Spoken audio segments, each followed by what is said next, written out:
From the beginning, we were wrong. And only now, well into the second decade of the conflict, have we begun to understand the mistakes we have made. We lived in harmony among the Fae, in a world awakened to new magic. Perhaps we should have foreseen what might be born on this rising tide. What force might awaken. A force powerful enough to twist even the eternal and immutable Fae folk.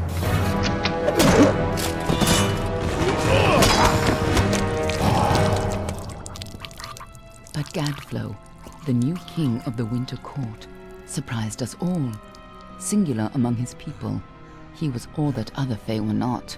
Aggressive, ambitious, visionary. He had power like none we had ever seen, terrible and deadly.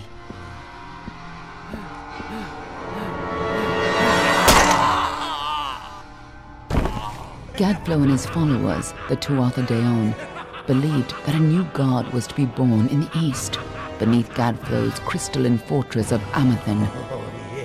In the name of that god, they marched to war against the young races of Amalur. Against a mortal army, no matter the power of their god, we might have been victorious. But the Fae are creatures of magic, not bound by the laws of life and death. Each Tuatha fallen on the battlefield would soon rise again, for the Fae do not know death as we do. How could we stand against such a force?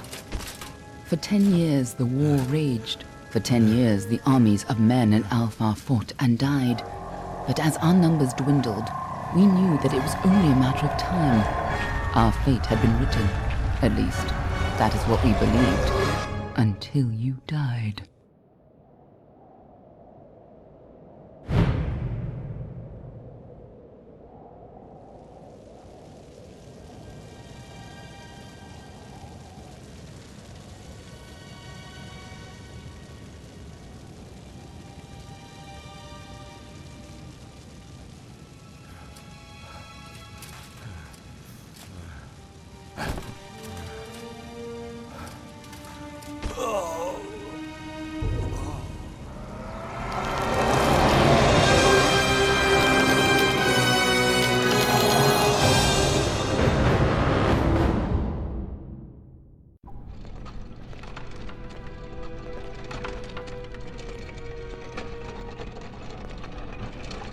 What do you think this one is then? Alfar? Doran? Could even be a Jotun. Always a surprise, eh, Garan? Eyes on the job, boy. Don't matter what it is. Dead's dead. And be thankful for that. All we've seen. Go on and pull back the sheet, though. It'll need to be in our report, one way or the other.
A human. And not in bad shape. Almain by the look of him. You know how you can tell? Turn him over. See if there's a stick in his arse. All right then. Make sure it goes into the report. You know he'll want all the details. Amazing how well the body held up. Better than I've seen. I'm just glad it's not moving. Must have been born under a lucky star, this one. Anything else we need? Unless you'd like to name him, I think we're done. Put him with the others.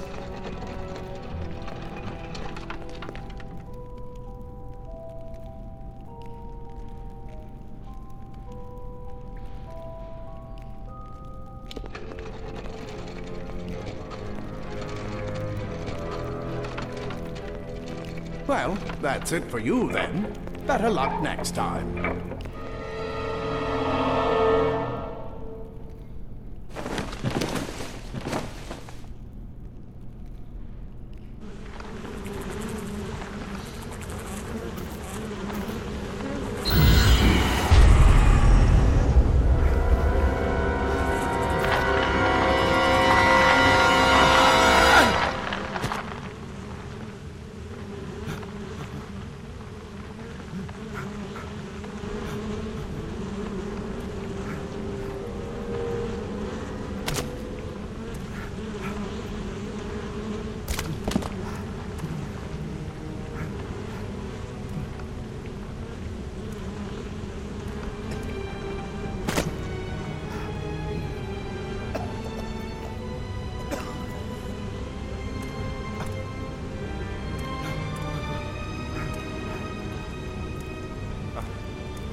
They're all over. Run!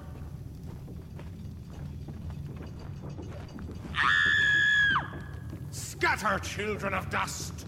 Scatter before the might of the Tuatha!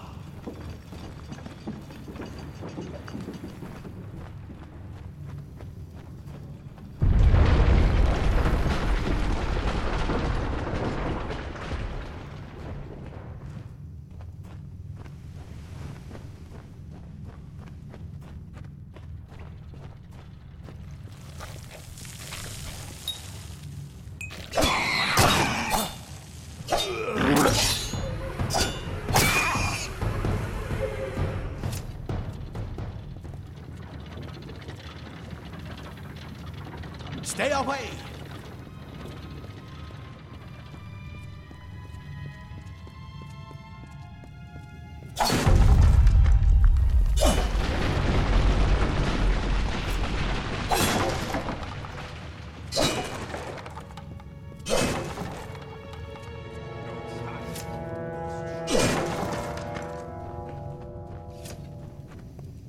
Help! Anybody!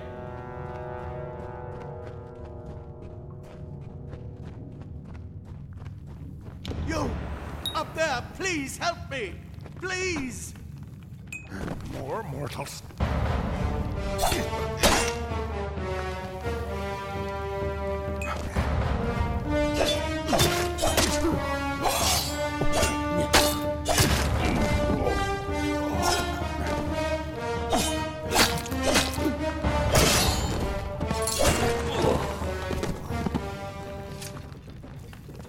Oh, thank you.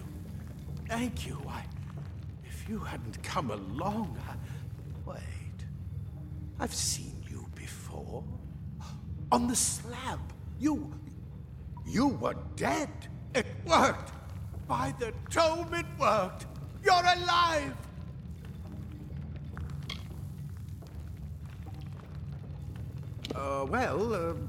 You died. I don't know how or even where. But your body was remade in the Well of Souls, and somehow it worked. The well restored your soul to your body, and it worked. We must get you to Professor Hughes right away. He'll have questions for you. Oh my, you don't know? Oh, perhaps the process damaged your memory. They are the Tuatha Deon, the enemies of all the young races. We've never seen them this far inland, not even during the invasion. I don't know why they are here. Hughes may have the answer to that as well. You must stay alive and reach him. Professor Formorus Hughes, the Well of Souls is his life's work. The Tuatha are coming into the lower levels. If we hurry, we should be able to beat them to the top. Take these. They'll help keep you safe long enough to get to Hughes. Now, let's get going!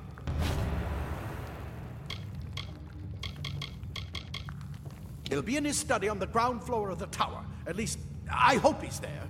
And safe. Oh my. You don't know? We've never seen him. Let me get this door, and we can be on our way.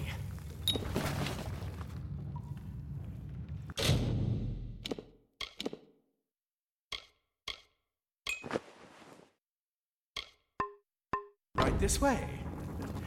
You go first.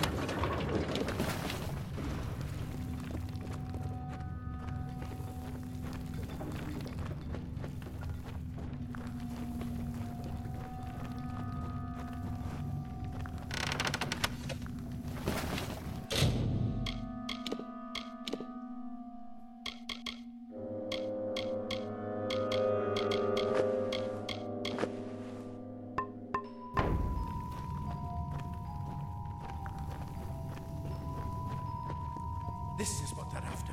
Our greatest invention. The Well of Souls. Imagine an end to war. An end to death.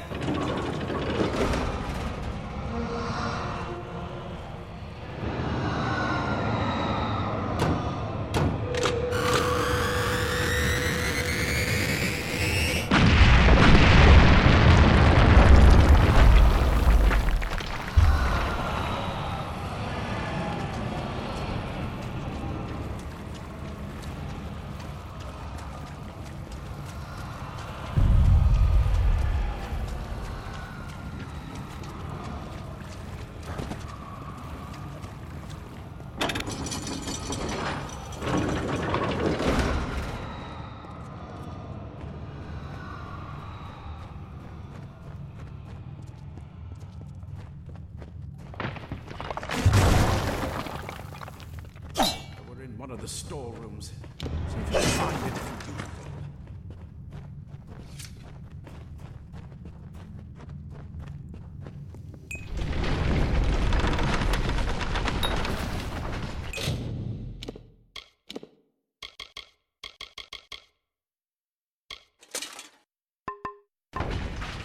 Do you hear something?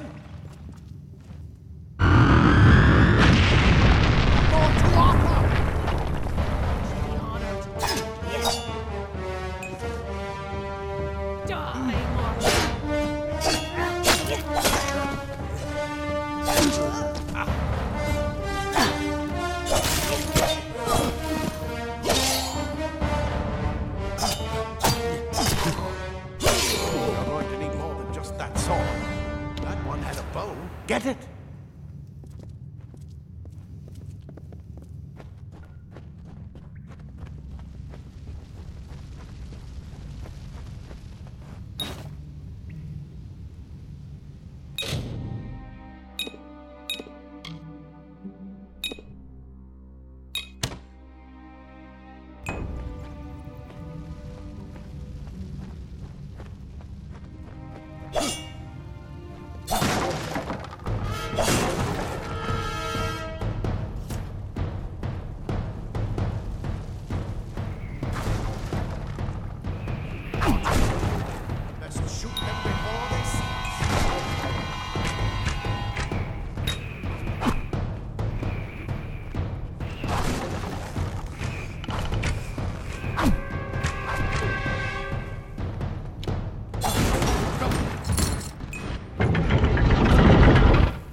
deadly if you catch an enemy unaware. Their speed more than makes up for their size.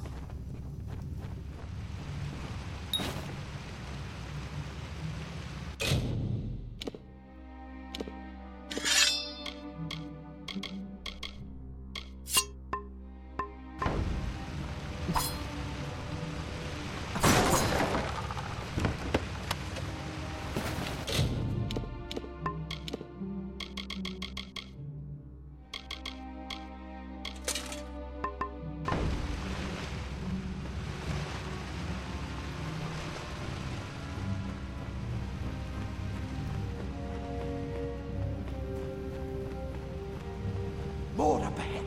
If you can sneak up on them with your daggers, you should be able to finish them quickly and quietly.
Pathetic creatures.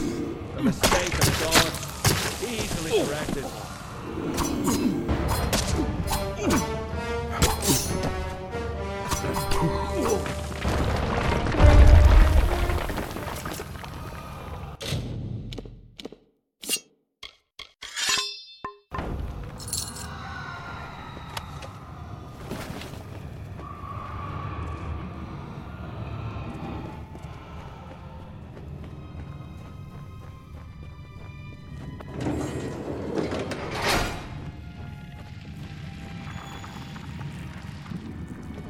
Cave blossoms only respond in the presence of magic. Perhaps there is more to you than it seems.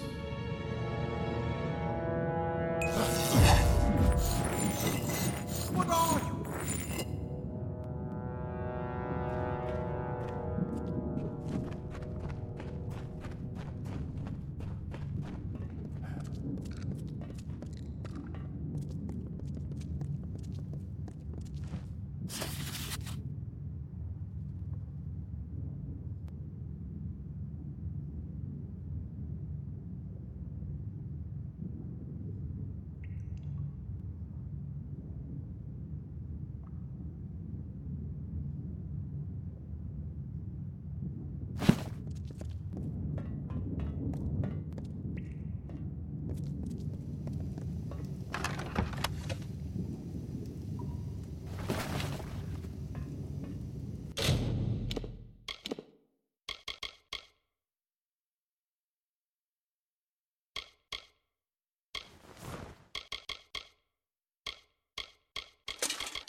completely covered the tunnel. It includes that scout. Burn power.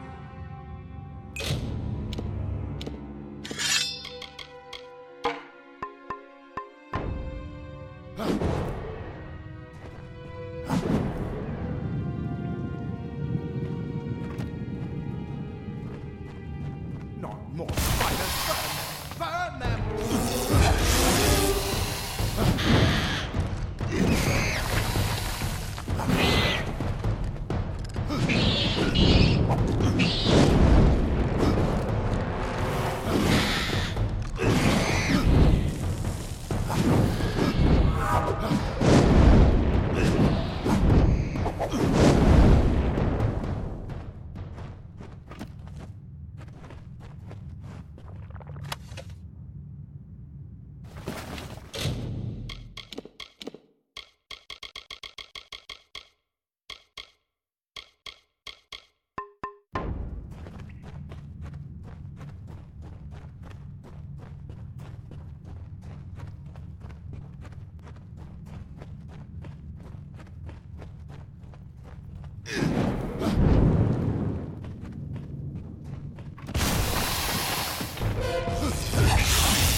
Hurry, get out of here!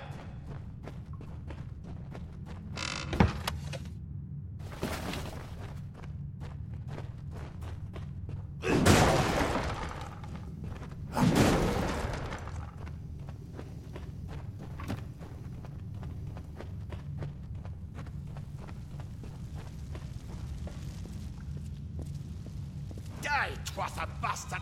Wait, you're not one of them. Edsel, yet alive! And who's this? That's what I intend to find out. He came out of the well. What? Then he'd better get inside to see the old man. Quick, before those Tuatha make another push. This is where we part ways. Take whatever you want from this armory. We might have a few things that would fit you. Just make sure you get your shoes. We can hold off the Tuatha here. I suppose these might be able to help. If the Tuatha realize what you are, you'll need them.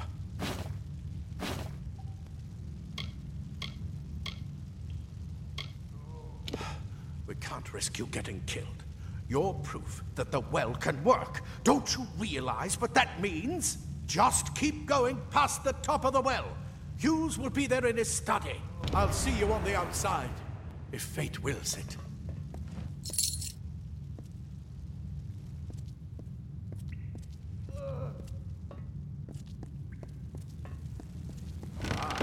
Plate armor.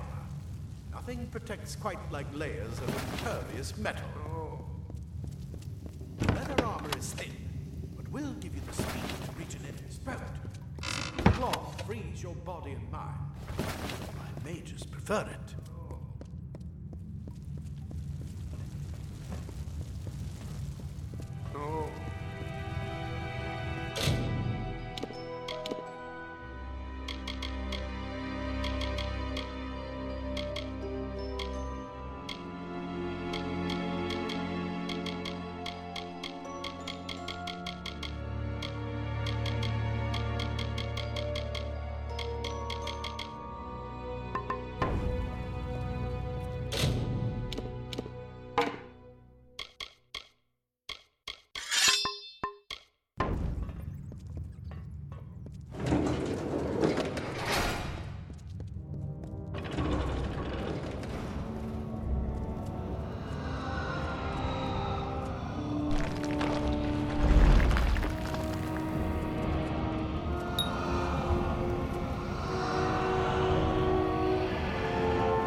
You've made it. And look at you. Even with all you've been through. The Tuatha, your return from the dead. Please forgive me. You must be terribly confused by all of this. I am Fomerus Hughes, and this is my laboratory at Alistar. Everything you see here is dedicated to one thing, the Well of Souls, the pursuit of immortality. And you're my first success. If we only had the time, there's so much we might learn from one another. Too much to explain right now. The Tuatha have come to stop my work, but I don't believe they know about you. Not yet. What's important is getting you out of here safely. You're the only proof of what we've achieved here. I may not be able to save the well, but I can ensure that its only success is safe.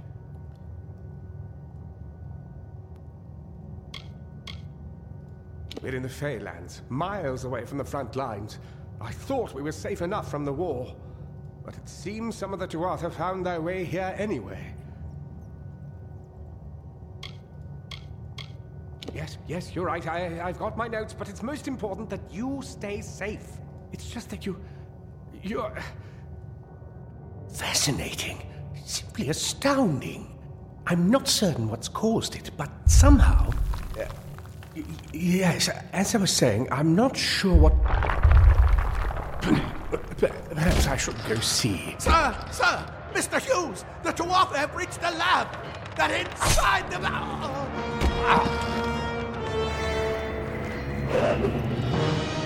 No! We've got to get you out of here now! Quickly! Follow the path to the town of Gorhart. Find Agath. He's a friend, and he may be able to help. No matter what else, stay alive!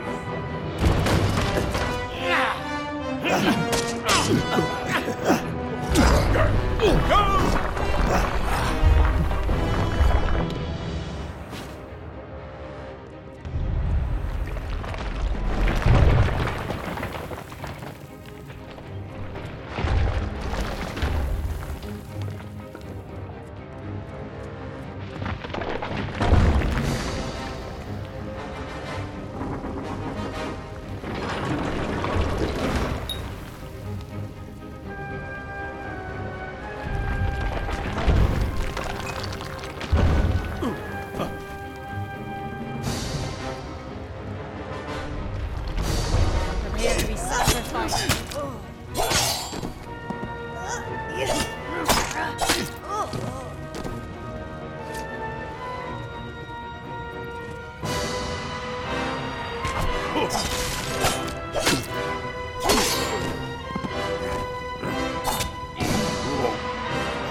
Thank Matharu, another survivor.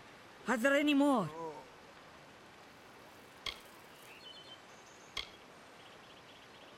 Well, aren't you the big hero? I'm so glad the life the Will saved was that of a gleeful killer. Now, if you'll excuse me, there are wounded gnomes to tend to. They don't have the luxury of coming back to life. For Morris Hughes was one of the greatest minds of our generation. The Well of Souls was a dream that was almost too good to come true. Stay safe. We'll be...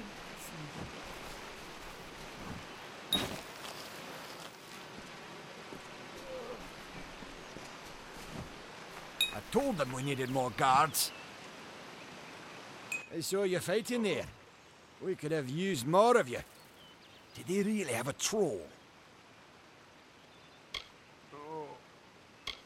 Not for you, maybe, but I lost good soldiers in there.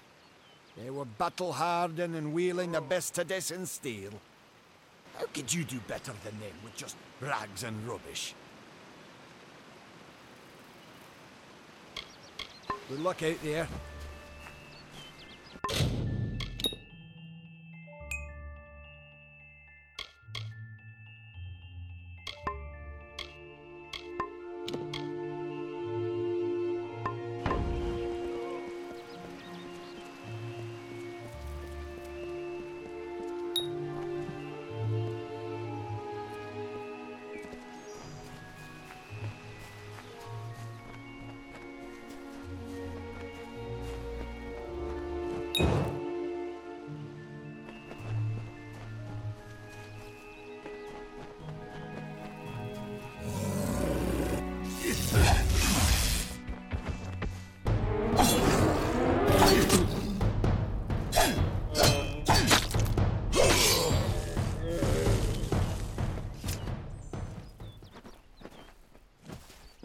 You! I remember you. You're the one? How did you come back? How did you find me here? No, I had no idea anything like that would happen. The Well of Souls is bigger than one gnome's pet project. My employer pays for information about its progress. I just send the reports to make some money on the side. I never wanted anyone to get hurt.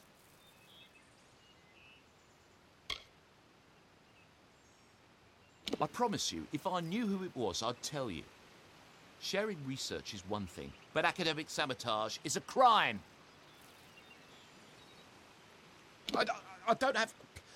Okay, here. It's all I've got, plus what I got paid for the information. I don't want any part of this. I'm going home to Odessa.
You've come from the tower, haven't you?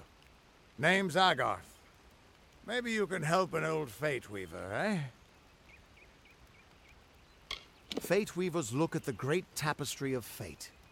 The threads will tell us how a life will unfold. But knowing the future and being able to change it are two very different things.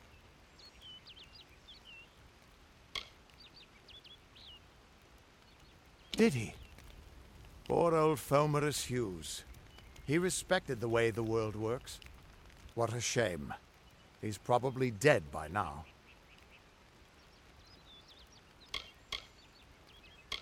The cards told me that the Well of Souls would work, but Hughes's success would come on the day of his death. He took it pretty well, honestly, although we did a lot of drinking after that. You really don't know much, do you? A Fate Weaver taps into the threads of fate and channels that energy through a focus. My order prefers cards. The cards are unique to each Fate Weaver, since we all see the weave differently.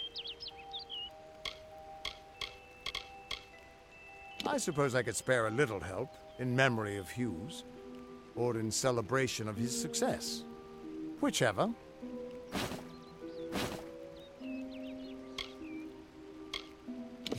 You're the one. Then that means it all makes sense now. The cards this morning. I drew the Gravedigger, the Running Man, and the Beast. Prepare yourself. They're coming.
Victory! What? How? What are you? The threads of fate. I've seen them before, but I've never seen anyone manipulate them like that. You just changed how the world was supposed to work. How did you do that?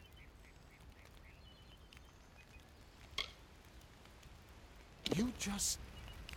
Fate is the will of the gods. No mortal should be able to change it. How is that even possible? Come here. I'm going to do a reading.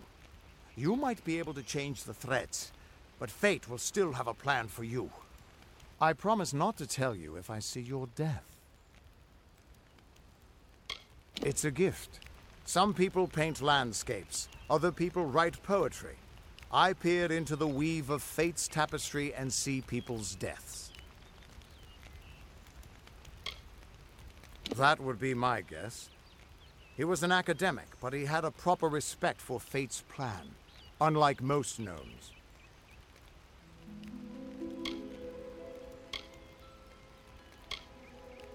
That's fine, but you don't have to.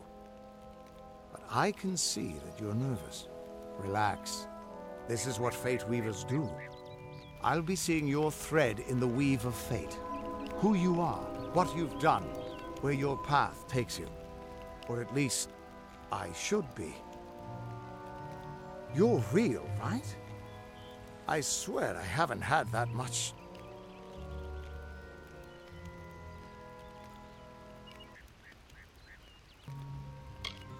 I am, but still, I've never seen someone whose fate was just missing. Not even when I was drunk as the King of Ballads. This doesn't make sense. All mortal creatures have a place in the pattern. You should have one too, dead or not. If this is true, and I'm not saying I believe it, then your path is yours to determine.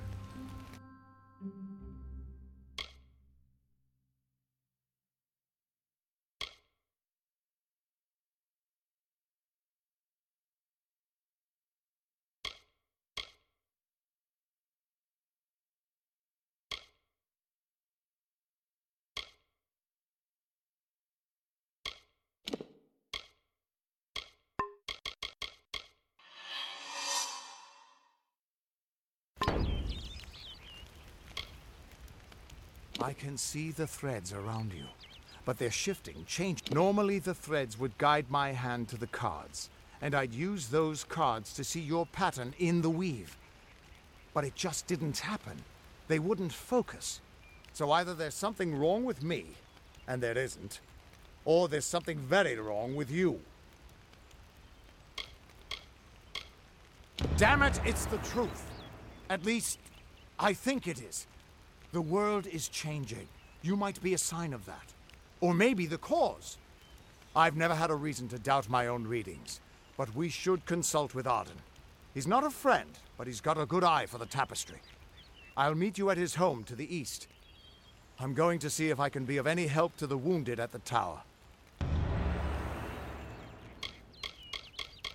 What could this all mean? Still here, huh? Can't quite decide if you want to hear what the cards... That's just it. I don't know if you've got one. But that's why we're going to see Arden. He lives in a little hut to the east in Yulven. I'll meet you there. What could this all mean?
All the songs in halls of lore, there echoes none more grand than Olain's many feats of might, the pure and lady of the light.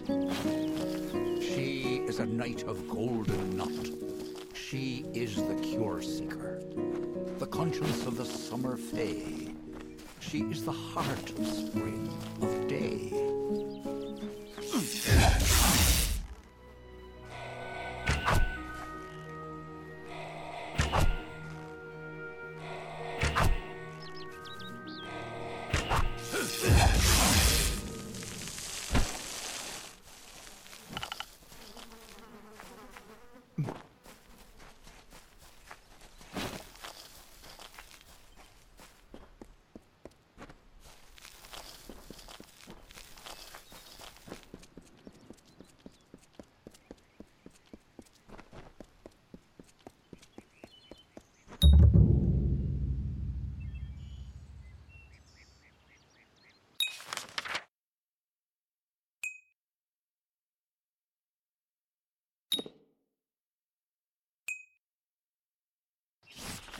Everyone just stand back. The warden can't work when you're crowding so close.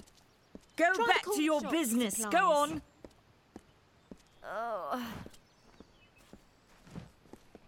I don't care what you race. It's a tragedy whenever anyone's savage like this. Just look at the poor creature. She's been beaten to the brink of death. The Fae may be strange, but they certainly don't deserve this. It appears she was attacked with some manner of short blade, likely a dagger, although there's no way I can be sure. People simply stood by as she called for help. No one lifted a finger. Can you imagine? It's shameful to treat another in such a way, even if she is a Fae. I don't know whether we possess the knowledge to treat such a wound. Frankly, I don't even know if I could save a mortal with such grievous wounds. It's difficult to say. We've been plagued by the Red Legion for days, but it's not their way to go after the Fae in the area. They like their targets mortal. In case you haven't heard, there have been some Tuatha sighting in the woods to the west, so that's also a possibility. It's unlikely, though. Well, you're the only one. With all the troubles we've suffered in this village, people are weary of adversity. They'd rather just ignore it. I'm going to suggest something a bit untraditional. There's a Fae named Eri. She spends her days up on the hill overlooking the village. Seek her wisdom. I would do it, but I am a coward. That's the truth. Perhaps a Fae will know how to heal a Fae. If not, then we're back where we started. She spends her days in the precipice overlooking the village.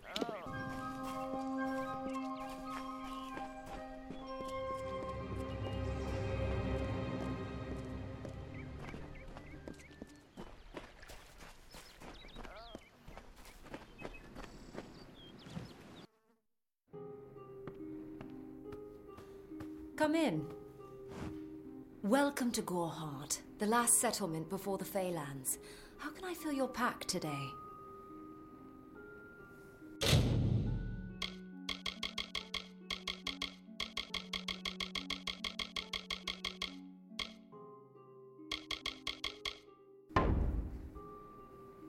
Come see me again.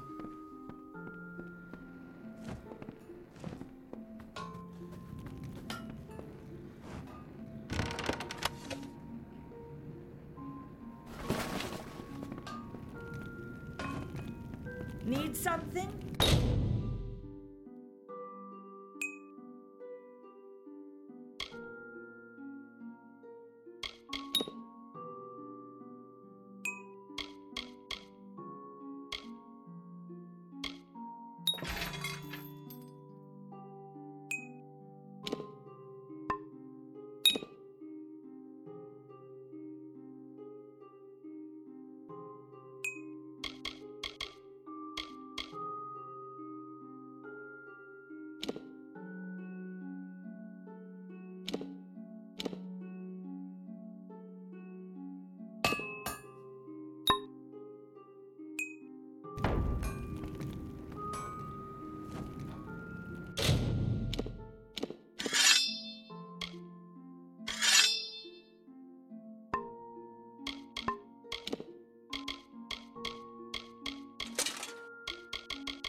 Be well.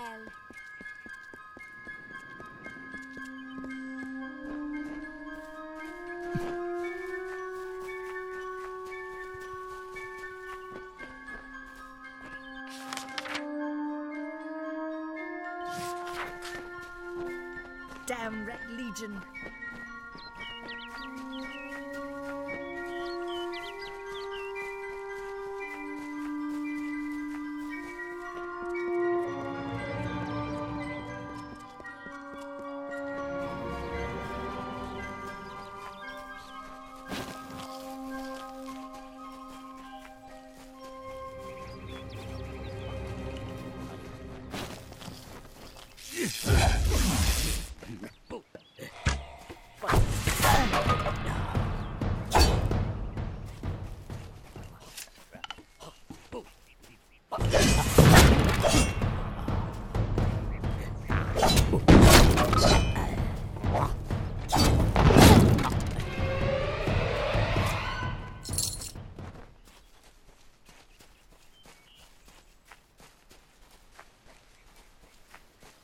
I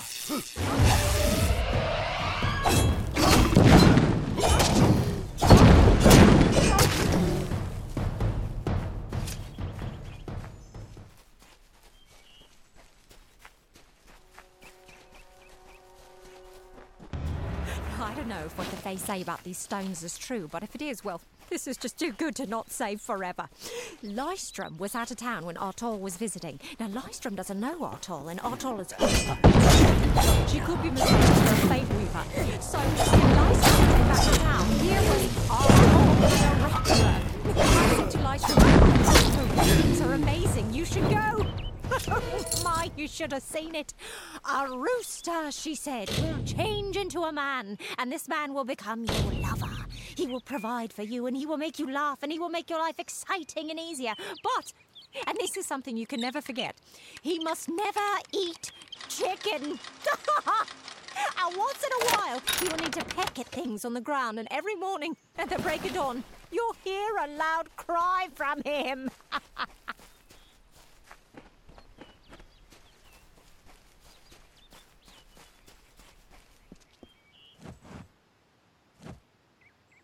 May your hollow gods keep you mortal. I am called Aerie. Your face is new to me. You're different from those in Gorhart. They amuse me, and I strive to learn all I can from them. Have you come to ask about the Tuatha? I can offer only what I know, and hope it will suffice. Yes, I witnessed this crime, although I did not recognize the one who perpetrated it. It is often difficult to distinguish one mortal from another.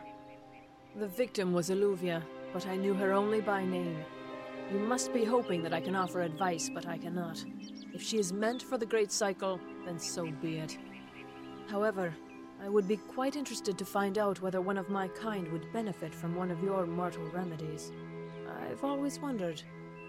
It will need to be powerful. Your delicate forms are far more sensitive than ours. In fact, it's astounding that you survive as long as you do. Perhaps your mortal apothecary can provide one. You can always create the potion yourself if you possess the skill. Farewell.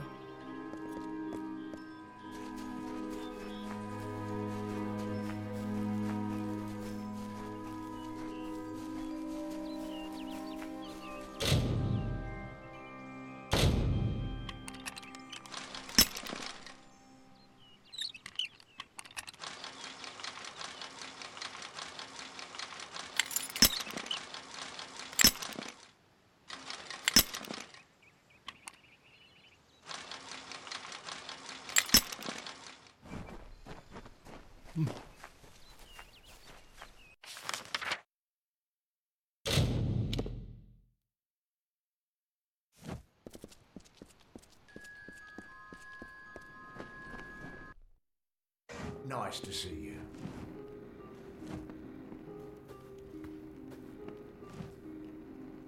You there? Do you feel nauseous? Itchy? Have you noticed any blood leaking from your eye sockets? I've been noticing the symptoms everywhere. No, this situation could not be any worse. If the Red Legion is involved, then we could all be staring death in the face. What have I done? I'm sure I have a vial somewhere in this cottage, but I do not have the time to search for it. I'm sorry. Why ask questions when you could never understand the answers? It's clear your prowess is not with wit, but with a weapon. If you must know, something of value has been stolen. An alchemical formula that, if released, could cause untold devastation. I see its symptoms everywhere. Only my apprentice, Karth, and I knew of my work on the formula, but he's gone missing as well. I do not deserve such goodwill after what I've engineered. If disaster occurs in Odorath, it will be on my head. I'm not sure where Karth may have gone, but I knew that before he came to me, he found shelter in the ancient chambers of Agnurfar Hall, an Irathi ruin east of Gorhart. Once you've ensured Karth's safety, you must learn what's happened to my formula. When...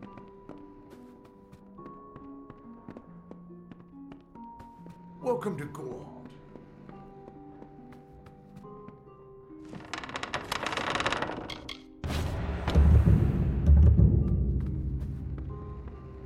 You there! Halt!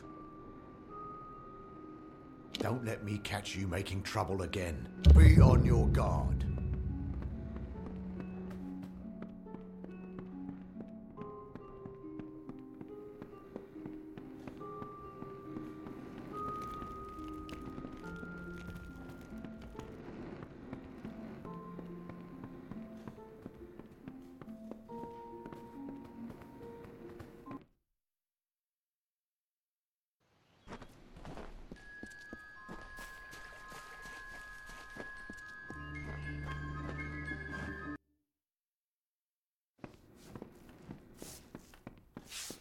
I'm so tired.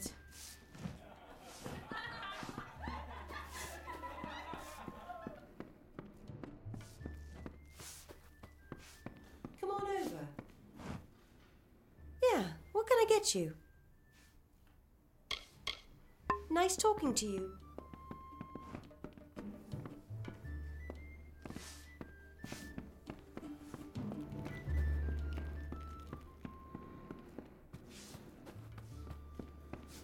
What is it? You made it. Just in time, too. Give me the potion. It will help, but it's not enough. Someone must go to the Fae and explain what happened here. One small misunderstanding and we'll no longer just be strangers to the Fae. We'll be enemies. She is a member of the House of Ballads, the legendary court of Fae heroes. They are warriors without equal, with centuries of glory to their names. If one of their own was killed by a mortal, the House of Ballads and its king would bring a fierce vengeance upon us. Gorehart would be a ruin by day's end. You're turning out to be very helpful, my friend. You have my gratitude. I'll see to it that you're honored. Rumor says that the House of Ballads has its headquarters not far from here, in Glendara to the northeast. Try to gain entrance if you can. It's east of here, in the meadows of Yolvin. The Feylands are a wicked... Farewell.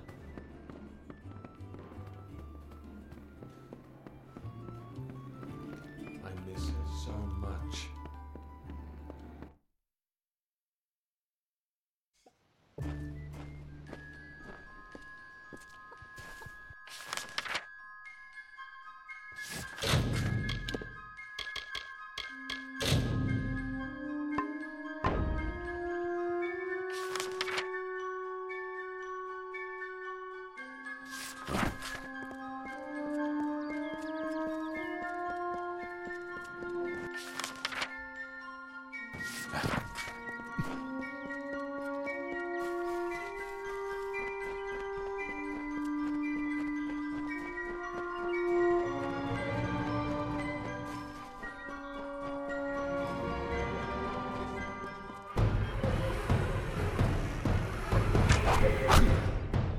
For that creature!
Two Legs, please help me.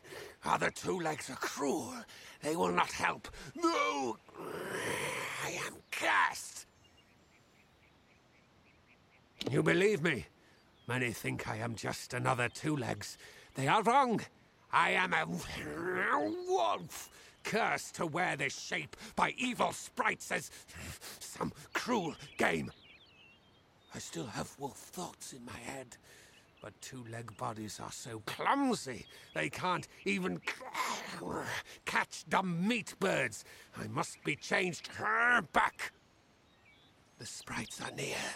Even now I smell them, but I cannot fight in this form. Will you help, Two Legs?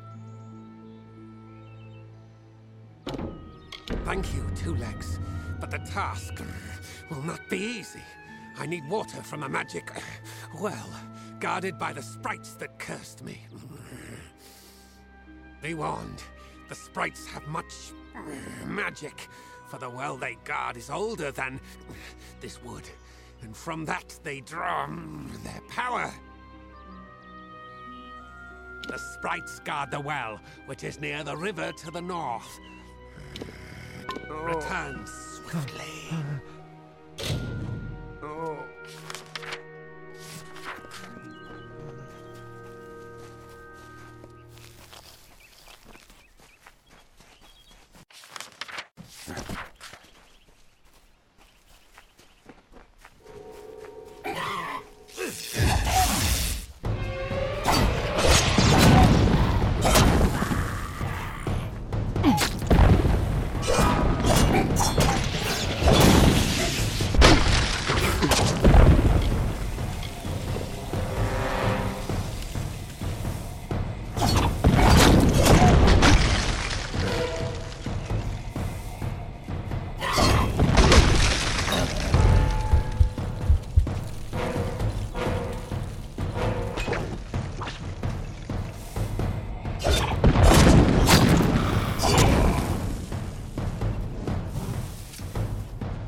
Two Legs, do you come to me empty-handed? What is the meaning of this? The well holds powerful magic, as old as these trees. Our elders told us its true name. Your two-leg kind might call it the Well That Wanders. Throughout the forest, it would vanish and reappear, like a wolf on hunt. But what prey it seeks. Before I was cursed, I remember strongly atop the water was the scent of leechwood. Perhaps the well seeks that. Leechwood? That is the two-leg name for that wood that feasts on strength. It appears through the forest. The scent of the well was strong with its odor. Hunt well. Oh.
It is there, Two Legs. The scent of water. Faint, but it does not escape me. My pack shall hear of your compassion and honor. I now go to the wilds and rejoin my pack. And now you may continue on your path, but with the knowledge of how to fight with the strength of a wolf. Now I shall drink deep of this potion and return to my kind. Oh.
Proceed no farther, mortal.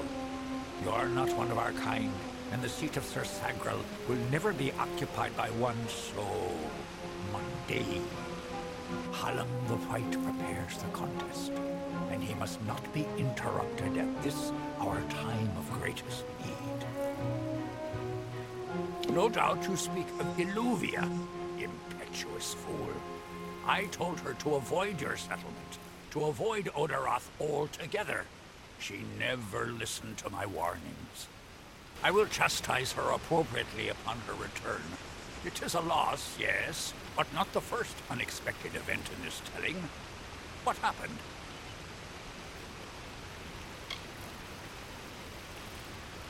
Yes, I have noticed a growing number of humans in Dalentarth. It must be this war. I can't say I understand it. Oh, yes, your kind usually expects some form of trophy for good deeds. A bauble or prize? Perhaps another time. If you would be so kind as to deliver this message. We mean the people of Gorhart no ill will. They have nothing to fear from us. I should not be seen talking to you. It isn't good for my reputation. Goodbye.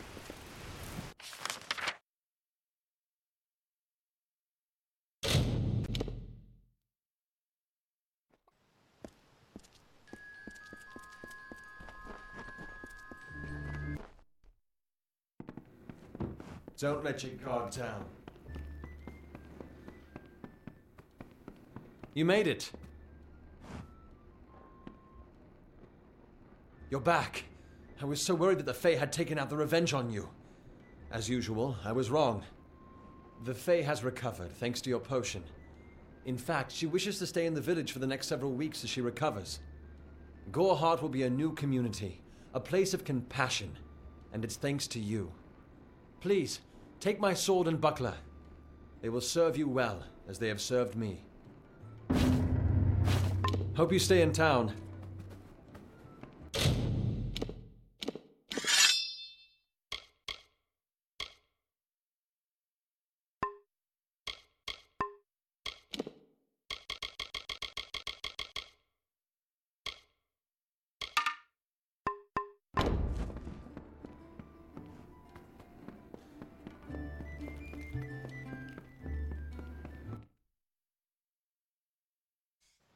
Behave yourself.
Hail, traveller!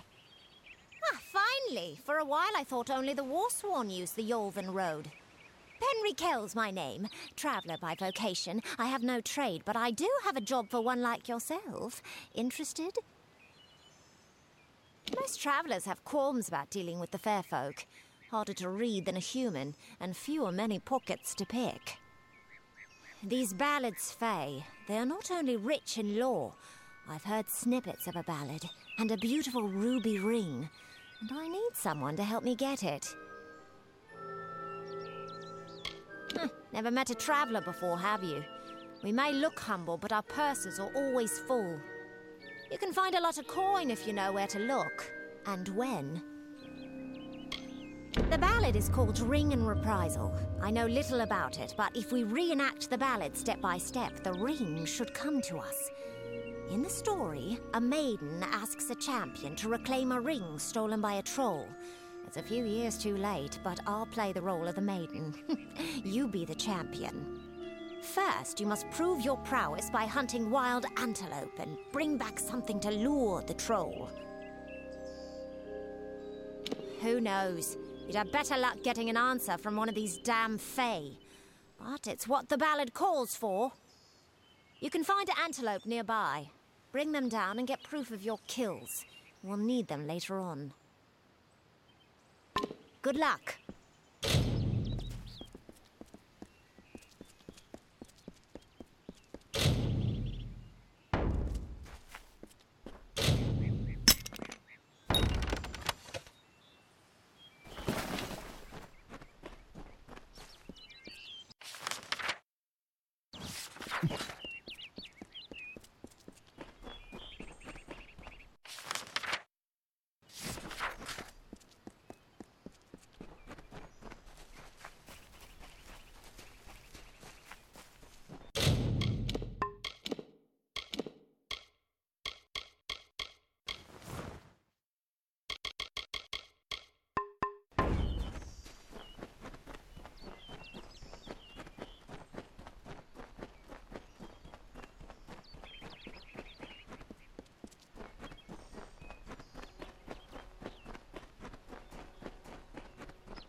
What you doing down here?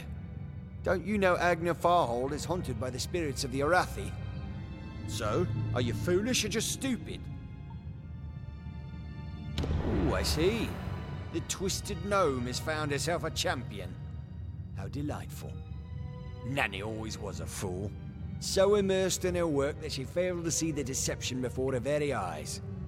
The Red Legion has her formula, because I gave it to them.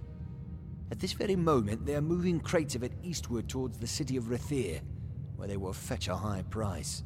Poor Nanny. So trusting, so pathetic. Of course she can never learn of my ruse, can she? It is time.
secret to tell you. I am not sad. When I was a girl, my father used to tell me that when you grow old with someone, you tie your fates together and create a pattern that is part yours and part theirs. My father said that this is why when an old person dies, their partner is never far behind. But I do not feel that way. I feel free.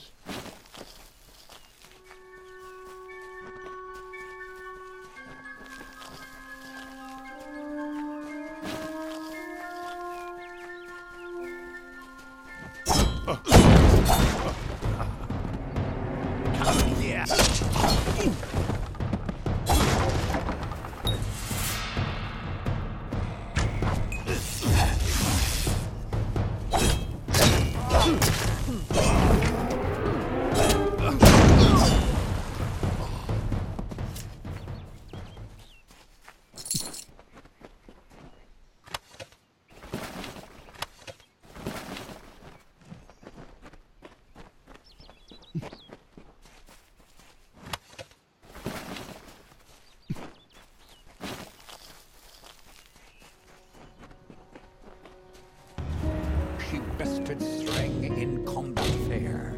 Finian's cycles kept.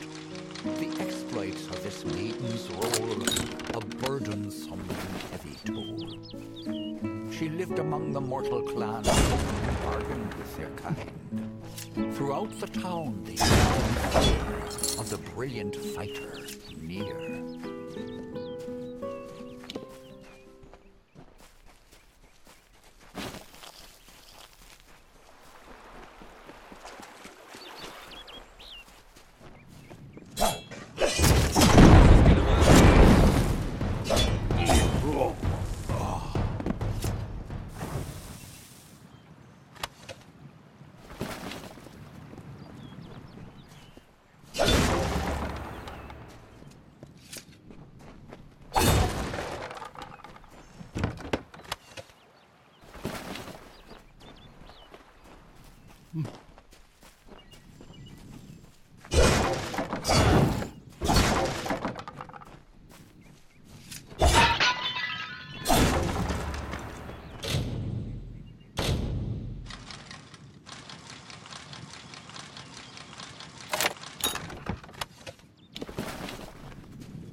Everyone in Gorhart is talking about the attacks.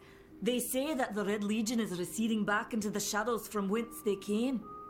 It is all thanks to you. You found the formula and destroyed it. Now, you may think you understand the impact of this act, but you truly do not. You are a friend to this village and to me, Nanny Henry. Take this. It is not much, but it gives you an idea of my gratitude.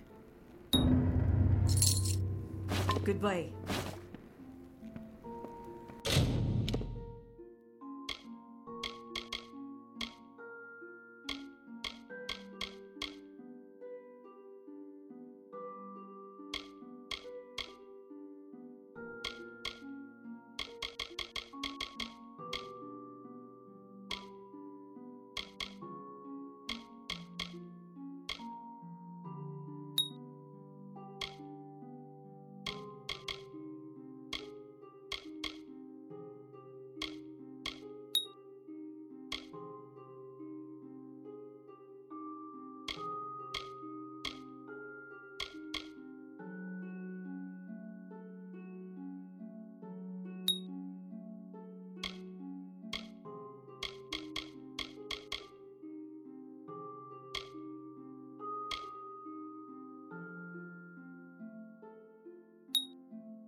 to see you.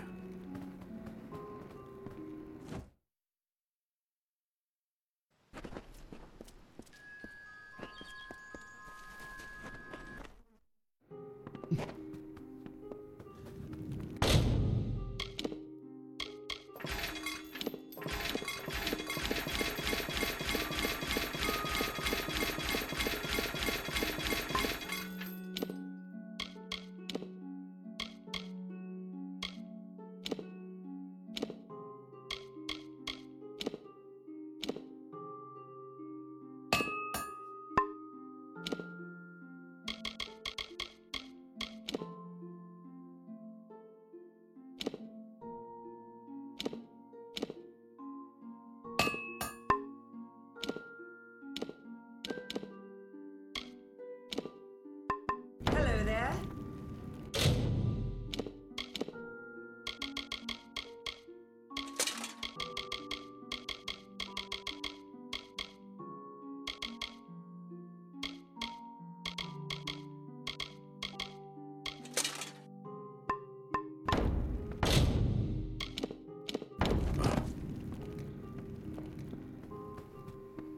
Welcome. Come in.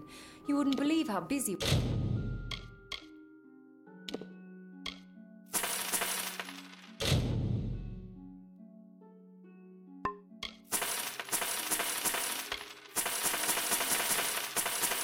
we've been since that Fae arrived.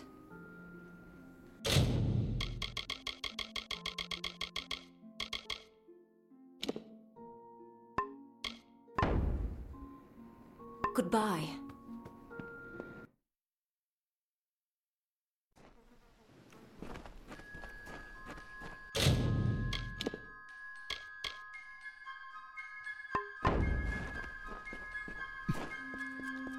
Hello.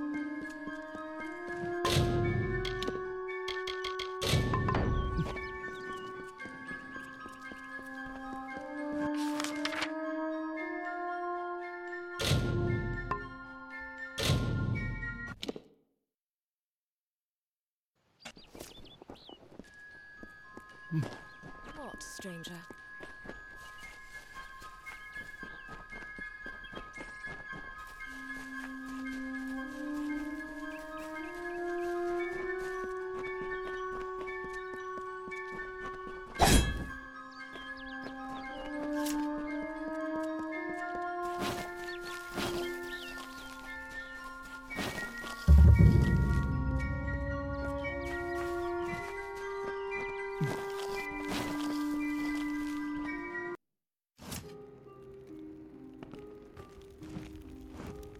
Interesting.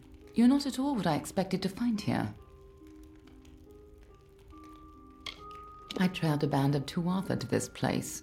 They killed the Fate Weaver. I was hoping his corpse would give me an idea of why they were here. Now I know.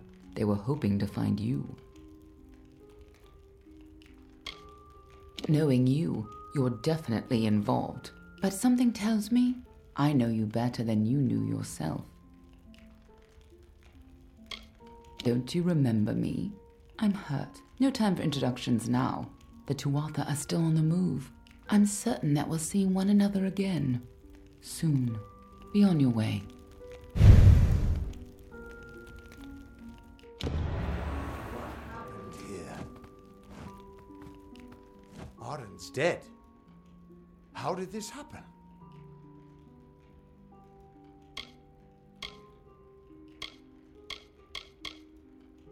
Why would they have come here?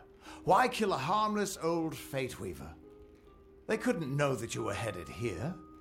I mean, the stingy bastard owes me a week of drinks. Doesn't mean he deserved to be murdered. I was hoping to avoid this, but I think I'm going to have to take you to Delok. It's a sacred place to we Fate Weavers. Somewhere that I was hoping to avoid. I was hoping Arden could take you, but I guess it comes down to me. No reason getting anyone else killed over it.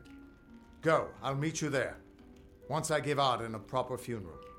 This is twice now I've buried the bodies left in your wake.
Thank the gods, somebody finally came.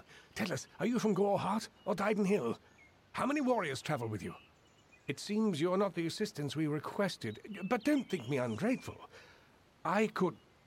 Canarok could use someone of your particular skill. We sit on the border to Webwood, most of us silk farmers. Normally, we rely on our bridges and an ancient Summerfey aura to guard us. But of late, what defenses we have are failing. These monstrous spiders strike at us from all sides. They've even gotten as far as Yolvan. A week ago, a team of hunters was led by the village's chief defender, Barton. We need someone to go find him and his party. Good. I have more information to give you regarding Barton and the hunting party. But let's not give anyone false hope. And these townsfolk are growing hysterical. Meet me on the southern bridge and we'll continue our discussion. Good hunting! I need you to meet with me outside of town. Until then, unless... Do you have news of Barton? Have you, found him? The spiders. We've had an uneasy existence on the edge of Webwood. But never have we had to fear for our lives so. And our greatest warrior, Barton, is lost somewhere within it. We need you to find him. Good hunting!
Does no one else see? The widow will be food before nightfall.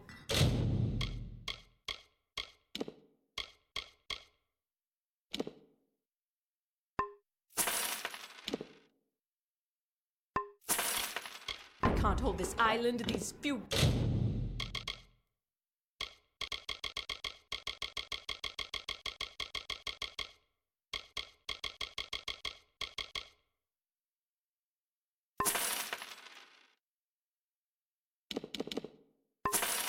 buildings against them. Widows spare you.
Hello, again. Speak with me a moment while we're away from prying ears. Canarok is looking to me for leadership, and I'm more than happy to give it to them. However, if Barton returns, that all evaporates. Let me put it this way. It is for the best that he is dead. Do you understand? He's a stubborn and superstitious fool. He'd have the entire town chasing shadows instead of harvesting riches. It would do you well to befriend me. So long as I held sway in Canarok, I can pay very well for your loyalty. But I understand your initial reservations. I don't need you to accept immediately. Just think about it. When the time comes, I have faith you'll come around. What are you talking about? I merely asked you to find Barton within Webwood. Or what's left of him. Now, are we finished? Canarok has need of me. I'm a very important man, you know. Good hunting!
They said, "It is not good to have a darkened summer, so I made a night." Oh, they said, "To Yolvin you should look," so I found Cathras. Oh, they said, "You have no food."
Stay back. Wait. An Almain? By the Widow's mercy, who sent you? Have you word from Canarok? I'm the only one left. My men and I were ambushed when we entered the cave. It's as if the damn spiders set a trap for us. These spiders are somehow using strategy, tactics. Simple ones, but enough to overwhelm us. I think someone is leading them. It's all over this cave. Footprints, torn webs, but no body. It could be the Bloody Widow for all I know, but Canarok needs to be told.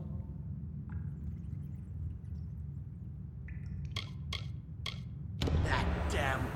This whole suicide mission was his idea. Now he tries to have me killed? I need to tell Canarok what has happened here, and deal with Garina. I have to hurry. Speak with me after we reach Canarok. Speak with me, please.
Keep it brief. I've work.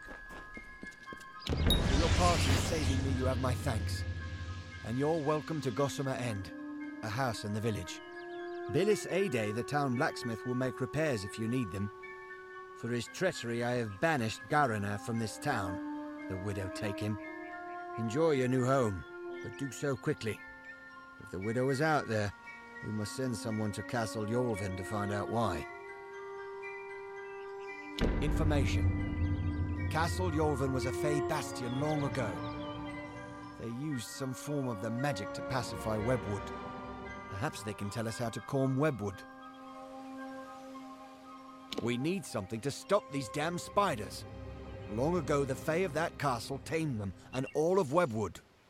If there's any clue as to what they did, or maybe about the widow, we could use it.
What are you bothering me for?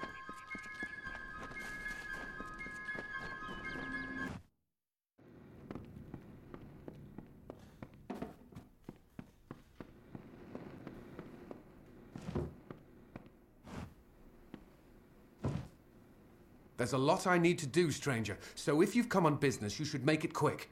The forge is hot if you need to use it, and I've a few items I can spare, but we'll need them soon enough, I'm sure.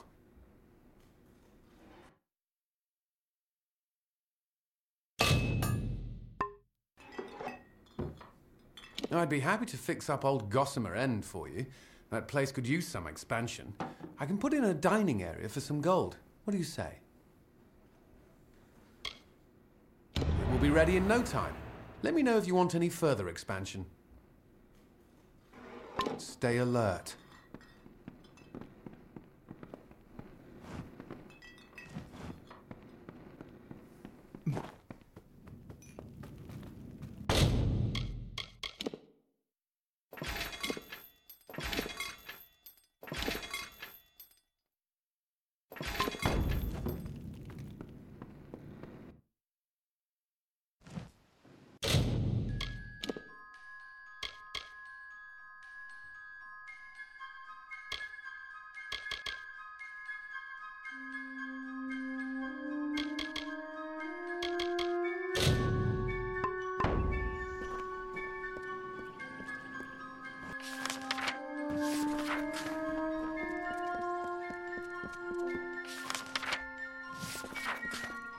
Keep it brief. I've work.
This is Lorvan, proud and mighty, shaped and hewn by Fae of old.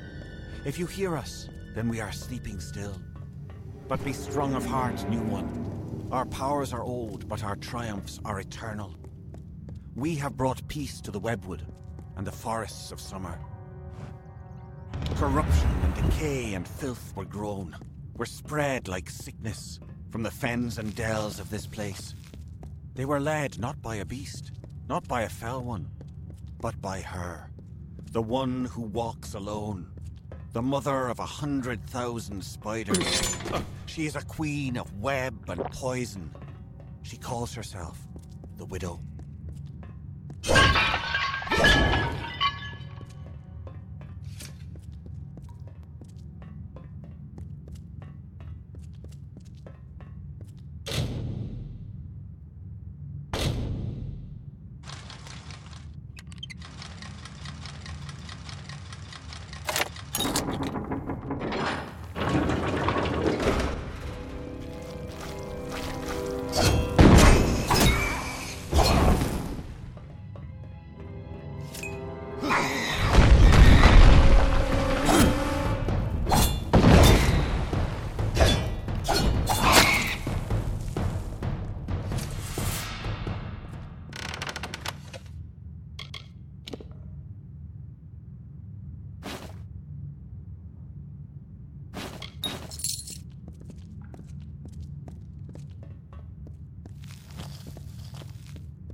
stretched far and blocked the light of summer.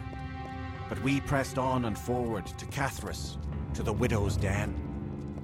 We were but weak when we arrived, but she was weaker still, her children having died before our march. To Ashara we commended her, and then we felt the call of winter, and so some turned to sleep, and I kept watch.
Winter blows then, we have seen. Summer does not return our brothers, our clans to us. What will happen to the vigil I keep? Winter already calls me, and no relief is in sight.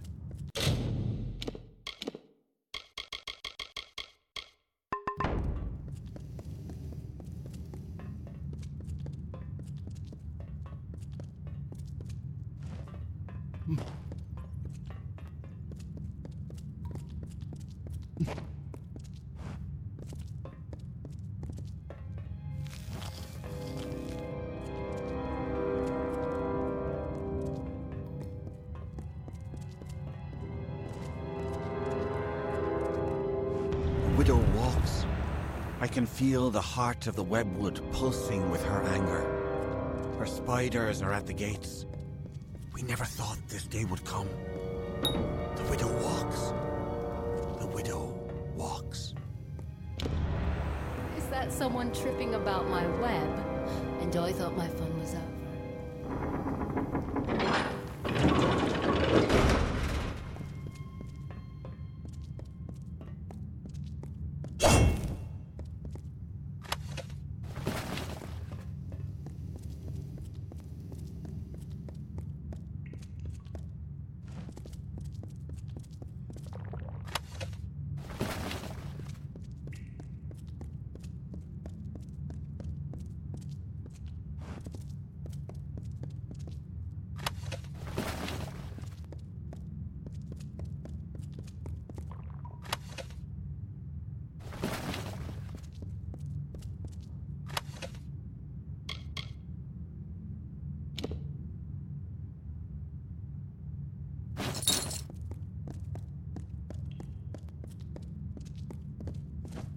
Another stirs in Yolven?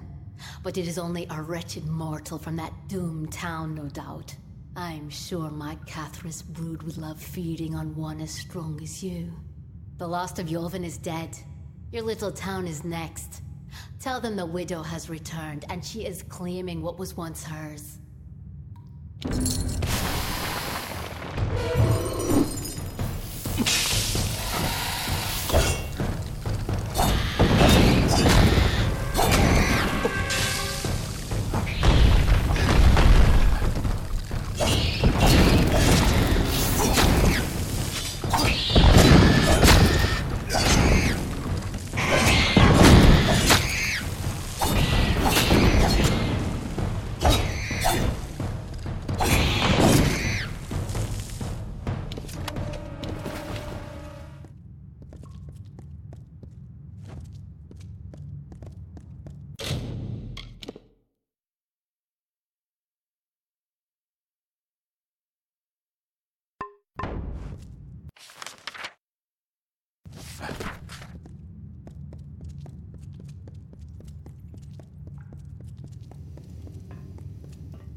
the siege, you sure took the long route to Castle Yolven.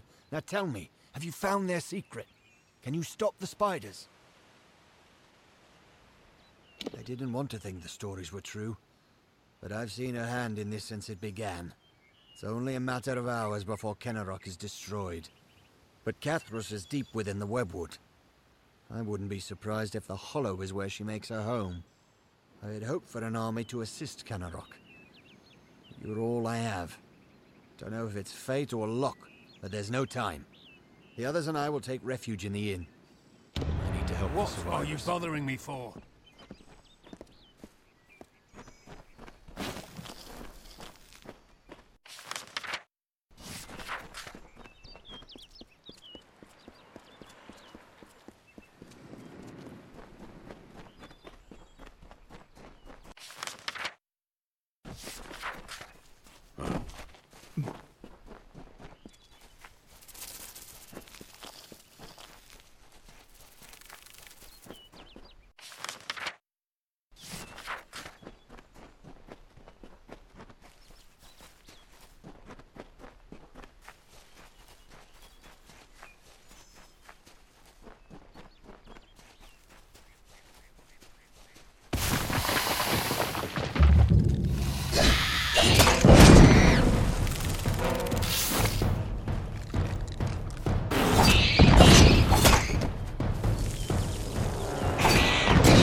The mortal from Castle Yolven.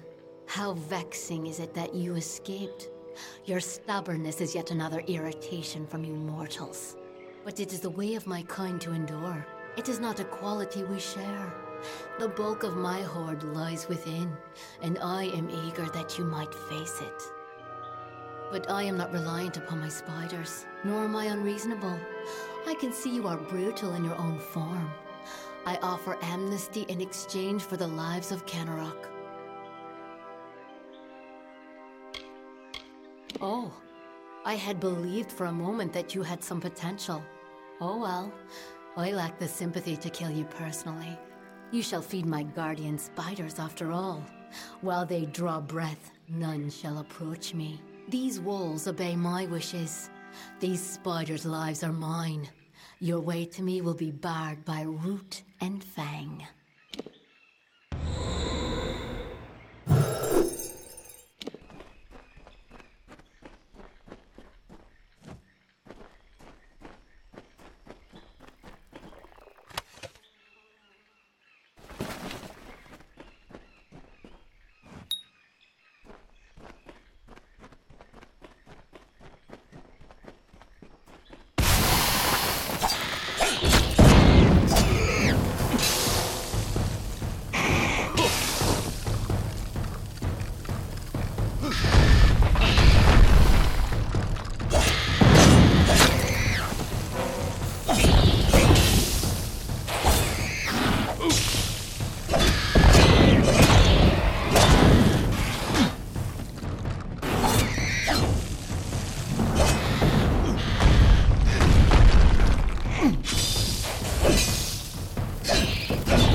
And here you are yet again.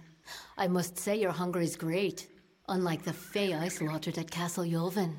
Now come, let us test ourselves against each other. I do not fear being cut down. I will rise again in time, unlike you.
We're alive.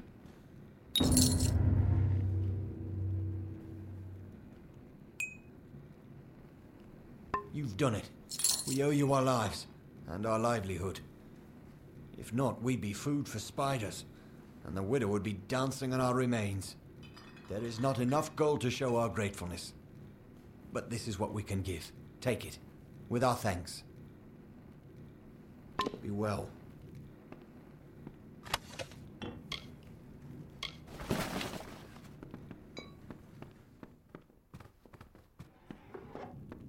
What's needed now?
Can't stop now. Thank you for your help with everything, but with half a town to rebuild, I have even less time than before. It's good to keep working. It reminds me that I'm still alive, that you saved us.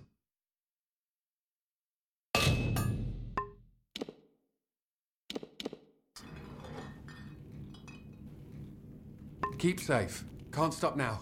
It's good to keep working. It reminds... Stay alert. Keep it brief. I work.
I was told of ancient days when wise priestess Beala Tirin to goddess Lyria spoke. The people, remembering all after war, called for Durek's fate. "Slay them, the foul and wretched tribe," said Dokilfar. "Spare them, the poor and miserable beasts," cried Losilfar. Their minds, depraved and hatred poisoned, twisted.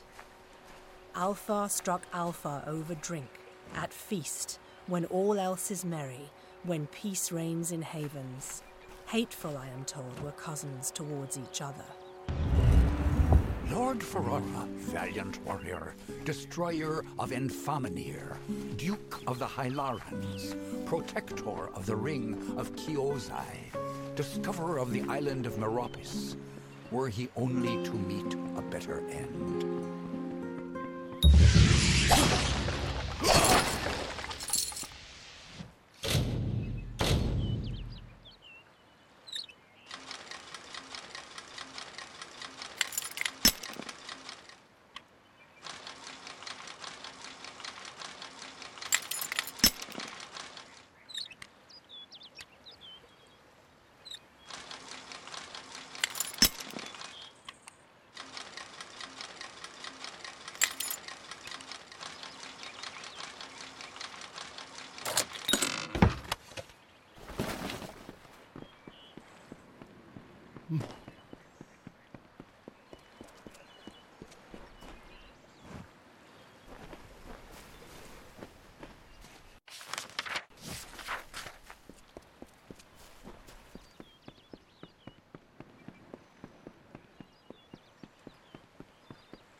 His term among our court, so virile his living.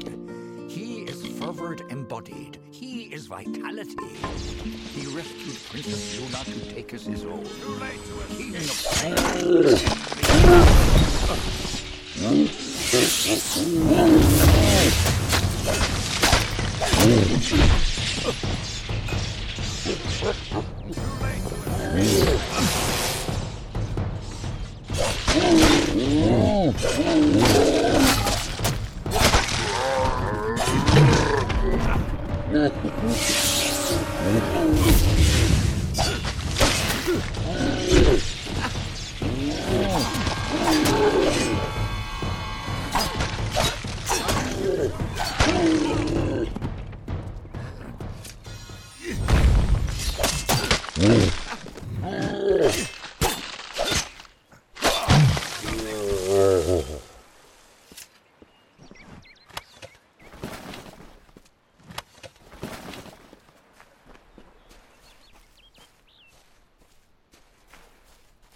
It's good you're here. I was beginning to think you were just something I saw in the bottle. Welcome to the ruins of Delok. Because for some reason, you can change fate. In here, I can get a glimpse of the whole of the weave and see where you should fit in.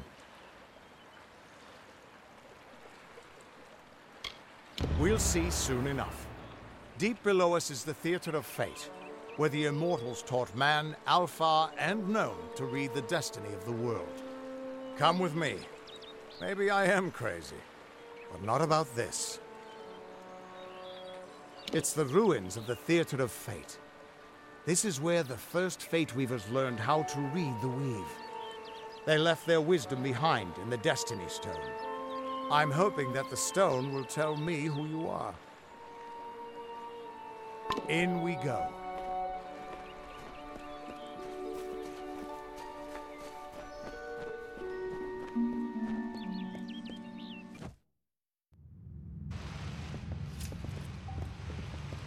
Ever since this place was abandoned, strange beasts have moved in. Stay close. This place has been abandoned for so long that some Fate Weavers think it's just a legend.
Keep quiet. We aren't safe here.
The theater can show us the whole tapestry of fate laid bare.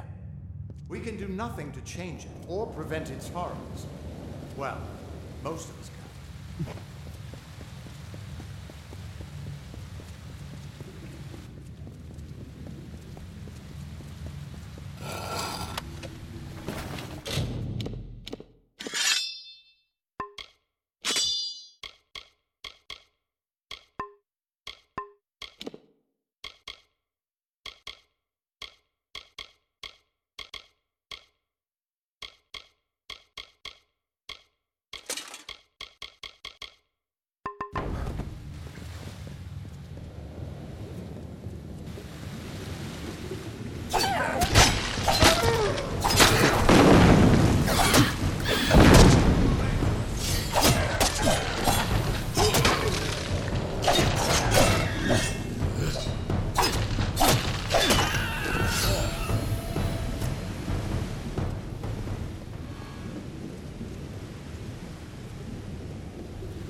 good to see some action again. If only one last time.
This way.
Or at least as far as I can see.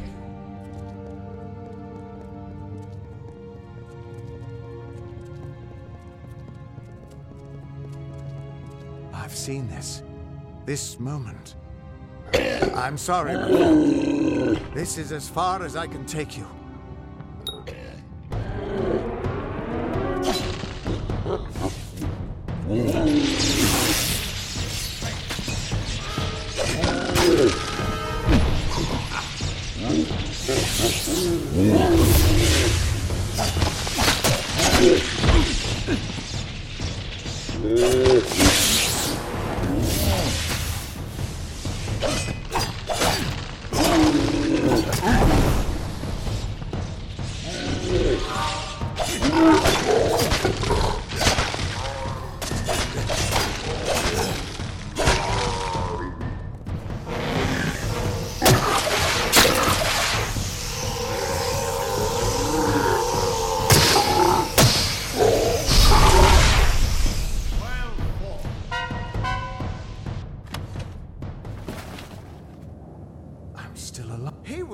supposed to... Do you have any idea what you've done? What sort of power you're playing with?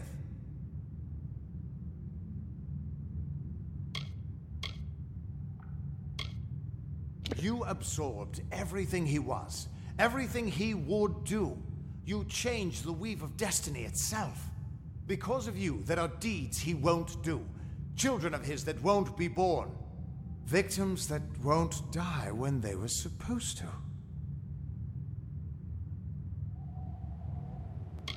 Yes, I'm aware, but there's still no telling what damage you could do if you aren't careful. You're much more dangerous than I thought. We need to get you to the Theater of Fate right away.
Theater of Fate. I never thought I'd see it.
We Fate Weavers never fully understood the power of this place. Seems there's a lot we don't understand.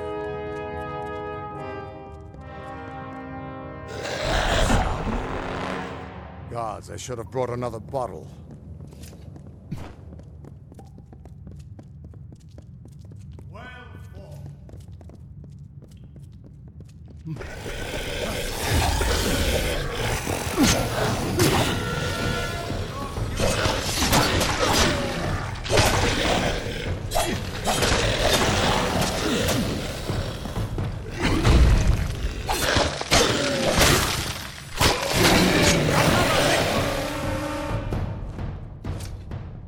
No no surprise that Niskaru found its way to this place of power. Everything about these ruins is dedicated to this room, and at the center of it all is the Destiny Stone. With it, the Fae taught the Fate Weavers the answers to the deepest mysteries of fate. Put your hands on the stone, and maybe we can find answers to your own mysteries. Just put your hand on the Destiny Stone. It'll show me where you fit into the tapestry of fate. Go ahead. Just touch the stone. It's not dangerous.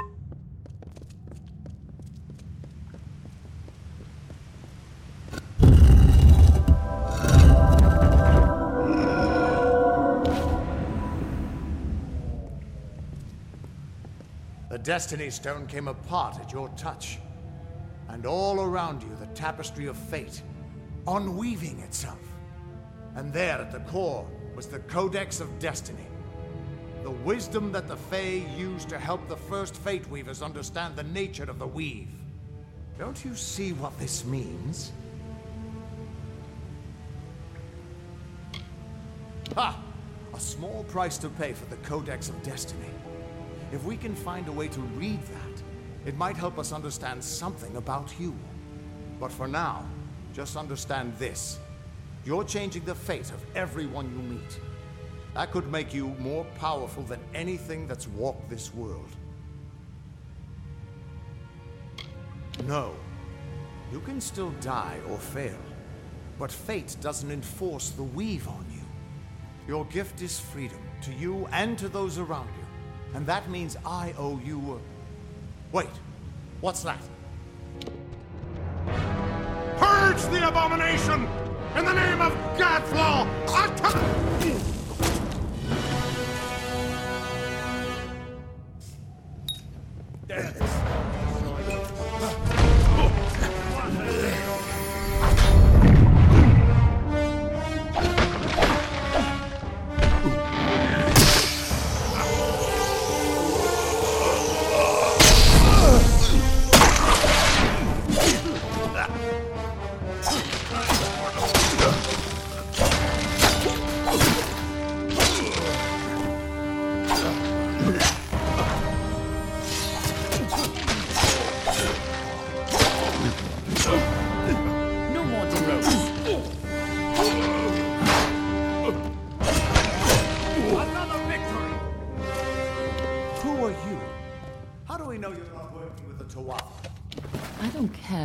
Trust me. I'm much more interested in your friend here.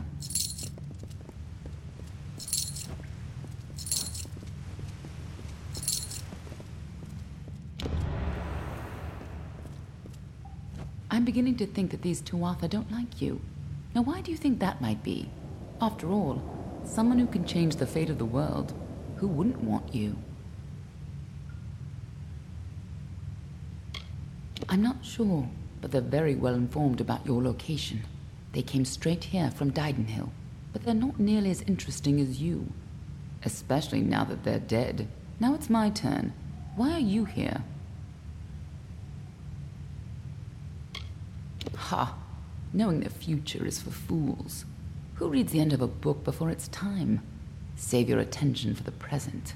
Like that codex you found? Our scholars thought those were all gone from the world. But you're just full of surprises. Good luck understanding it. That's Fae knowledge. They don't even have a written language. The stone is simply embedded with what they know, unseeable to mortals.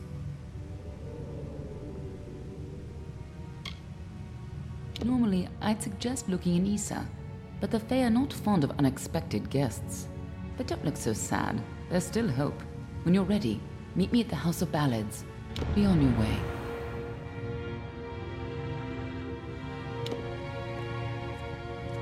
We can't trust her. Never met a Darklfar who'd give me a straight answer, even with a sword at their throat. But she wasn't wrong about that codex. Just be careful doing anything she suggests. Meanwhile, we can't just ignore the Tuatha that are tracking you. We need to do something about them. She said they came through Didenhill, didn't she? They don't belong in these lands, so they probably left a trail wide as an Eden's backside. Meet me there, and we'll track them down. Maybe we can find out why they're after you. Or at least how they can find you so easily. I've got some final rites to perform before I leave this place. Good luck.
Excuse me.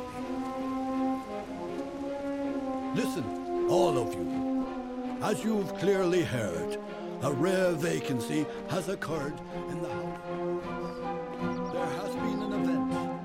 A great... Glynel, I assure you it's an ancient codex, just like in the tales. Intriguing. And why would such a thing be revealed to a child of dust? Gorhart is the place for... Welcome to the Summer Sanctuary, where the seeds of knowledge are sown and nurtured. I see you are a stranger and a mortal. I am Green, and I possess the healer's warmth. Do you have need of my services? Have you been injured in your mortal war?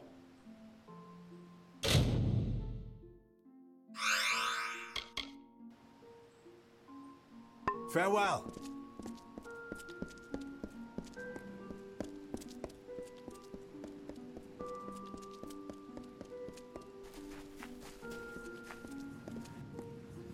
And here I was beginning to think that you'd never show up.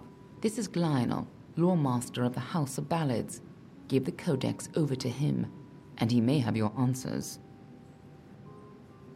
Lore Master Glynel has devoted centuries to the study of lore and ancient Fae stories. The codex you found isn't just any lore stone. Just talk to him, and I'm sure he'll be able to shed some light on the issue. Be on your way. You must be Lady Shear's friend. She speaks very highly of you. An occasion rare enough to be worth recording in its own right. But let's see this codex. The fabled Codex of Destiny.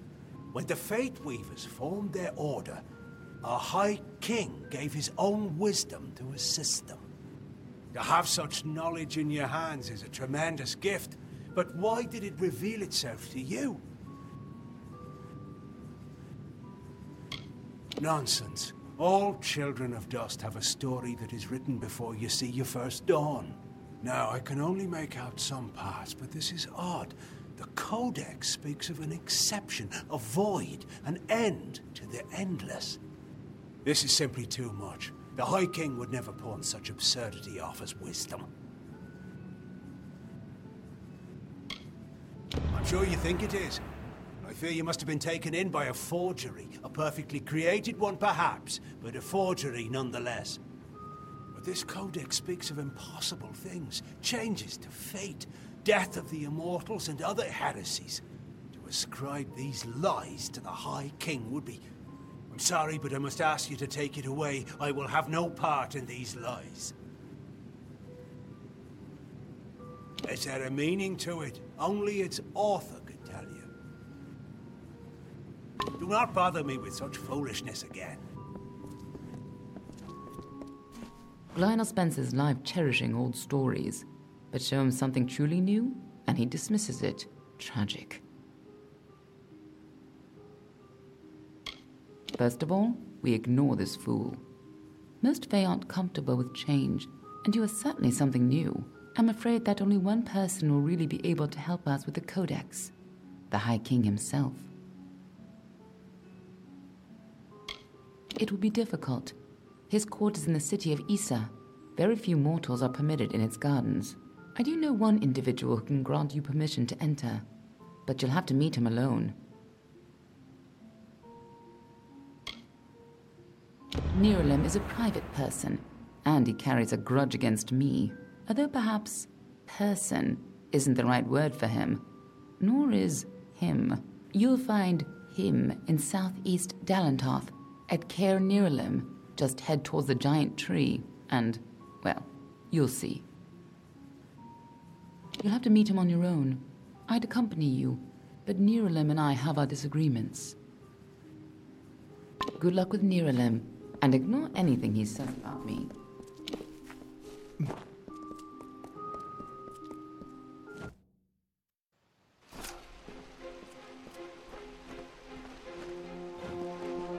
What do you want?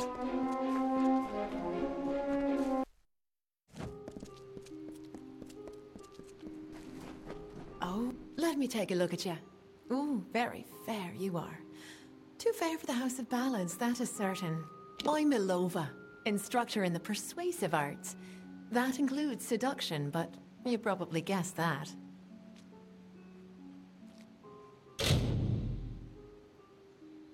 Come back soon.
I'll kill you all if I have to. Damn boggarts.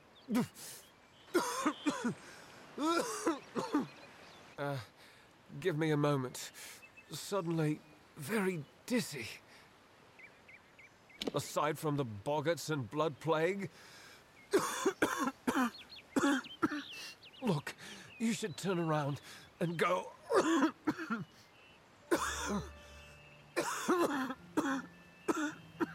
Go somewhere safe. This is no place for visitors right now. Kester Barclay would know far better than me. He's in the town square. Go and ask him yourself. Kester's right in the town square. Take care.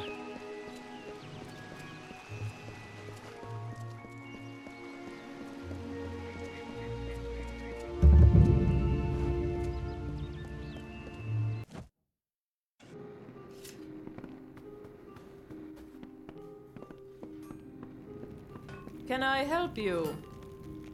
Welcome to our famed craft hall. If you've come to buy, you may speak with Olin or myself.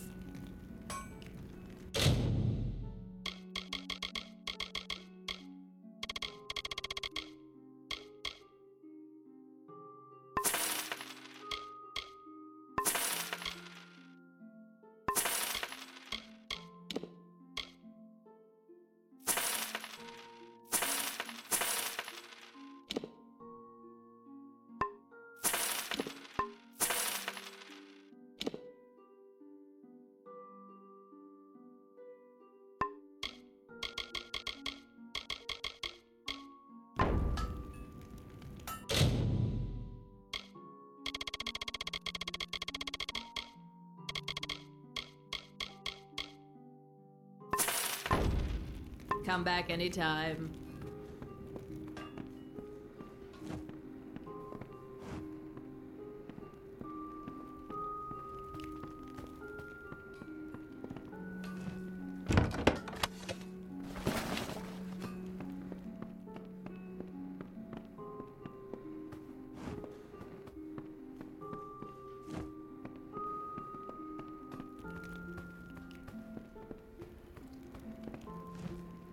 We're under a plague here in Dyton Hill, I'm afraid.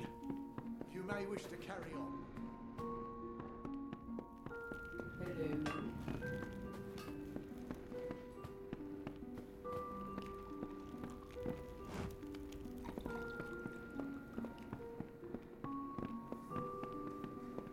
Riseburg Arms and Armours, blacksmithing on premises. So long. Can I help you?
Hello.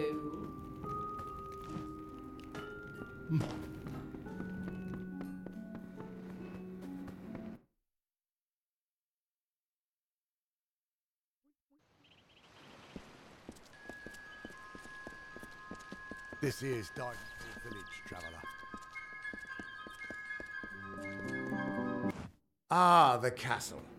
This tells me that your tavern will be a part of Loch Dyden for decades to come? Last month you told me that the plague would take us all. I know, but That's not what fate says anymore. Damn it, Agarth. You're cut off. Yeah, and I bet I know whose fault that is.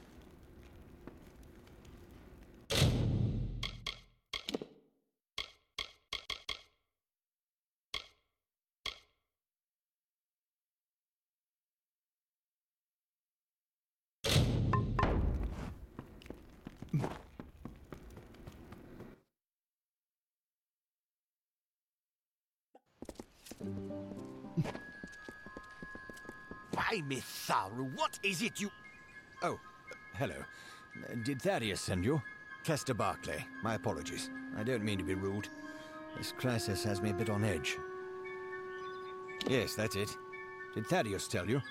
The Boggarts carry it in their venom, and they're spreading it everywhere. Normally the things keep to themselves. Looks like some Jotun got into their lair, though. Forced the Boggarts out. I can't. But Astrid Frisk, our healer, can. That is, when she has the medicine to treat it. We've been running low. More should have arrived this morning. You can ask her about it if you're curious. You're either brave or a fool. But if you could kill the Jotun, perhaps the Boggarts would leave us alone. All right. Travel north to the Boggarts' lair in Coilsbane, and clear out their cave. Driving the Jotun from Coilsbane would be the best thing you could do for us. Of course, Astrid Frisk could probably use some help as well. Please, hurry.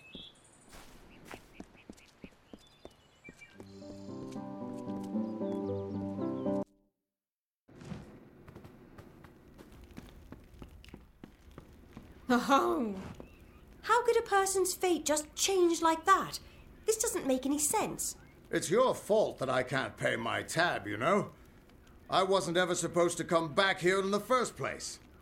I've spent the last 20 years knowing what fate had in store for me. And then you... Damn it. I thought I had my life figured out. Not for a Fate Weaver, it isn't. But that's just the problem. When I was young, I thought I could overcome anything. Now, I know otherwise. I fought beasts the size of trees, was celebrated by mortals and Fae alike. When I was initiated into the Fate Weavers, I thought it was a reward for my good deeds.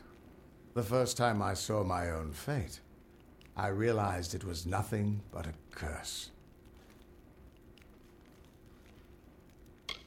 Naturally. But it wasn't a hero's death, like I'd always assumed. It was a coward's death, old and alone, like any mortal. I tried to avoid it, but I knew it'd find me. It was terrible, but I knew it was part of fate's greater plan. Then you came and changed that future. You stole my part in the tapestry. I was at peace with knowing the worst.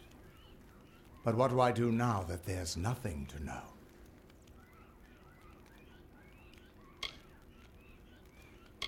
I don't doubt your intentions. Just realize that we Fate Weavers have long accepted that the reason for some things were beyond our understanding. Not everyone would trust your intentions or your foresight. Your freedom means living with a lot of responsibility. I can't help you with that, but maybe this will help lessen the other dangers you face. Take it with my thanks. Why, I once tracked the Yeth of Avgrun on a moonless night by smell alone. Fey or not, I could have tracked those Tuatha sober. They've set up in a cavern north of town, complete with some way of scrying your location. That's how they found you so easily. I have a plan, but it'll take the both of us to work. They took a big risk getting across Erythel undetected. All to attack one single objective. You. They're using something big to track you. They call it the Eyes of Tirnoch. Smash it, and they won't be following you anymore. The main entrance is heavily guarded, and will require a strong attack. The other route is trapped. It'll need a subtler approach. I don't have an answer for that. I can't imagine what about you made Gadflow send his troops across the continent. Straightforward and direct. A warrior after my own heart. I'll cover the back and make sure they can't escape to report back to whoever sent them here. Let's track down some trouble.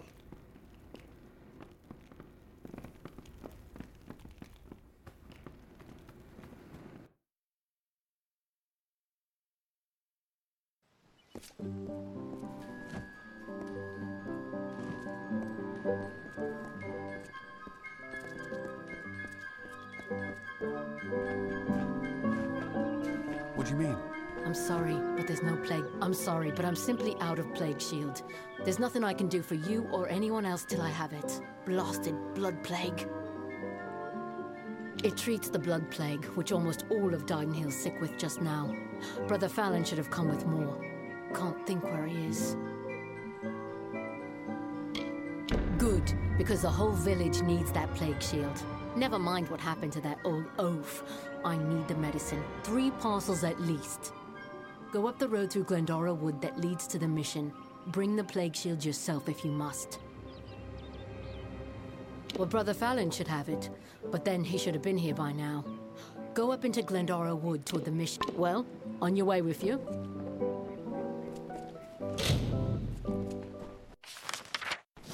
The waters of Loch Dyden. Such a lovely sight. Step carefully in the forest.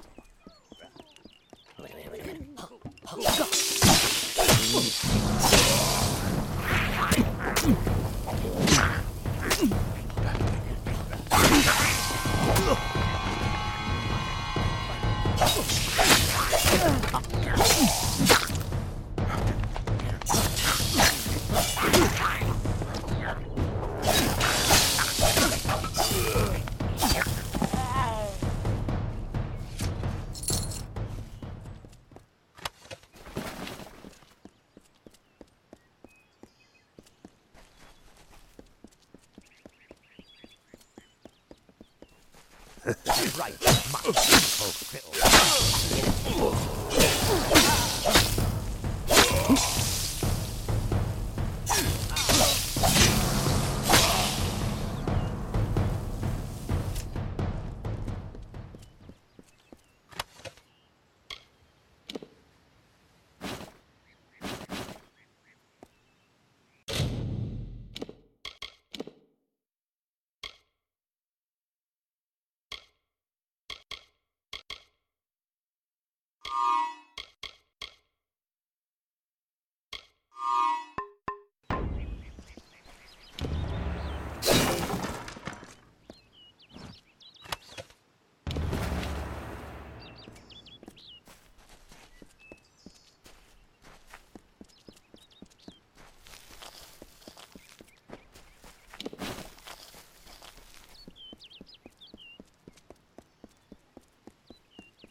As the tree roots into the earth, the tendrils of thoughts twist to the soul. As the fire renews the field, the birthing labours produce the foal. As the mantis climbs to his mate, the heart outstretched to her fair hand. As the hunter kills its prey, beside this hill he crafts from sand.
By Telogris, you surprised me. What are you doing down here? I see my Jotun have failed at their orders. But did Padaxes send you? Lysander, perhaps? Tell me. Those fools have no idea what I'm capable of, which is obvious if you're all they sent to stop me. You act as though you're surprised to find me here, as if you weren't sent here to stop me, my pursuit. But you're too late. Even now, my deathless servants rise from centuries of slumber. It is clear I cannot let you live, but answer me this, and I'll grant you a swift death. Which one sent you? Was it Padaxes or Lysander?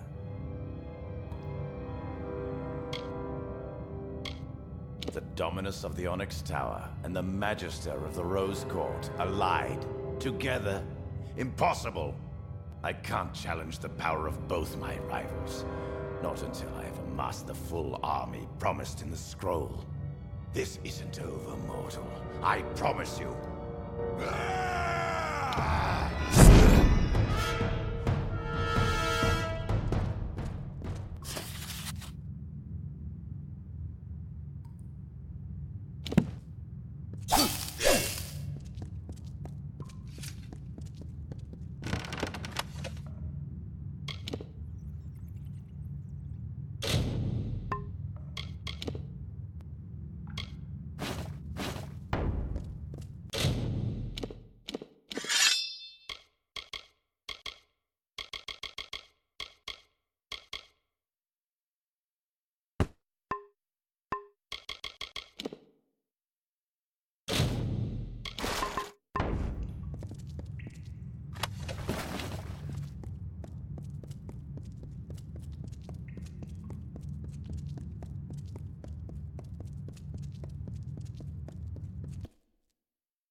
You're back.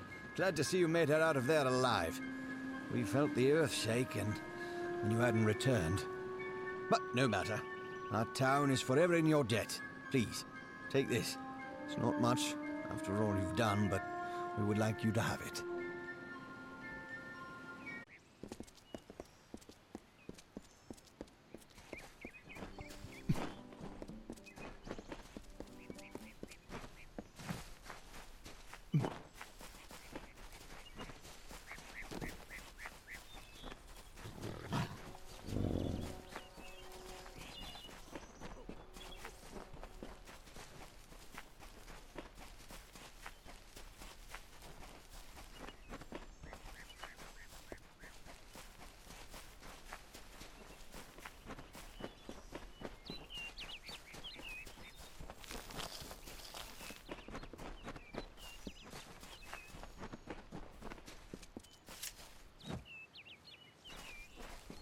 Try this one!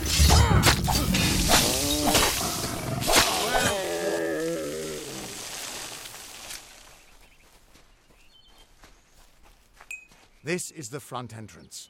You'll face their strongest guards, so it's no place for subtlety. Find their scrying mirror and smash it. I'll slip in the back and make sure none of them escape. I don't have an answer for that. I can't imagine what about you made Gadflow send his troops across the continent.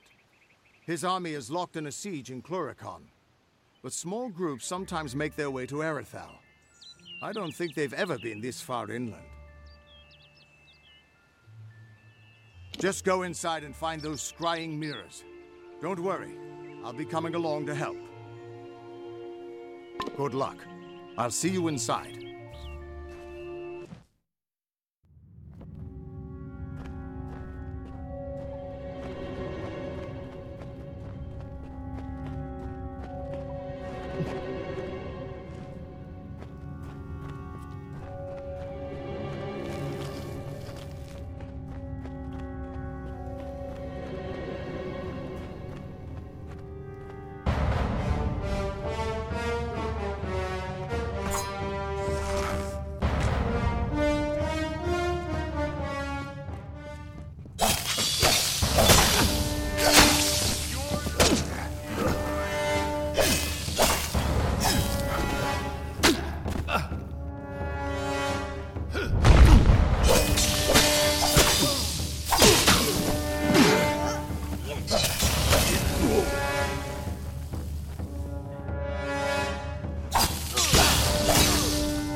Can you tell me the difference between a creature of nature and a child of dust like yourself?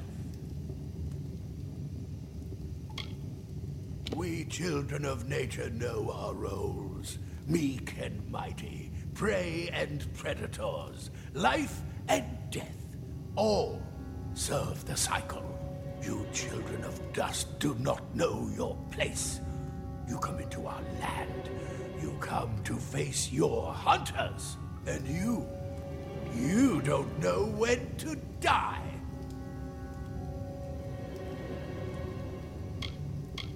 No mortal, perhaps, but I am Gadflow, blessed herald of the merciful Tyrnach. Our army shall cleanse the world of your mortal imperfection. And you, all mortals end, even if some are more persistent than others. At least the Tuatha won't be able to track you so easily now. But it looks like you've got the personal attention of their king, Gadflow. If you were anyone else, I'd suggest you start running and not stop for a few years. But you might just have a chance. You're a mortal that survived death. You exist outside of fate. The Fae do not deal well with change, and you represent a threat to whatever has driven them to this war. And as much as I hate to say it, you'll need to take Aelin Shear up on her offer of help. The Codex of Destiny should hold some answers for you. For all I know, you already met with her at the House of Ballads, but it sounds like she's the only lead now.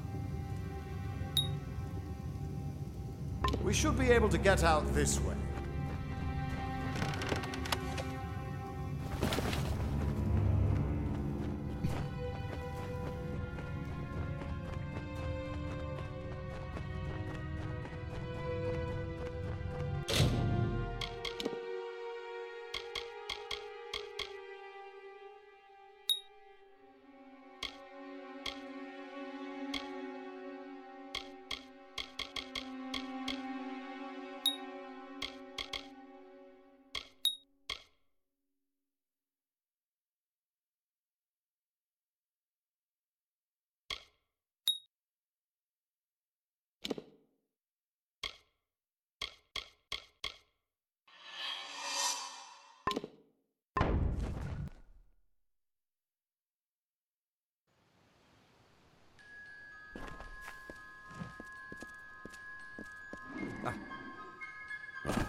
Well now, looks like a nice cut of meat just fell into our laps.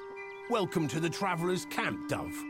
So, I don't want to think you've stumbled on our camp by accident. Go on, ask. Ask to join our merry number. Well, I've seen fist-sized rubies, living people made of vines, and I've even seen a Jotun cry. But this is a first. Why join? The Travellers are renowned rogues, thieves, and all-around good folk. If you live in the shadows, away from the law, we're for you. You want riches? We'll help you take them. You want fame? They'll sing songs of you forever. Want adventure? Look no further. Oh, you're breaking my poor heart, Dove, just like Krilgarin. But I trust you'll come to regret your mistake. When such a time has reached you, see me again. I'll be right here. But feel free to explore the camp if you so like.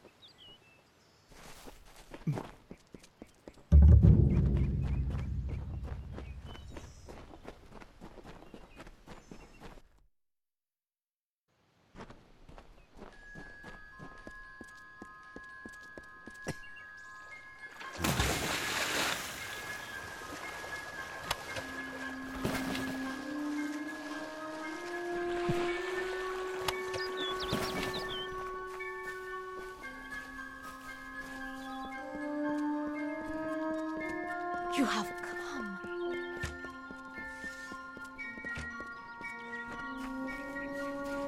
Looks like you've drummed up a good deal of business. If I may, the Travellers could use someone of your skill. Have you spoken with Grim Onwing? You really should.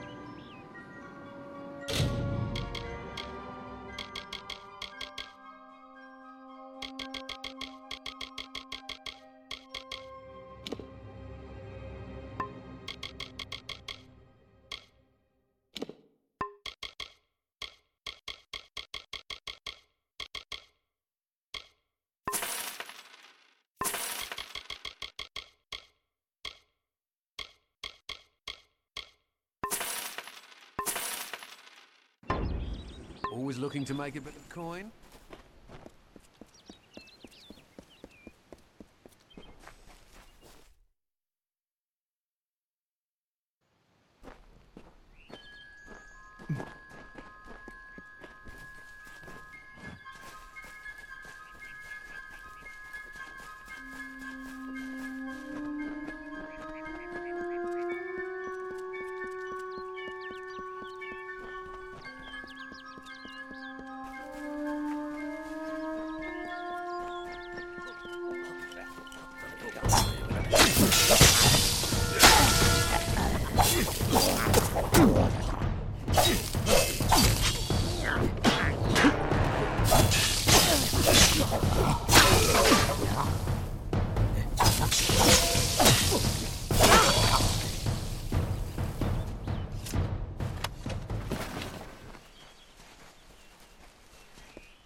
Nice to see you, my child.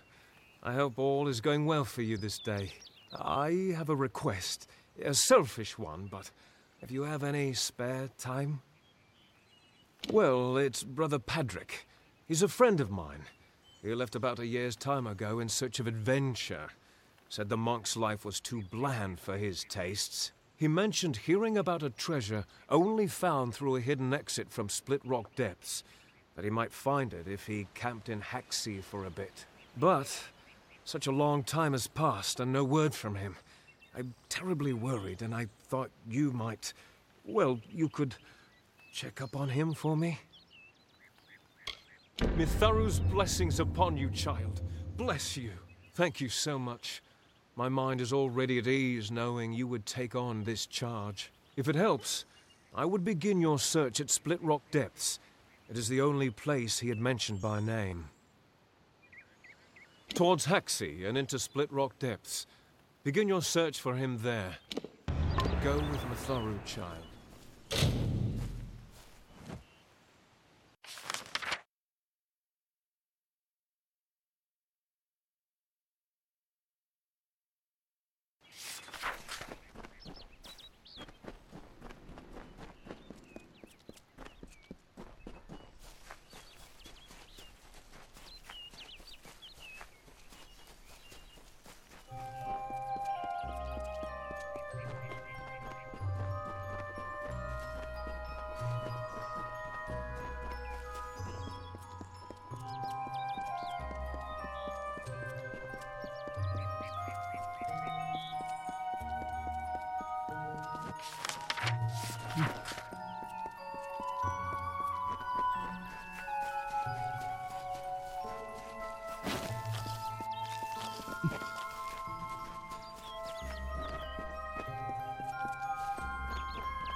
I'm afraid you've caught me at a bad time, friend. The famed hospitality of the gnomes may be missing today. You see, I am in distress. I lent my journal to a fellow surveyor to record information from the Split Rock depths. His name is Horace Despero. He ventured into the caves but never returned. No, I am worried about him, and I must admit, my journal as well. It may sound selfish, but the journals we surveyors keep are very important to our work. If possible, I need to find out what became of my friend. And the journal too. I'm a surveyor from a mining company from the east. The journal contains all the data I've gathered from my exploration of the area. I lent it to Horace so that he could add data he gathered from Split Rock depths. Since he hasn't returned, I'm worried something terrible might have happened down there. If you can find out what happened, I would like to know. It should be somewhere in Split Rock depths. As I said, Horace may be trapped down there also. Please, find out what became of him, and bring the journal back to me. Farewell.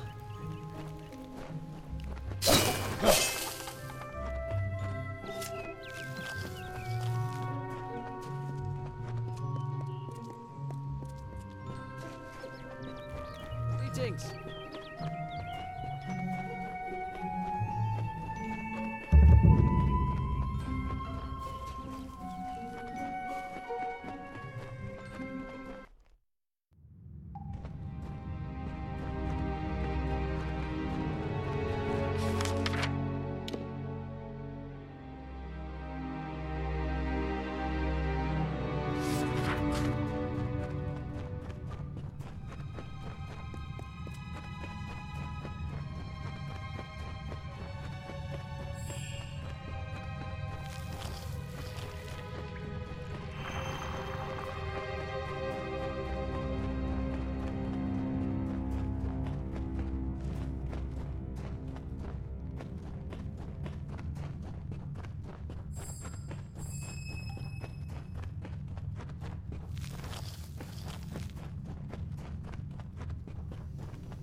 Yes? My journal! Oh, I trust this wasn't too difficult to obtain. What of Horace? A shame that. But thank you for being brave enough to retrieve this, in spite of what happened to Horace. As we agreed, here is some gold for your trouble. I appreciate your help.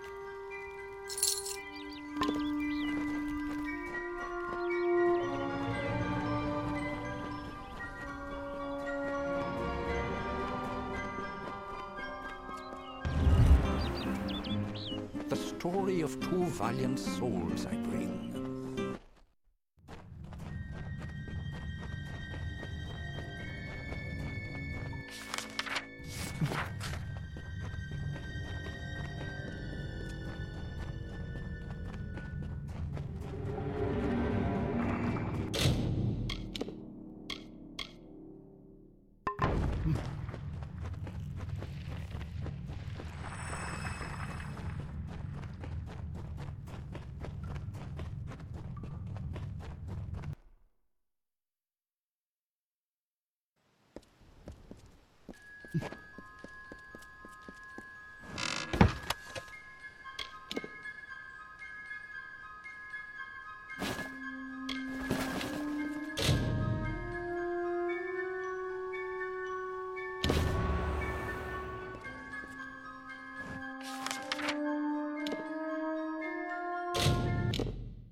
Welcome to St. Edric's.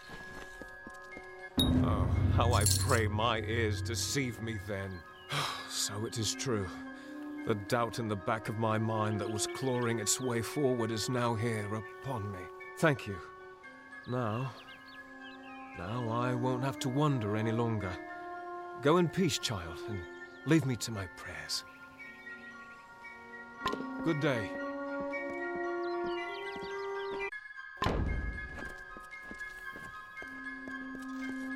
Hello, child.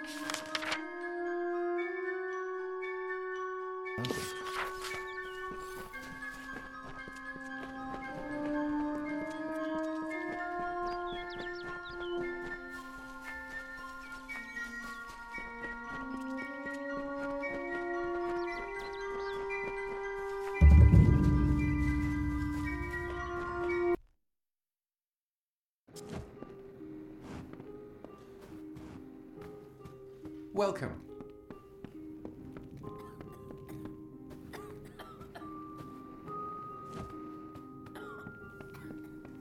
Welcome to our lodge.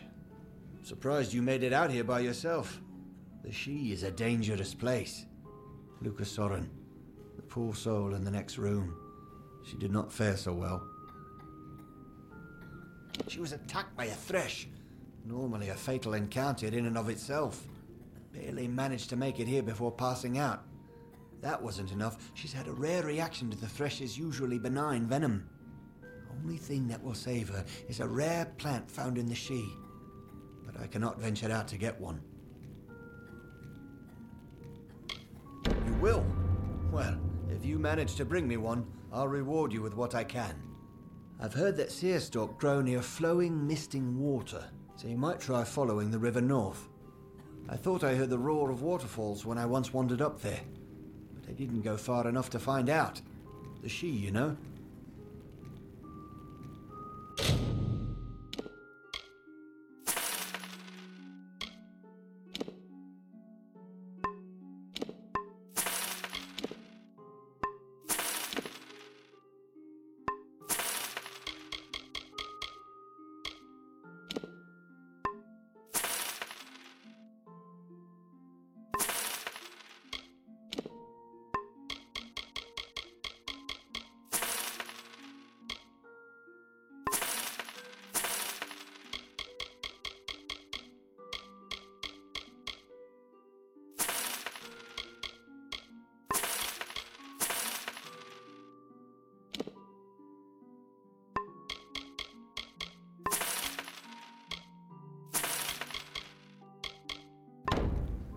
I shall see you later.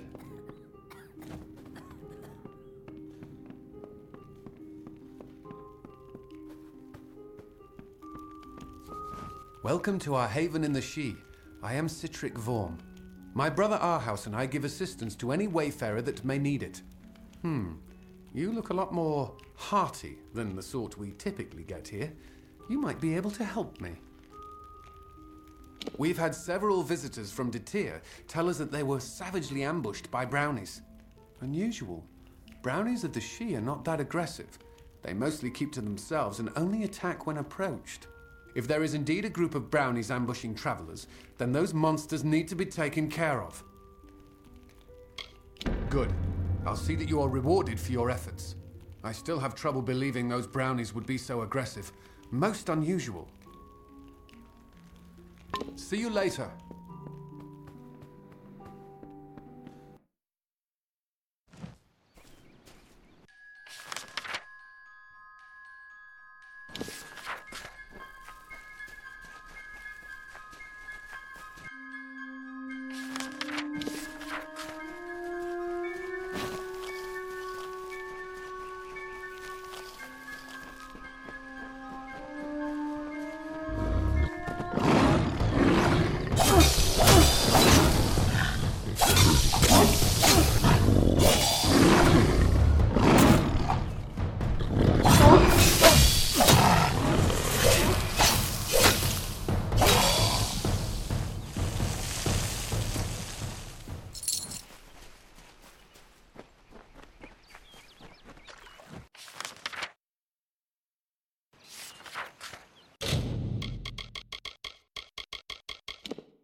Welcome.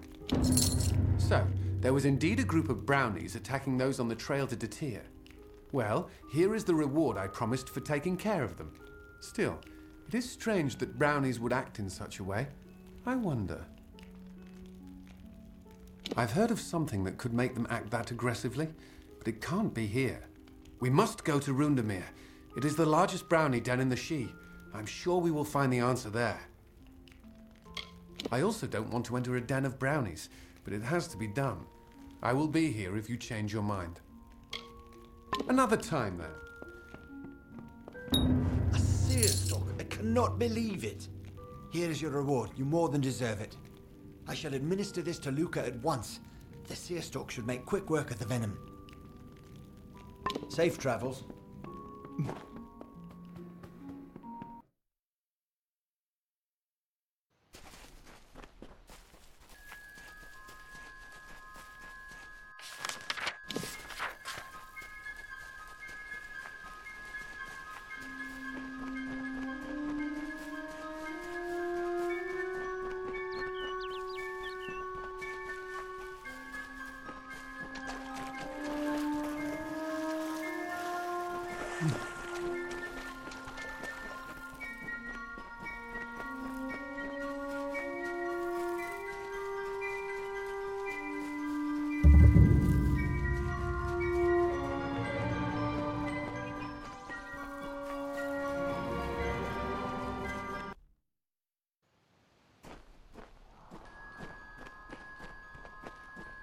Another mortal, but not like the others.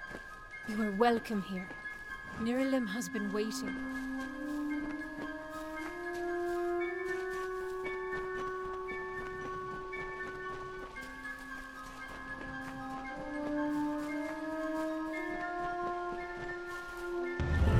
She sought to bring the light of truth, to save a village plagued, to find a cure for them, her quest, the Maid of Windermere, her test. She faced the evil maid. Come closer, little curiosity. Undo your evil magic now, or I will end this tale, I vow.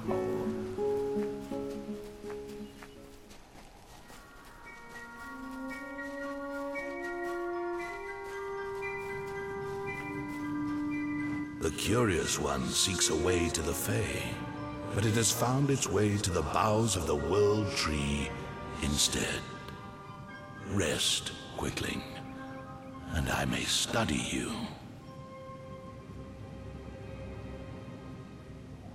Look around you, and I am all that you can see. My roots spread across Dalentarth. My leaves read the winds from Frostbrine Coast to Alabastra. My family and I circle this world. We were saplings when your kind emerged from the dark, and we will grow with you until this world burns once again.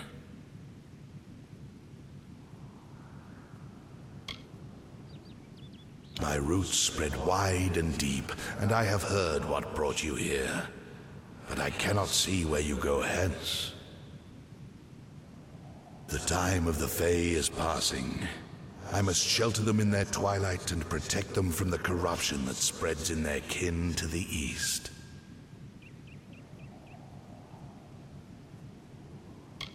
I know your needs, but the predators circle Issa in her nest, and I cannot allow another to enter.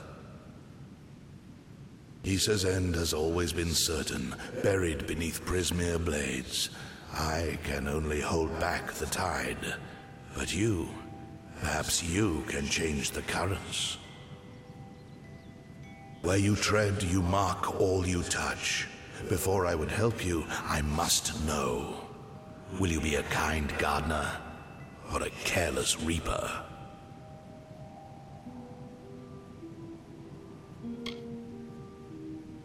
Like all quicklings, you are eager to act.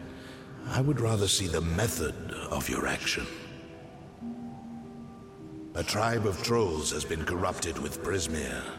Their matriarch, Nash, has united the clans in the first step on the path of Dalentarth's demise.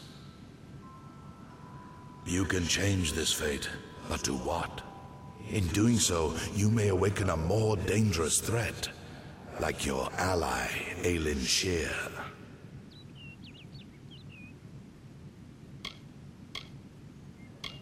She walks a deep and tangled path, one that you walked alongside her before your death. But your path is your own now. Defeat Nash. Remove the taint of Brismere. Then I shall see who you are. If not, who you will become. The Troll Matriarch and her brood await at Haxi. Their corruption burns my roots and threatens our future. Walk your path and watch your ally.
The troll named Nyx had a most troubled heart.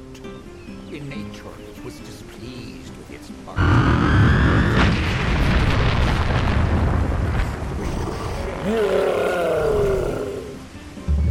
In grief, it went to Nyx and begged him near. "'Tis your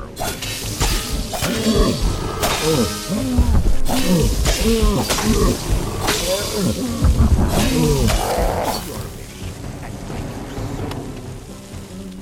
are a human now, she cackled. Go.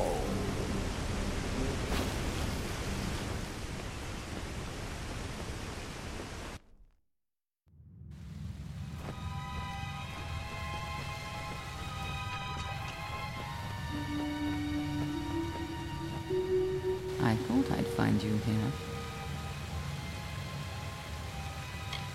If you were anyone else, I'd say it was destiny. But in this case, it was that damned tree. He's got roots and branches all through this forest. He said we should walk this path together. Thought I could help you, or maybe that you could help me. I've never met Nash. Trolls and Doppelfar rarely invite each other to tea. But if she's matriarch of a clan, you can be sure that she's strong. And if she's so corrupted that Niralim is nervous about her, then she must pose a bigger threat than most trolls. None of us could have foreseen the rise of Gadflow and his army, but we should have, and now we're all facing the price. Let's not keep Nash waiting.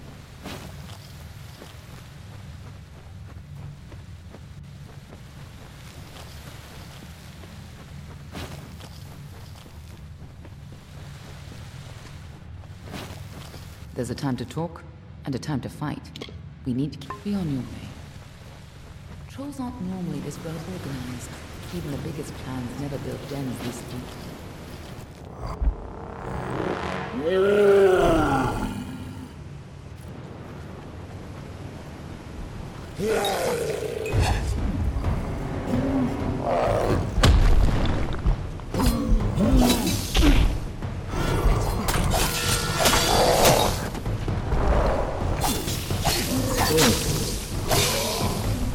This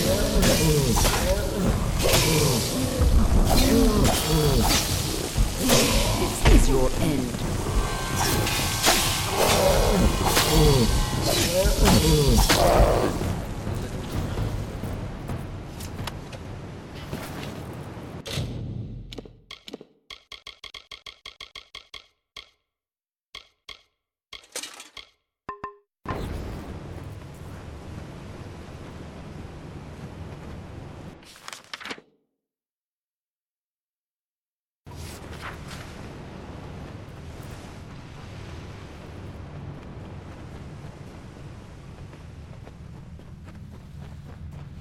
What are the Tuatha doing?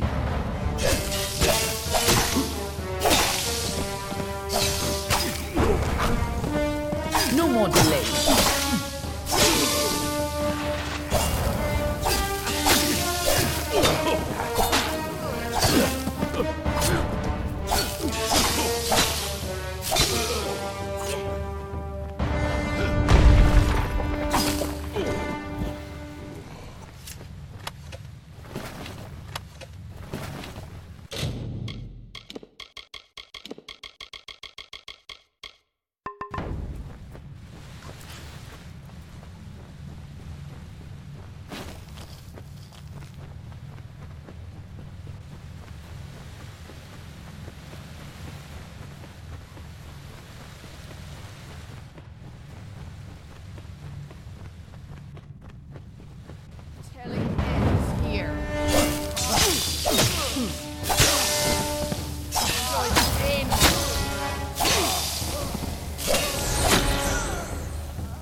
If these trolls ever went on a rampage, they could destroy half of Downtown.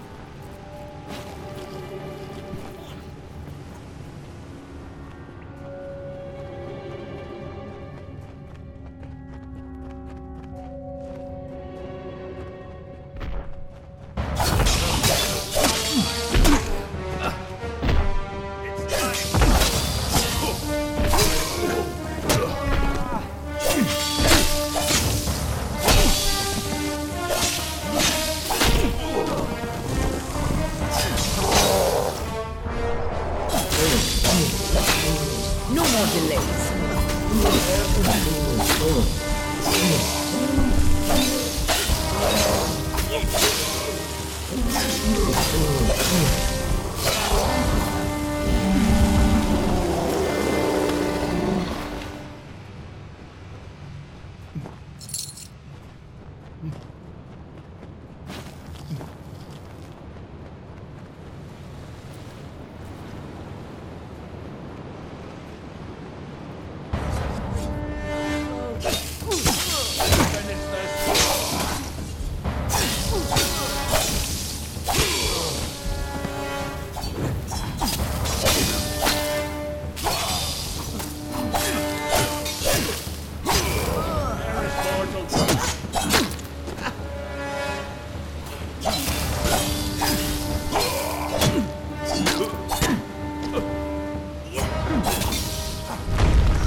No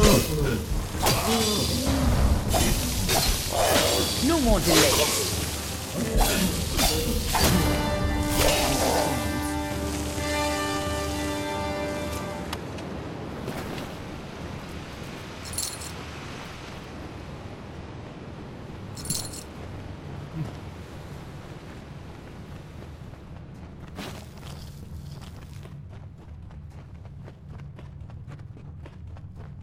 Looks like the Tuatha have been working here for a long time.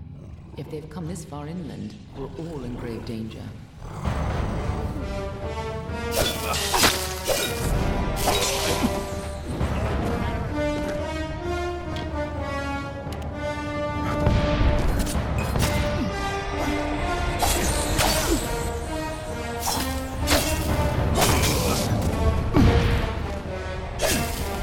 No more delays.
No more delays.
Nice work. I see you haven't forgotten how to handle yourself in a fight. Still, this is bad. I didn't think the Tuatha would reach this far. At least not so soon. Obviously, the Tuatha have bigger plans than just killing you. Infusing the trolls with Prismeer, trying to bring the war to Dalentar? Niralim was right to be concerned.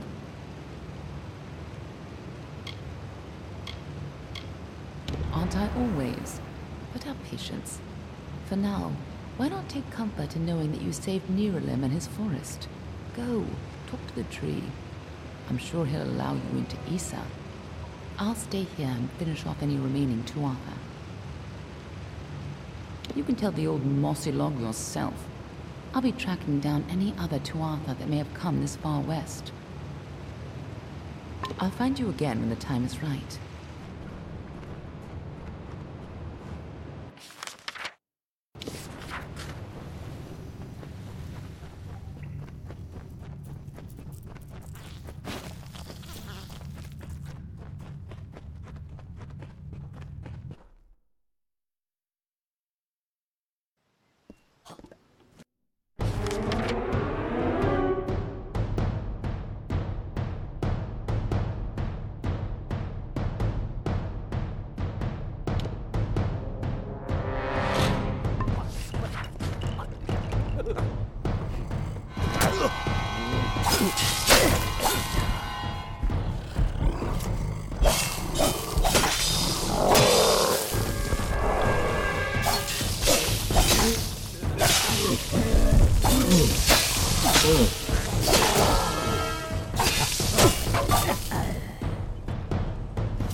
You return, and in your wake, Dalentarth blossoms.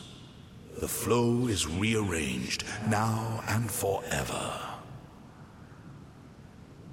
Nash's brood is at an end. You have destroyed what was written, and made a new fate for Dalentarth. Even your darkest ally walks a lighter path. And yet the Tuatha still spread, marching with Prismeer and pain. You have only delayed our doom.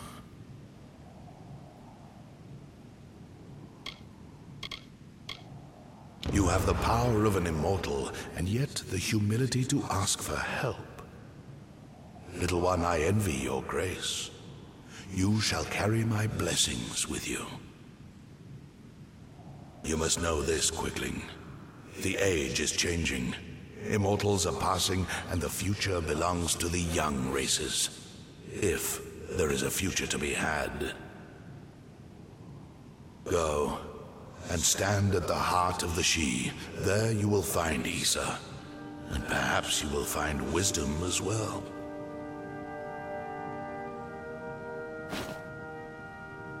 Only the path of your own choosing.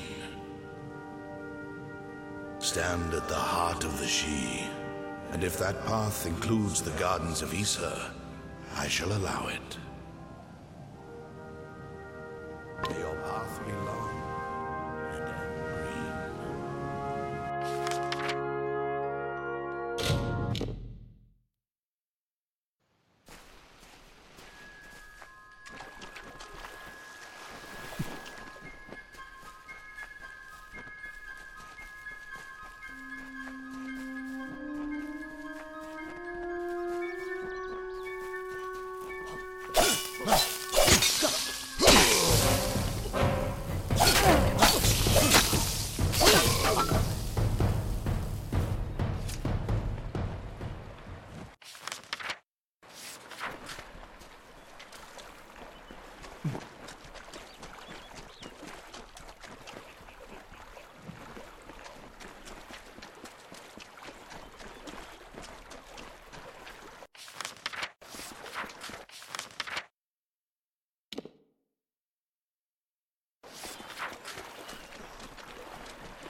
Welcome to the Gardens of Issa, home of the Summer Court, and the warm heart of the Feylands. It is a rare occasion for us to welcome a child of dust into Issa, but it is equally rare that Niralim chooses a champion. Pleased to meet you. I am Chancellor to the High King. I pray you enjoy our hospitality.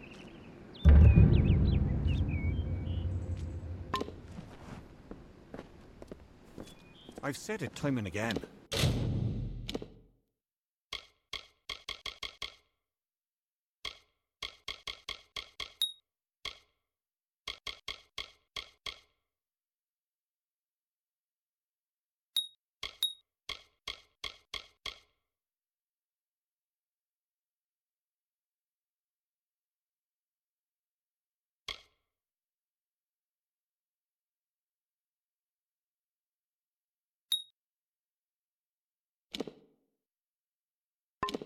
Mortals are meant for warfare. It is your way. Have you seen Bree? Death is all Always part in of a the hurry. fight. He is. It is a pity your kind will suffer so long. Mortals in Issa. What do you want?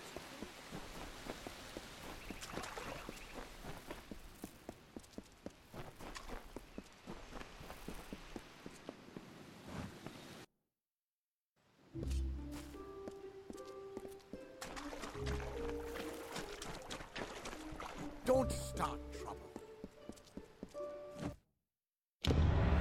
High King Tatarian is waiting for you. Please place the Codex before him, and he will continue. can't help but worry about Hughes.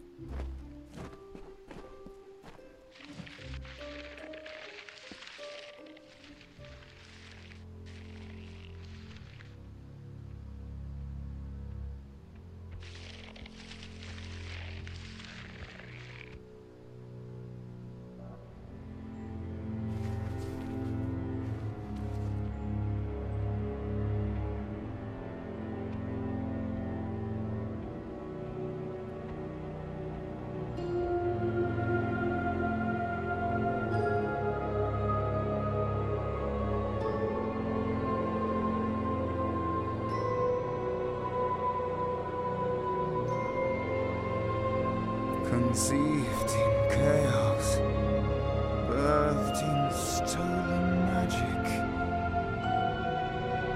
torn from fate, child of two fathers, treacheries in treacheries, winter is broken.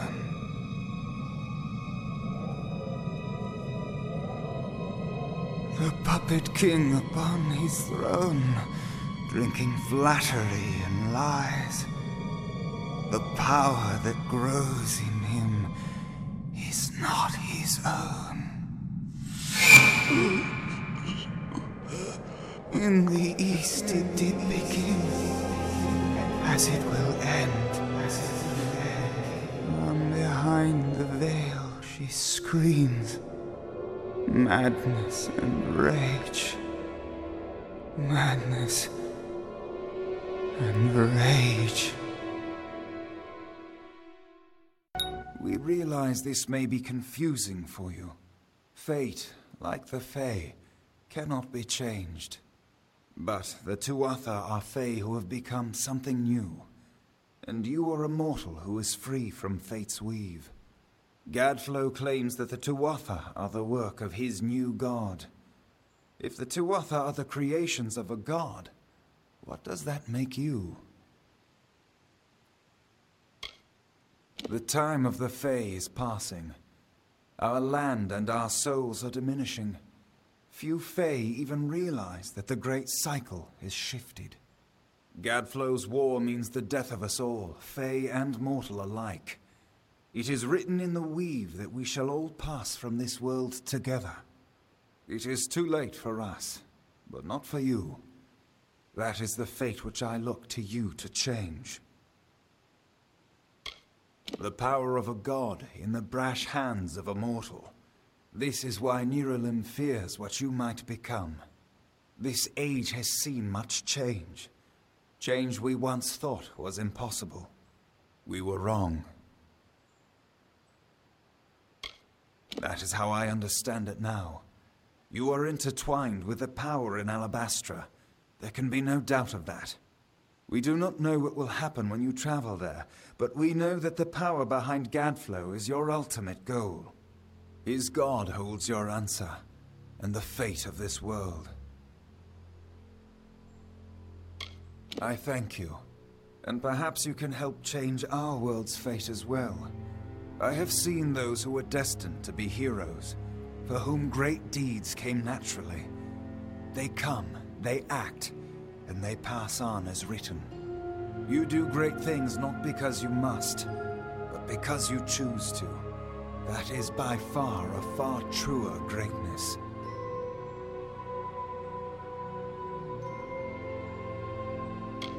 Admirable, but strength of will cannot see you through this alone. You may be unbound by fate, but you are not free from death.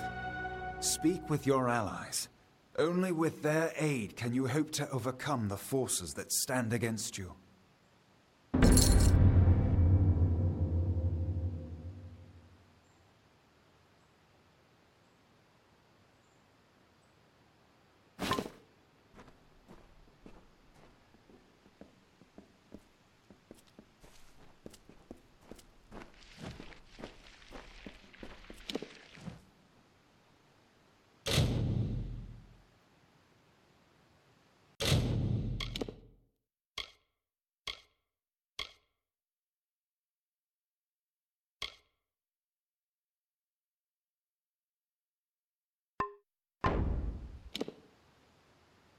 Who would have thought you were so interesting?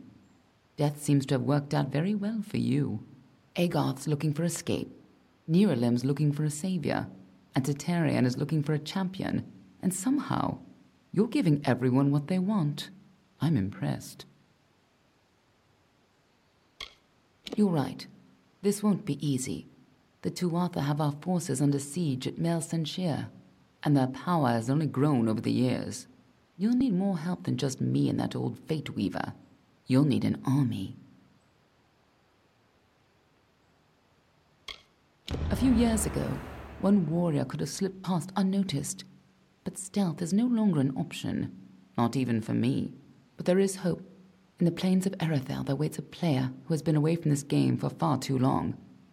It is time to contact General Telera. Meet me in the village of Emer, and I will tell you everything. Be on your way.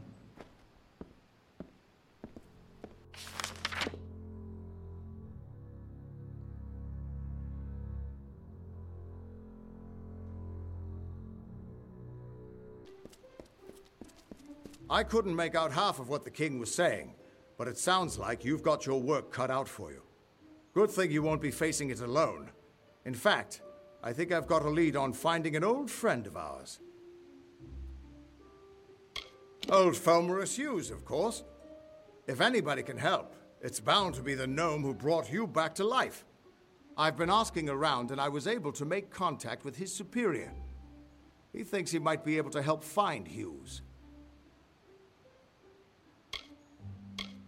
No, he's a crafty one.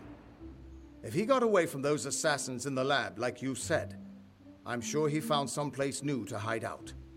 And if anyone's likely to know where he'd go to find safe haven, it'd be the Templar who sponsored his work. His name's Octien. Go southeast to the Hollowlands. Templar Octien will be waiting there to discuss how you might find Hughes. You're not the only one on the hunt for Hughes. Octien has followed his trail to the Hollowlands in Ditir. You'll want to talk to him.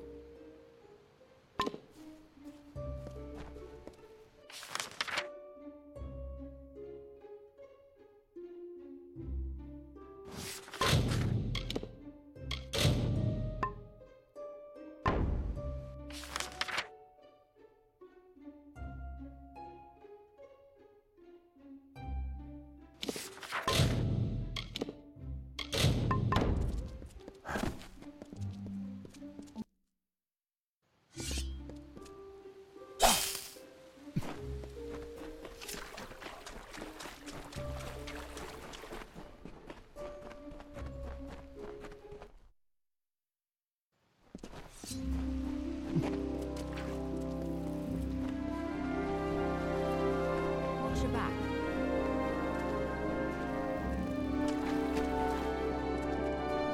I've said it time and again. Mortals are meant for warfare. It is your way.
Welcome to the smithy.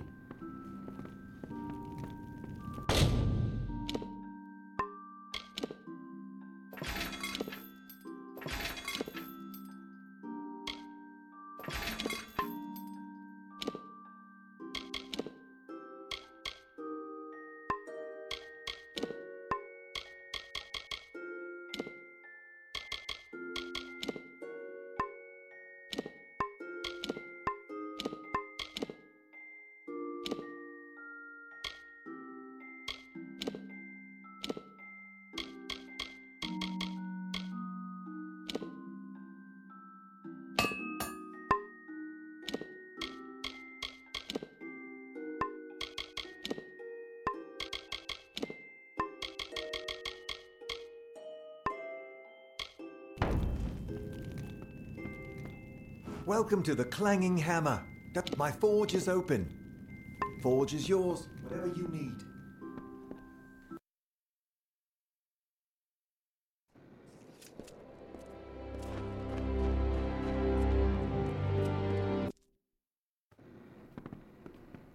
Good day. There's a bed if you're stopping over. A tankard if...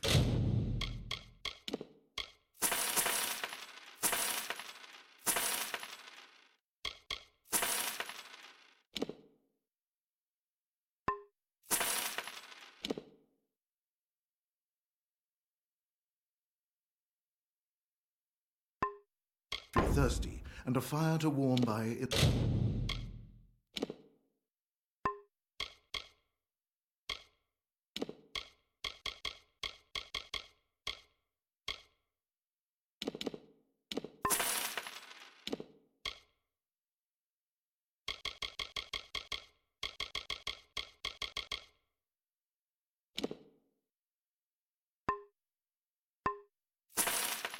The Golden Plains Inn. Always open.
What is it now? I've told you before, and I'll tell you again. We will leave when there is someplace else for us to go. Tell your friends in Emer that as long as the Tuatha burn our homes, we'll keep searching for a place to settle. I saw them with my own eyes, and I know Tuatha killed my fair share in the war. I am Elrod Edmund, leader of this pathetic band of ragmen. We come from the farms of the Twili coast. Go there now, and you will find only ruin. The Tuatha raiding parties terrorized us where we were safest. At home, there are spies among us, my friend, and they must be rooted out. Will you help me? Kill them. What else? I would do it myself, but I must lead my people. They have no hope left to speak of. My strength is all they have. Fine. Then we shall be discreet. There are 3 whom I suspect of scouting for the Tuatha. They are paid in gold. There is no record of their actions.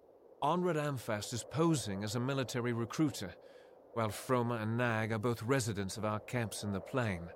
Be careful. Consider all of them well connected. Be swift. Be merciless. Onred lurks in the shade of the Forsaken Plain mostly. Try Emer, or the West Phalanx. Froma and Nag are likely in one of the refugee camps to the east. Good luck.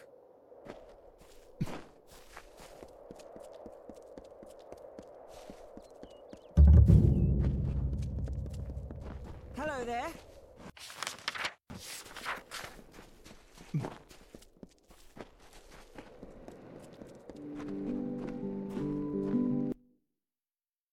Just give me a straight answer.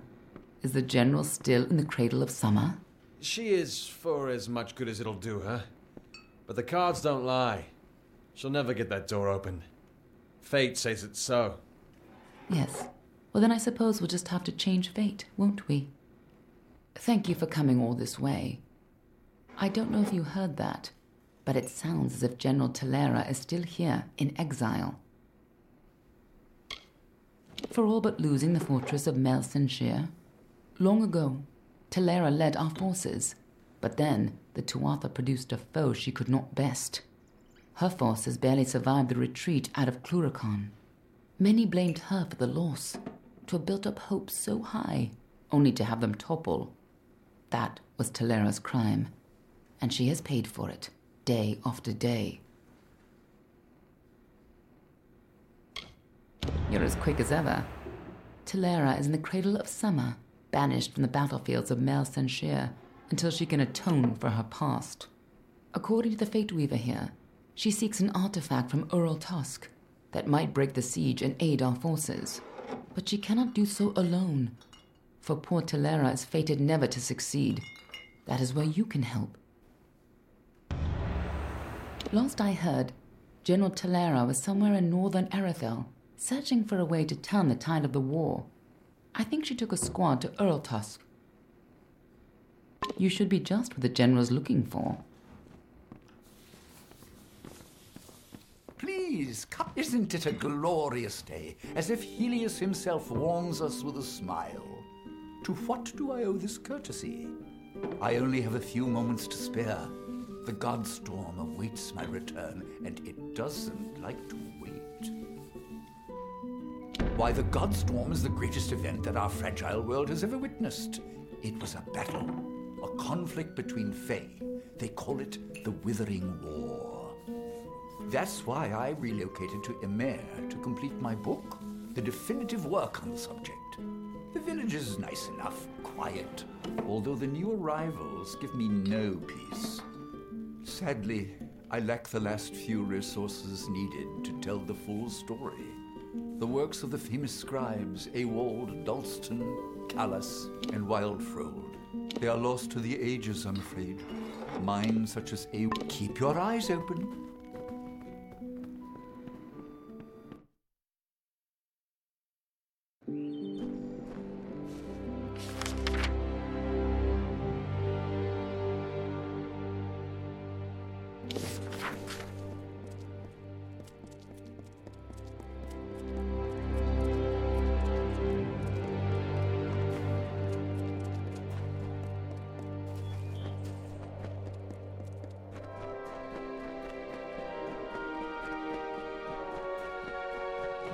pain. Help me, please. I've been robbed. The rogue stabbed me, made off with my belongings. Blast! I can't believe I lost the amulet. Damn, Freeman. We refugees are an easy target. There's little we can do to defend ourselves. He came from the cliffs. A bandit, I think. Stabbed me in the back, then made off with my satchel in his hand, and a wicked smile on his face.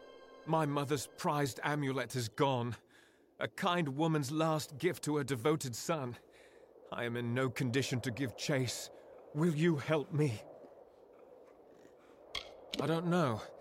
It looked like one of the bandits that prey on us poor refugees. That amulet could fetch a fair sum. Thank the gods. I don't know what I would have done if you hadn't passed this way. The bandit left me bleeding by the roadside, running north into the Cradle of Summer as fast as his legs would take him. I'm not sure, but he went north, toward the Cradle of Summer. He went north.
Hello.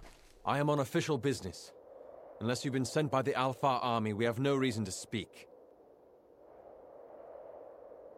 Ask anyone and you'll get the same answer. They're animals. They care nothing for the mortal races. We're just dust to them.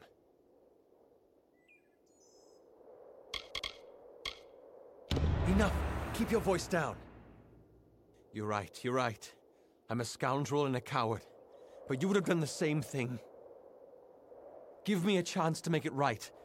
You have my word, as a father. My informing days are over. Good riddance.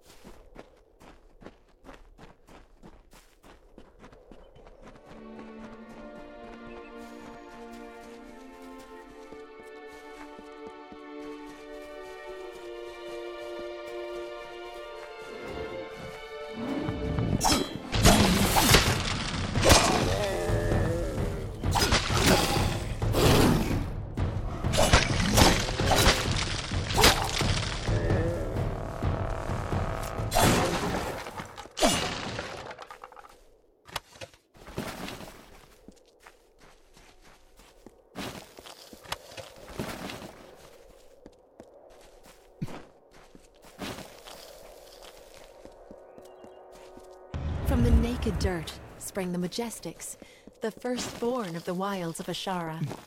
Around them, they heard the song of splendor of a once and future summer. And they responded. And the earth moved. The carver shaped, the architect built, and the shaper composed.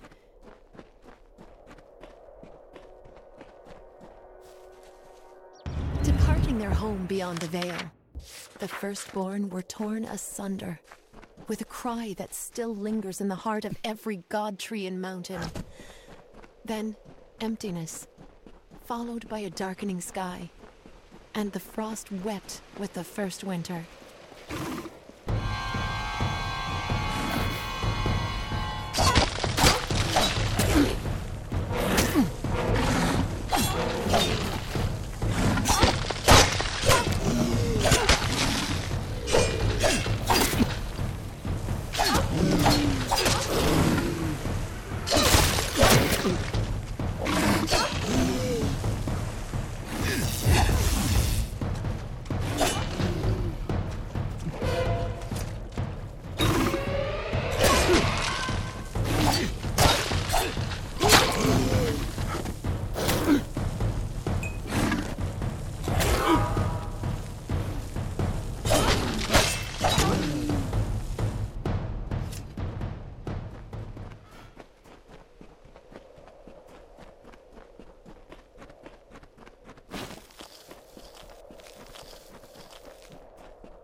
Oh, hello. Lovely weather. Have you spotted any sativa fiber? It's okay if you haven't. I'll keep looking. Lovely weather.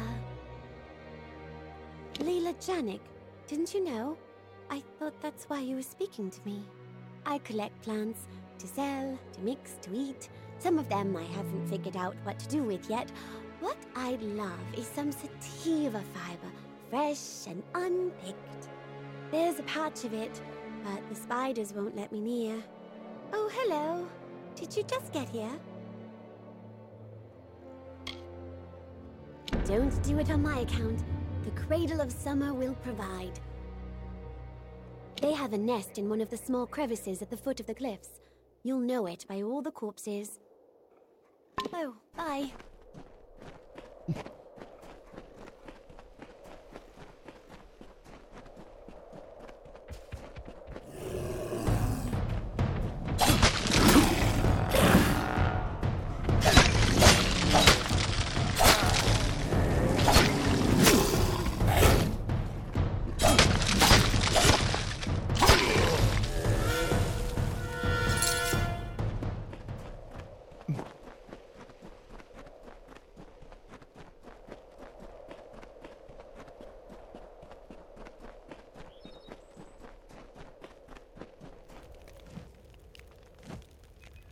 Thank the gods! Someone's come for me at last. Yes, I am the scoundrel you're looking for. Yes, I stabbed my partner in the back. Do with me what you like. Just please, please take the amulet. It's yours. I'll tell you why. This Fey trinket belonged to Armand the Clever, and it's cursed. Like most, I considered it an old traveler's story. Well, now I'm a believer. It's real. I have the scars to prove it. Your only hope is to give it away, or to travel to Armand's Hollow, in hopes you can remove the curse, which is why I'm here. Please, take the amulet. I am so weak. I cannot withstand its influence. If I possess it any longer, I will surely die.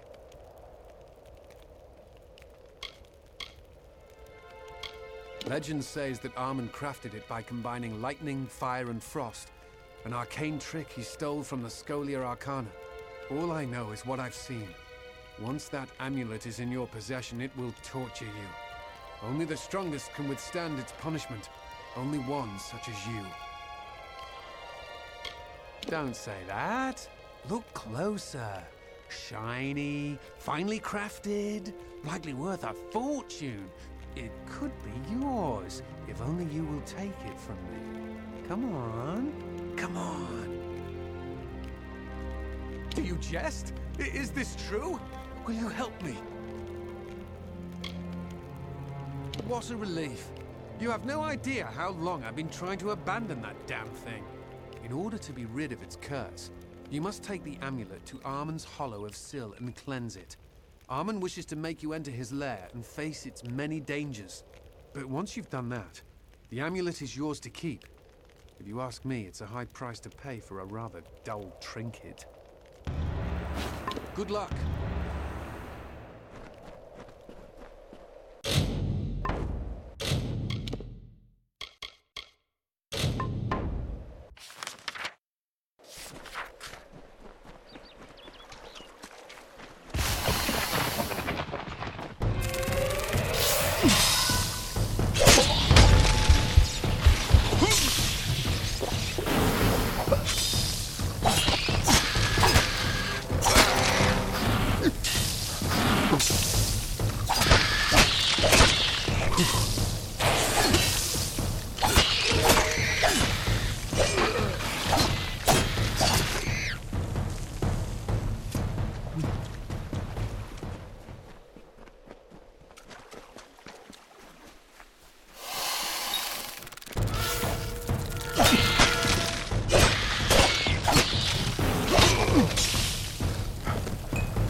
In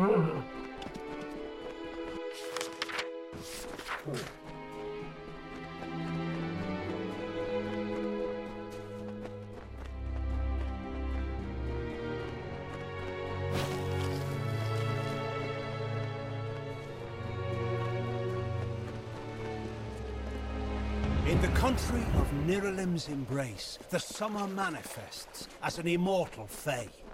You know her, him, it, as the Resplendent Warrior, or the Ardent Conqueror. You mortals... My, you've gone and killed the spiders. How grand, how very grand. Normally I don't condone the killing of innocent creatures, but those are so creepy. You are too kind. From now on, you are considered a valued customer to all the Janiks. Everything is cheaper for the Spider Slayer. That is your name, isn't it?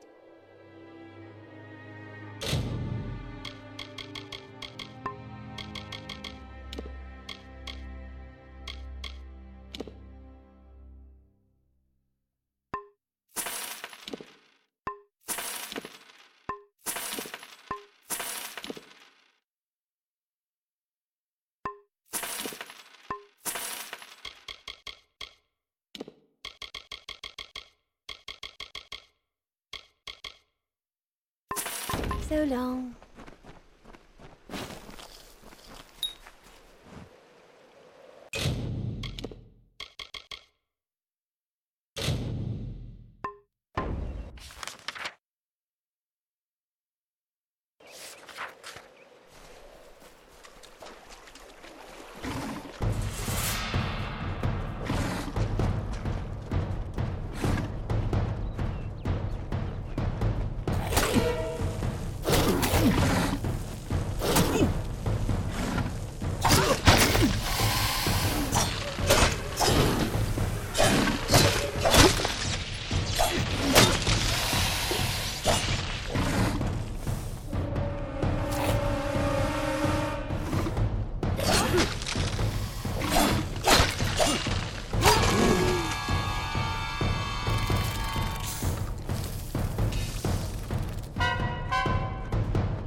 You're back. Incredible. You're alive. The gods are good, my friend. Now, tell me, is today my lucky day? Wonderful. Give it here. The amulet itself isn't worth the stone it's made from, but it's the story that interests me. Something of Armand's belongs to me. I don't have much in the way of gold, but I have acquired quite the collection of useful items in my, travels.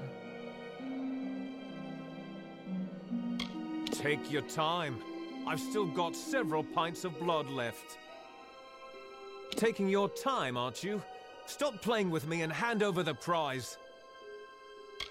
That's why I like you. You prefer action to debate. You will go far because of it. Like me.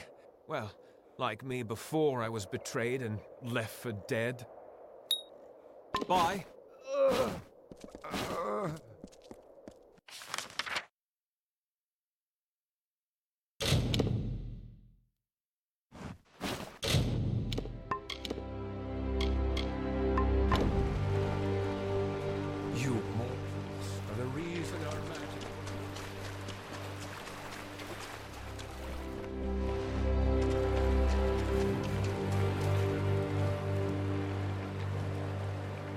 Are you one of the intruders? One of the children of the dust? What else can we possibly give you that you haven't already taken? The cradle of summer is not a flower for the plucking. Mortals, children of the dust. Those who seek only to steal the treasures of the land from which we sprung, to end the deep slumber.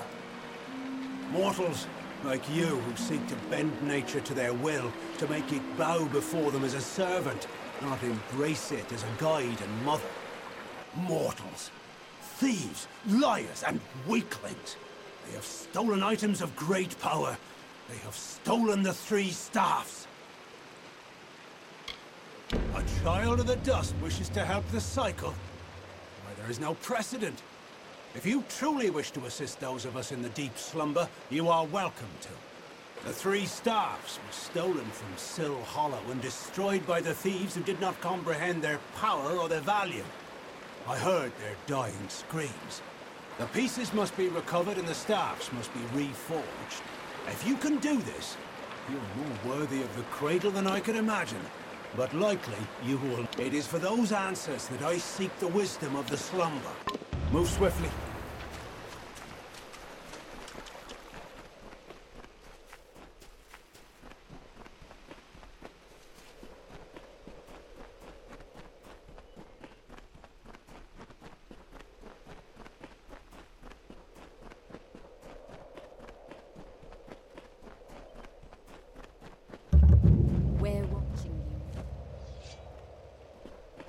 Hail. I am General Talera ap Gwydion, former commander of the Eastern Alfar forces. Surely you're not the aide Aelin Shear promised.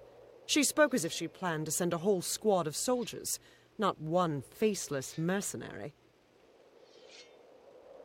You have the bearing of one that's seen combat, but you never fought in the war, or you would know who I am. Once I was the commander of Mel Sen Shear, the Alfar fortress to the east. I held back the Tuatha at every push before the Baelor came. Then everything fell to pieces. So, she is behind this. That woman. One too many times she's meddled in my affairs, making promises she never intends to keep. Well, perhaps it is for the best. The fewer people involved in my affairs, the better. You see, misfortune follows closely at my heels. It is the lot fate has cast for me. The years have been long since I first learned of the means that might deliver Mel Sen Shear from the Tuatha. It lies in Earl Tusk, beyond a gate fated never to be opened, in a hall awash with Niskaru. Any who seek access to the ruin must face them. These ruins are said to be the resting place of the Piercing Light, a spear carved from the tusk of the Niskaru Duke, Gajor. The legends say it destroys any horror, in the mind or on the battlefield. No place is more deserving of such a power as Mel Sen Shear. The ruin holds the only weapon known that can slay an Iskaru lord, and the monsters inside will do anything to keep it safe. The Arathi sealed Earl Tusk to be opened only when the great voices rise in song. This may refer to the windstones scattered across the plains, but I can't be sure. Years ago, this chime was found near the ruin. I've tried using it to make the windstones sing, but I've had no luck. As if that's a surprise.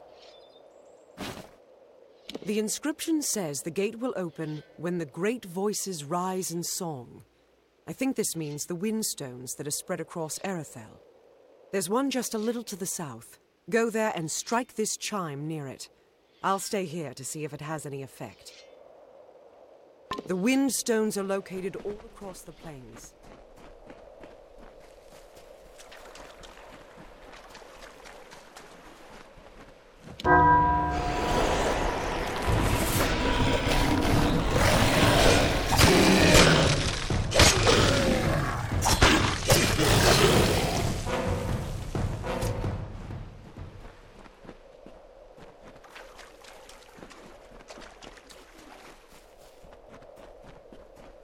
We're watching you.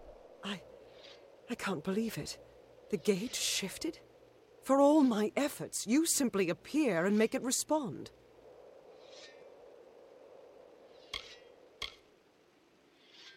No one could, not even Fate Weavers. They say that fate has woven no thread to open these doors.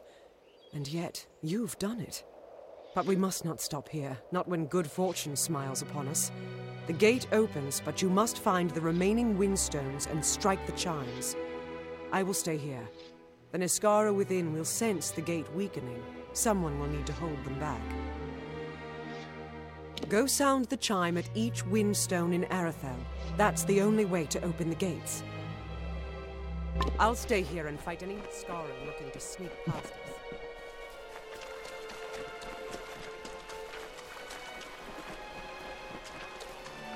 The Shaper bequeathed her music to the countryside of marbled ruin.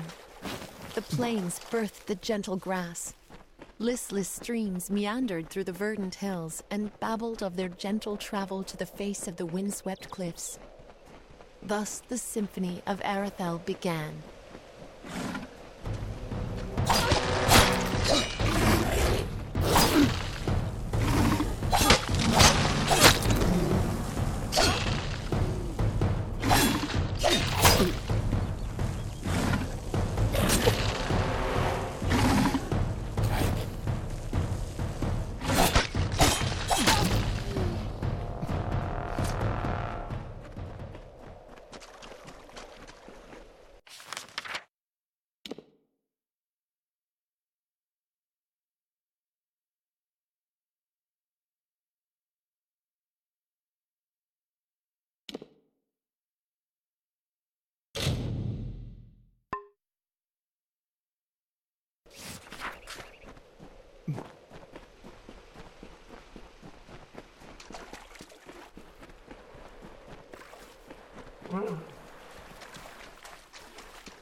Look to these open plains, nestled where mire and rocky deserts cease, where the hungry forests end.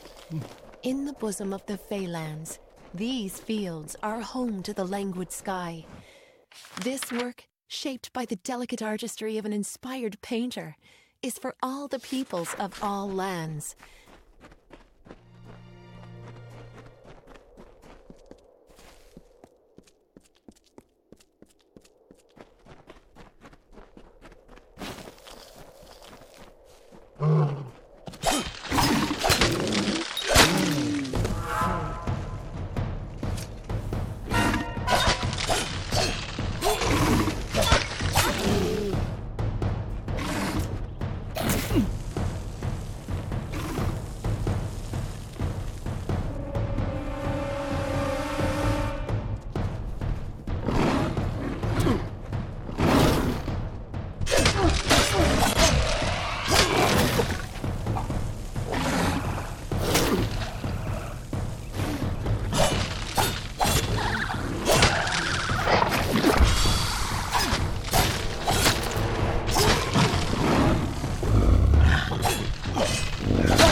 Death is part of the cycle.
Welcome. Did you hear? We have a famous scholar in here.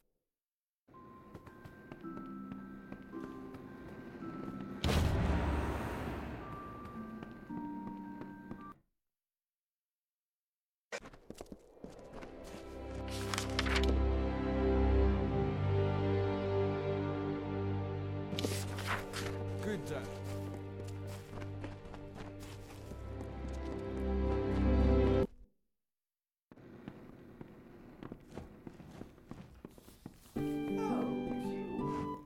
Hello, I'm Orca Tet. Safe travels.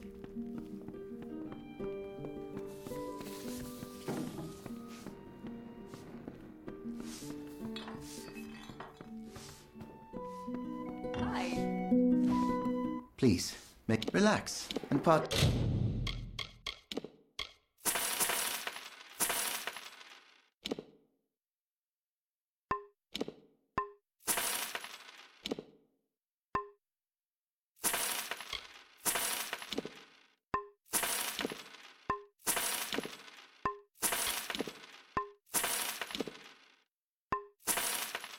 Take of what our small hamlet has to offer.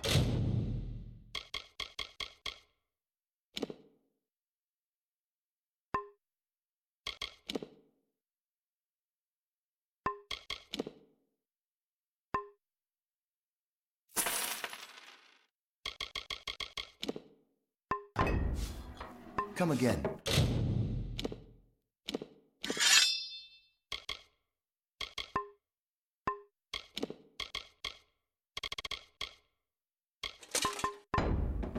Hello again. How are you enjoying your visit? Come again.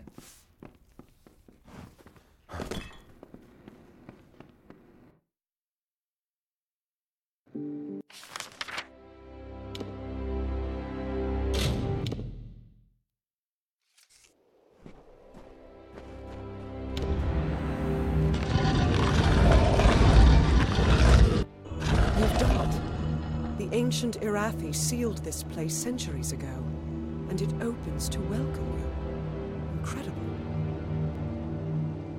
The piercing light should be in the deepest vault of these ruins. Be careful. The Niskara will do anything to keep us from that spear. The piercing light awaits.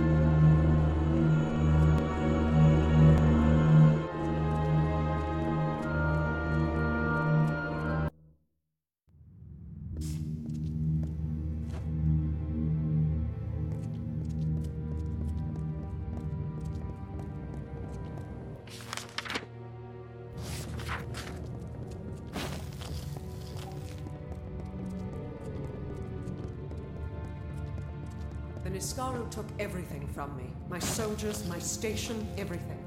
All my life burned when Balor rose over the field.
These Niskaru, they were not always in the war.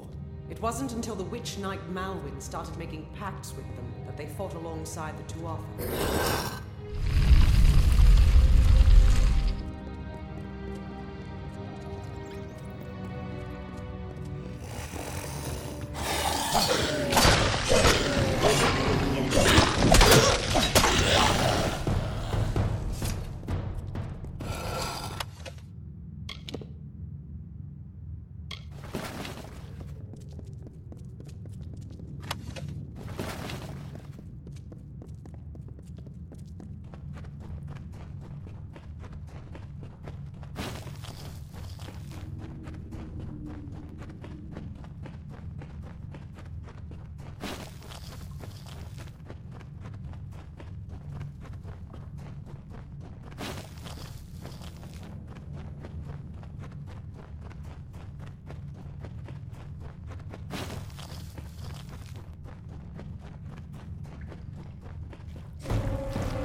We're close now.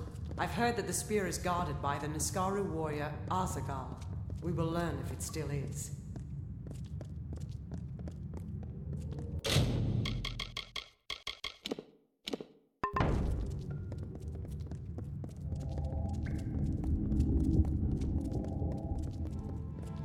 I see the spear. The Niskaru were sure to press the attack. You must...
I don't know what to feel.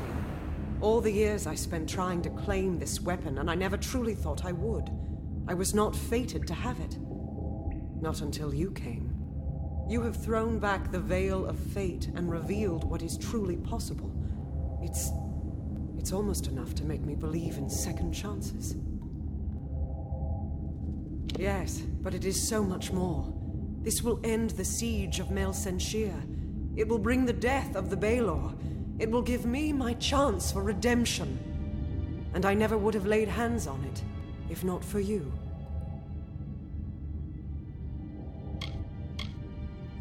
Kind words, but not true. My day will come when Baelor is dead at my feet, and I would be honored to have you beside me then, too. Meet me at Rathir, the city in the east. Together we will break the siege of Mel Senshir and turn the Tuatha tide. To get to Mel Senshir, we need to take a ship from Rathir, and that means convincing Elund Karth, the city's ruler. With the wards down, I think we can get out this way.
Hello. Hi. Welcome back. Do you require assistance? Bye. Stay safe. Hello again.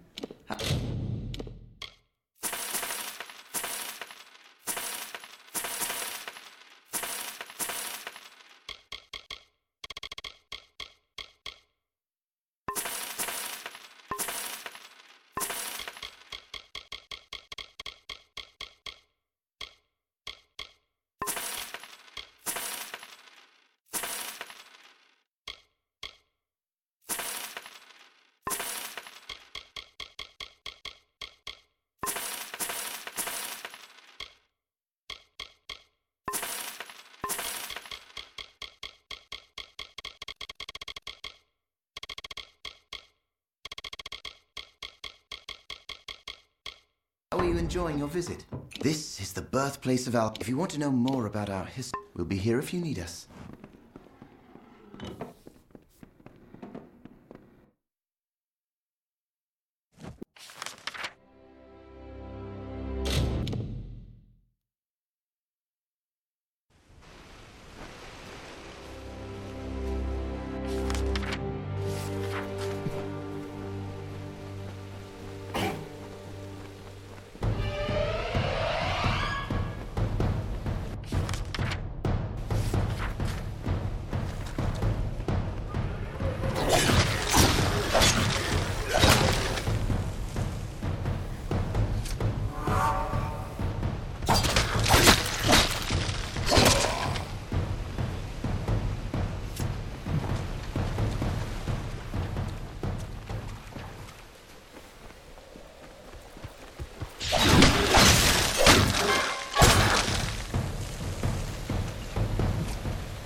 Keep the peace in Tyri's Rest.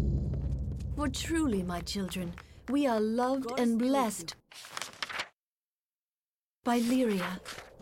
Lyria, goddess of fate, who holds the cards that spell our mortal lives.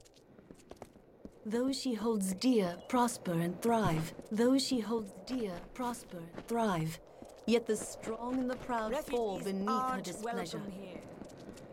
Go in peace. Be guided and blessed by Lyria, my children.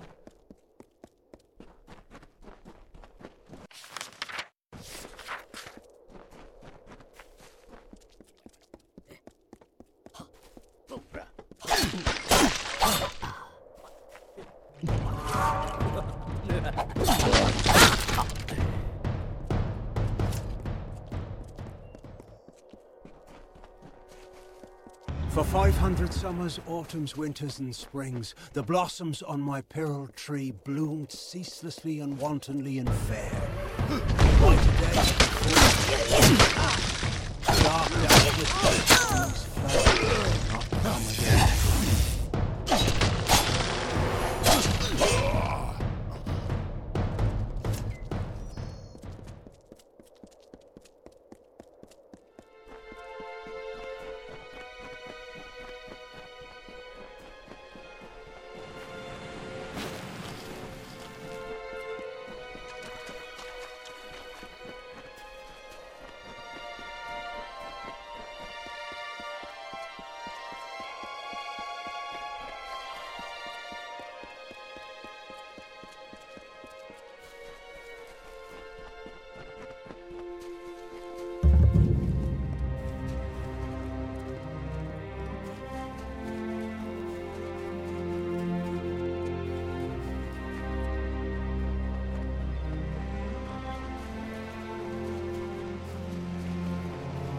First, the pearl tree.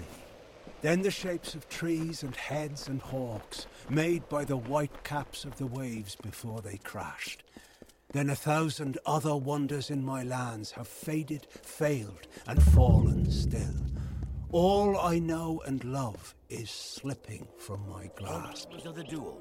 The drunkard and the hero. You look like you've been in some tight spots. There's a bounty out on a damn set of deserters. What do you say? 5 full crew of fresh recruits had the gall to get fully equipped on our gold coin before they up and ran. The turntails, arms, and armor we can do without. But I'm afraid we also gave each crew a bottle of bog staunch. That's what I need recovered. I thought you looked the sort. The fools are run off down the coast. They'll be hiding here and there where they can, I imagine. They'll be up and down the Tawili coast, I think.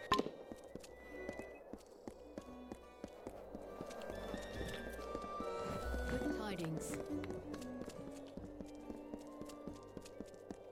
Now, sir, I'm sure it will all be sorted out. Gwalch maize is just too expensive.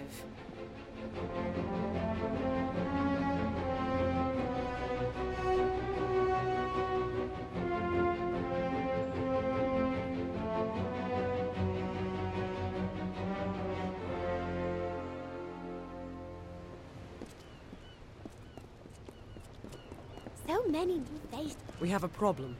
Elund Karth refuses to send any troops to assist Melsen Shear. The old fool never would listen to reason. I certainly hope so. We're going to need every sword we can muster. You can find him in the upper city, staring over the strait at Melsen Shear. The fool might as well be at its funeral. They're in the city, but they can't join us unless Elund Karth grants his blessing for them to go with us. Agarth has gone to reason with him. He was a fine fighter, as I recall, but I do not know if his diplomacy is as practiced. Gwalch maize is just too expensive. Baubles, trinkets, sweet. Just look at it all. Look with your eyes, buy with your hand. Stand aside. Do not make Beardrift's many marvels.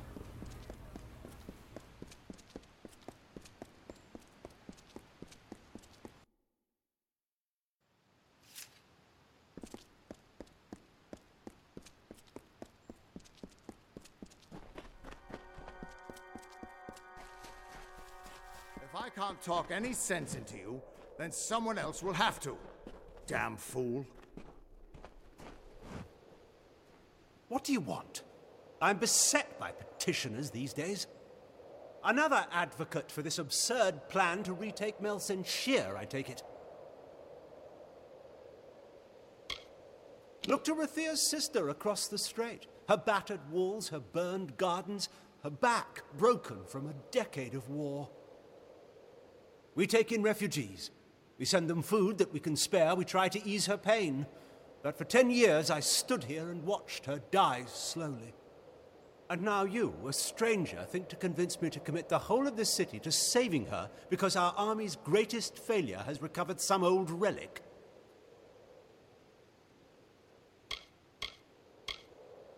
Melsen Shear stands as Rathia's eastern shield. Even now, nearly broken, she still stands. This city can do nothing for the fortress, but perhaps its people can. The wounded we have here wish to return to fight for the fortress one last time. I'll tell them to meet you at the docks, and take this as well from my own collection. May it be of use to you in the coming battle. Go to the eastern docks in the lower city and find Captain Dodwin. He will oversee your journey to Melsen Shear. Go. Save our sister across the sea or die with her.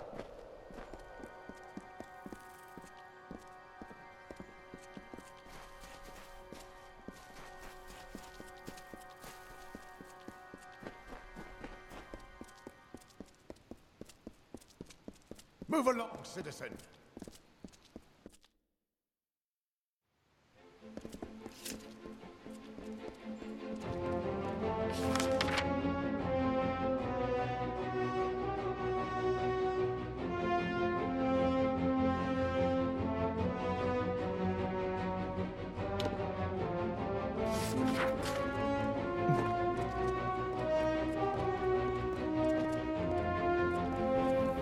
Curios, items of power. That's 5 gold evermore. Over common sense. Gwalchmaze is too expensive.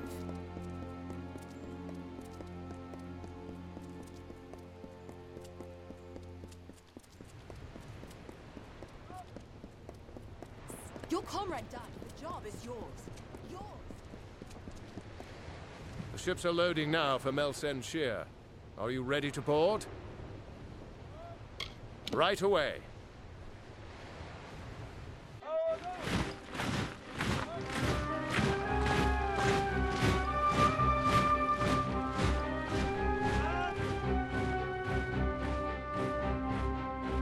Agarth, you know better than any of us how this will end. Why must we fight a war that you know we will not win? You would still ask that to Lara, after all you've seen. Until I get an answer, Fate Weaver. Until then. Why do we fight? Because there is hope. Because only through battle can we break the chains that fate has forged. Don't you see? We have been given a chance. And though some of us will die, we will die knowing that our lives were finally our own. That we are no longer slaves to the whims of fate. Would you throw it away? Just for fear of another defeat? Not I. I will fight. And if I die knowing that I have made a choice. And this choice, for good or for ill, was my own.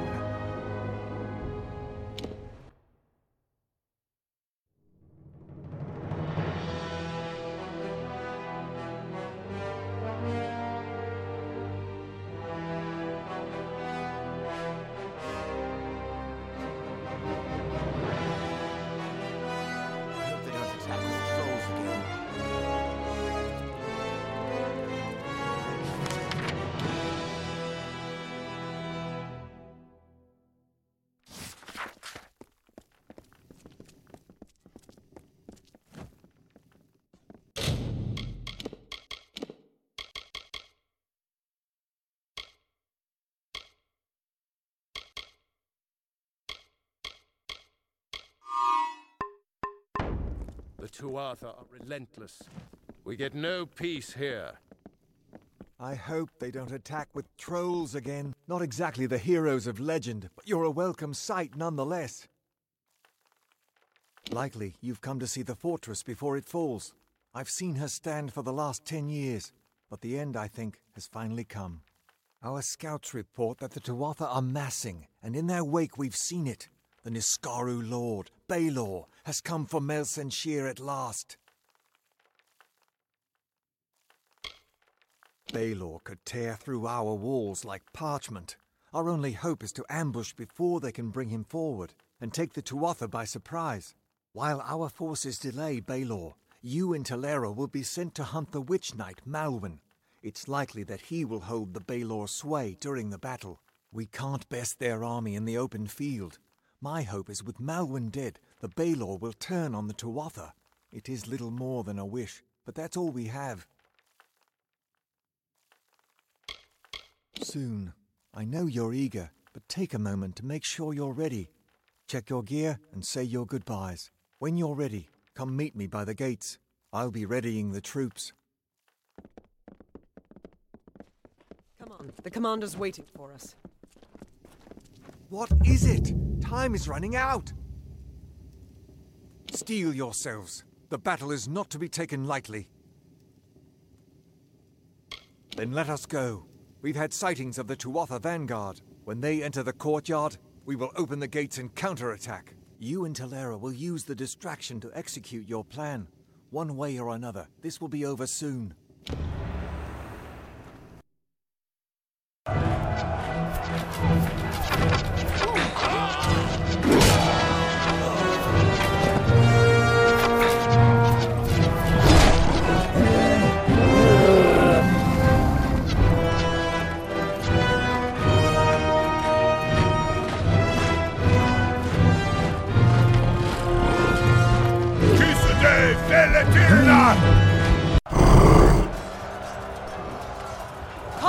Sunera Alfor!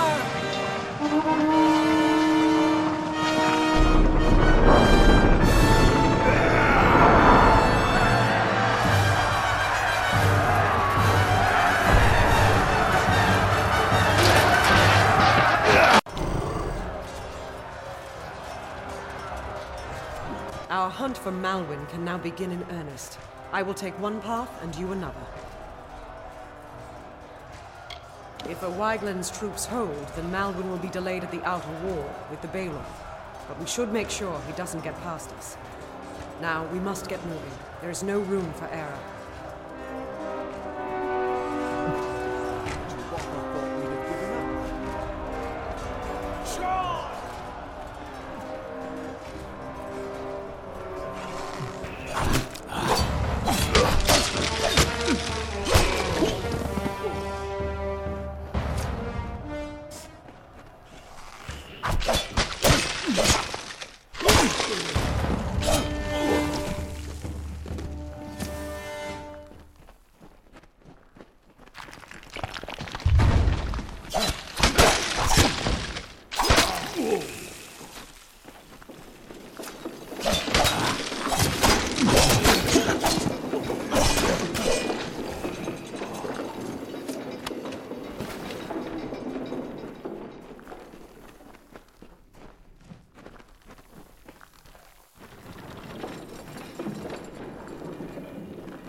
Came fast. We held them back, but I'm the last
Destroy the supports!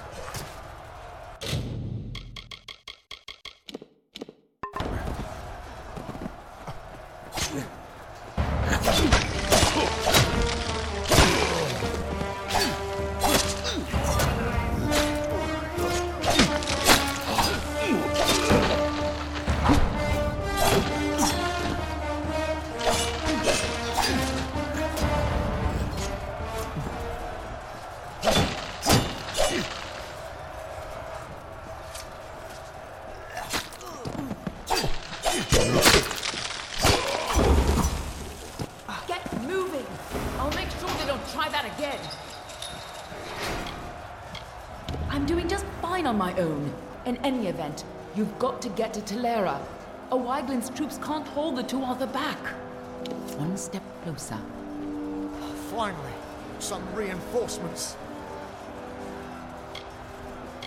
It doesn't matter. You're better than nothing. We tried to fight off the Tuatha, but they took most of our company prisoner.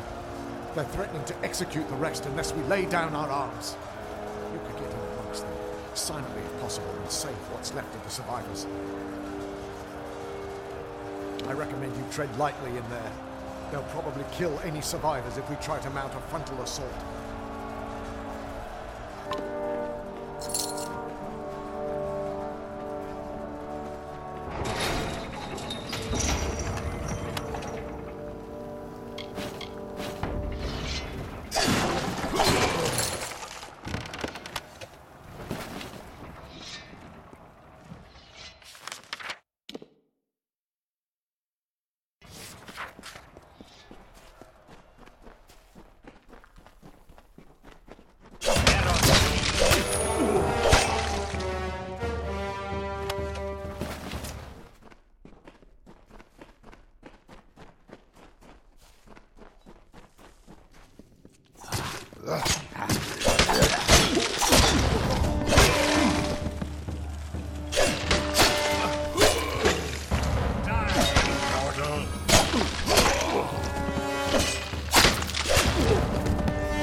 our chance before they can regain control of the creature.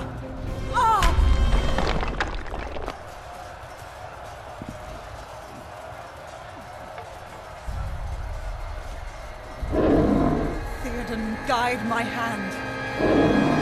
For Rathir!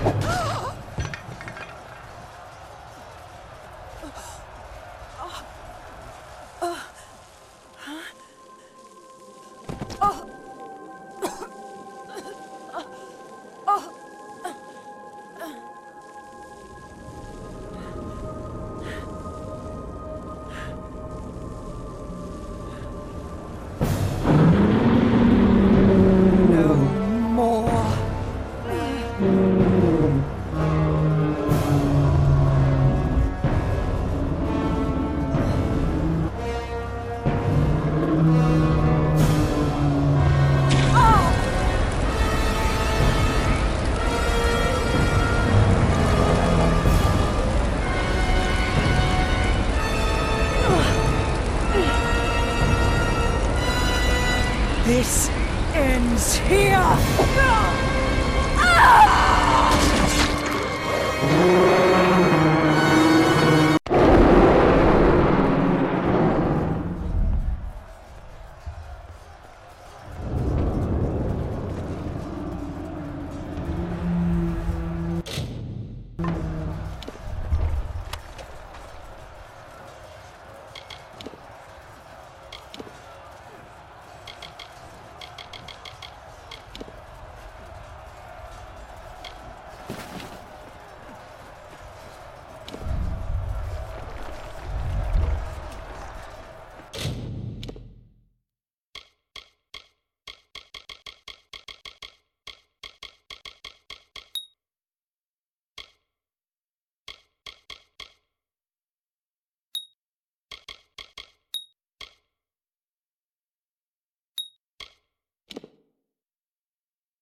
Baelor before it tears this place apart. I know, Jon. Everything seemed still in that moment when she struck the Baelor. At least she died how she wanted to. But her sacrifice won't mean anything unless you do something to stop that beast.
Well... The Tuatha. They're gone. After 10 years. I can't believe they're finally gone. We lost many, but we all knew the risk. I almost joined them. The Tuatha had my back against the outer wall when there was this flash of light. I looked up, and all I saw was the silhouette of you on top of that beast. It was the most glorious sight of my life. But I never saw the General. I'd like to personally thank her. Then the rumors of her dishonor will finally be silenced. She gave everything to us in the end, and the world will know that. When we rebuild these walls, we'll name them after General Talera. Her memory will stand as long as the ramparts shine. But she never would have been here had you not delivered her to us. It can never be enough, but we hope you'll accept this as our thanks. Better. You get what every soldier dreams of. A break. Rubble from the fight is still blocking the main gates, and it'll be a few days before we can get outside again. Until then, Agarth says you've got unfinished business with an old friend in Detir.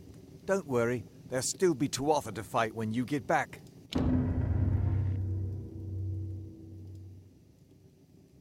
How can I help you?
Looks like I'm in luck. Didn't expect to see so heavily armed an adventurer wandering into our camp. Are you interested in a job? I've got a fey beast situation I need taken care of. Excellent. A pack of wild fae have holed up at the Canyon Hill site at the top of the ledge. I've already dispatched a scholar to investigate, but he hasn't returned. You'll find him near the road towards the mine.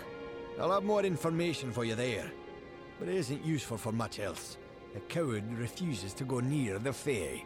Get to the site and figure out why those blasted things have come out of the mine, and then get rid of them. Speak to the scholar when the deed is done. He'll pay you. Our scholar, Ainser, ought to be at the Canyon Hill site, getting to the bottom of this damn holdup. He ought to be back already, telling me how he fixed it. If you do see him, give him a kick for me and tell him to get on with it. I've got miners just standing around not mining. Good eve.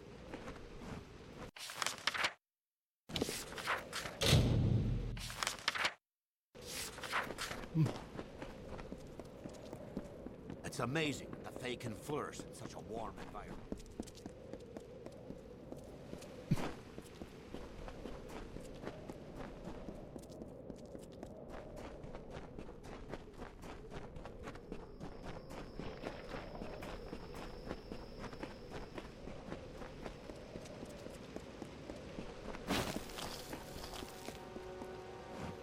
In ancient times, the desert had no shade. The sun burned the land to ruin. The rivers disappeared, and the animals hid underground. I watch them day by day, their foolish, meddling scampering to separate one piece of earth from a slightly different piece of earth. Fae know that the land will endure, will heal any wounds mortals can inflict. But I worry that these wounds may be long to heal. I cannot act. I am bound by our beliefs. But an agent of change could cauterize these wounds by making the century plants bloom. Oh, I cannot make them bloom, not now. When the time is right, one Fey whisper will do. You mortals are not bound as we are. You can grow such things out of season. You wouldn't know with these little mortals here, but these lands are a Fey place, and Fey places need refreshing from time to time. The blooming of the century plants is the fastest route of recovery. The century plants have deep ties to the pulse and marrow of the land. Their breath wakens the desert, causes the rocks to stir and grow. A friend of the sands. You'll do what needs doing. You will need Petrichor. Here's a skinful I have gathered. But first, you must ready the plant with fire. Only after fire will they drink the Petrichor. There are 3 century plants in this land just now. Make all 3 bloom, and all will be well. For now, then.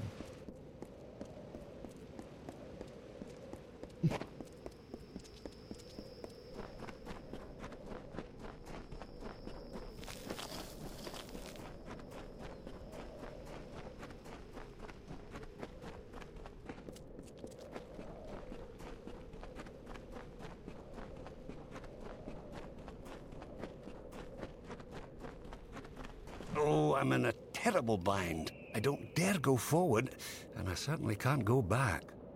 Mind you, I wouldn't go up that eastern ledge. It's most unsafe. Yes, well, no. I got 10 paces up the slope when I spotted those Fae. What's a scholar to do against hordes of vicious beasts? One of those boggarts, it shook its fist at me. Yes, and find out what's wrong. Now that I've found it, and have no desire to investigate further.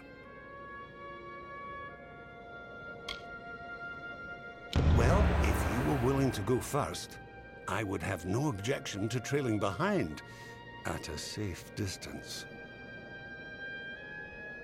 To the Canyon Hill site at the top of the... where a cadre of Fae awaits to rip us to shreds, no doubt. Lead the way.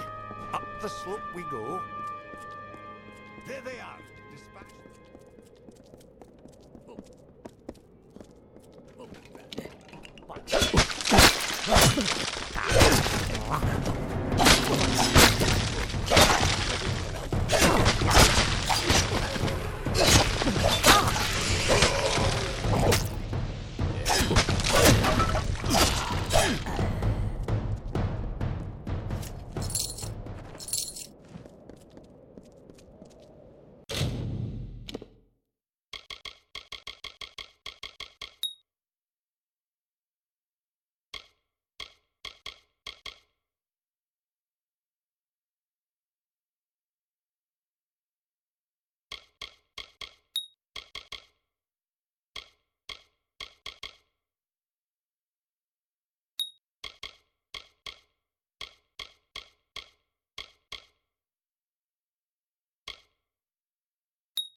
The mining site's at the top, if we make it that far.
Another, come to steal the light, come to trouble the reverie. They are my friends, drawn here as I drift between the dream world and the world of the waking. The light, source of solace, snuck in, sharp knives, soft feet, stole the jewel from my side.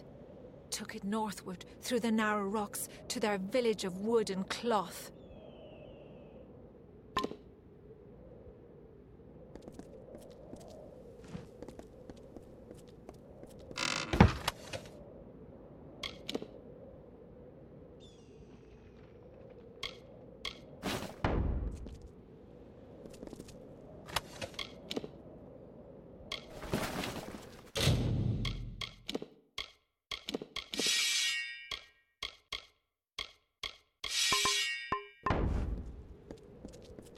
It's beginning to make sense. This Fey maiden is real, but I believe we're speaking to a projection of her as she dreams. There is a Fey hollow under this mine, where I'll wager she sleeps. And these other Fey, they're drawn to the power of this projection. Restoring to her this light she speaks of might calm things down. Find me at the Motus mining office when you return it to her. I'll make sure you're duly compensated. Most likely return what was stolen to the Fey maid within the hollow. That is how these things tend to go.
come to steal the light.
The light returned to me. Did you do this? The blessings of the thorn and shadow be upon your head, little mortal. Now leave me to the reverie, and the deep shadow and the far wind sighs. Now I have the light, the reverie will be untroubled. Now leave me be, little one, Leave me be. Ah.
A Fey relic?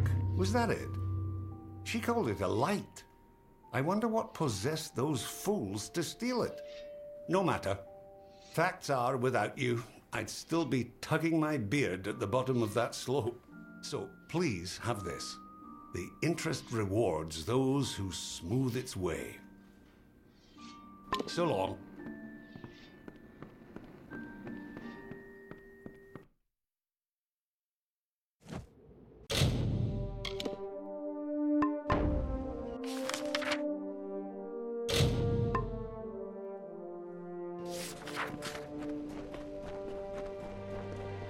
It's amazing that they can flourish in such a warm environment.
What is it? You are my contact. I should have known. Punctuality is not one of your people's strengths, and you have so few. You may recall our mutual friend, Fomorus Hughes, the gnome who brought you back to life. I suspect you would, but I gather you've been quite busy. Well, Scholar Hughes has been missing since the attack on his tower. As his patron, I am quite concerned. I want you to find him. You are, how shall I say, uniquely suited to the task. Don't be obtuse. I am his patron. As such, I own everything that Scholar Hughes produces. I suppose that includes you as well. The secrets in his laboratories are meant for gnome eyes only. They must be controlled at any cost. I could ask the same question. For all I know, Fomerus Hughes is on the run from you. I am willing to assume that's not the case. Simply put, you may be my only chance of locating Hughes, just as I may be yours. Simple. Scholar Hughes is responsible for the most valuable invention in recorded history. He must be protected. I am his patron. Not only am I responsible for his work, but also for his well-being. Fomerus has done much for my standing. I owe him.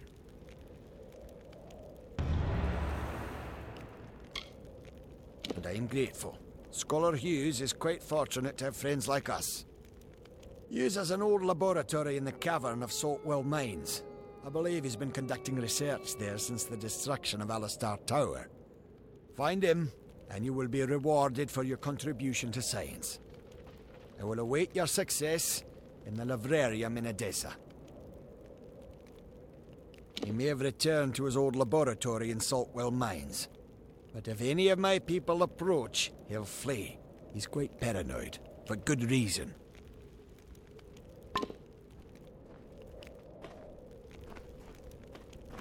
What is it?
Have I been down here so long?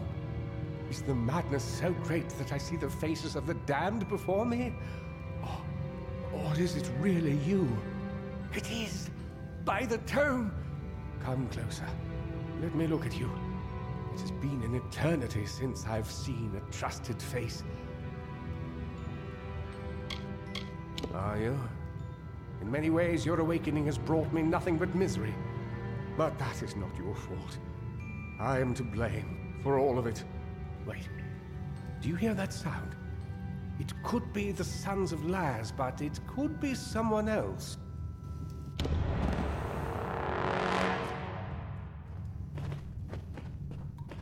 Hey. Down you go!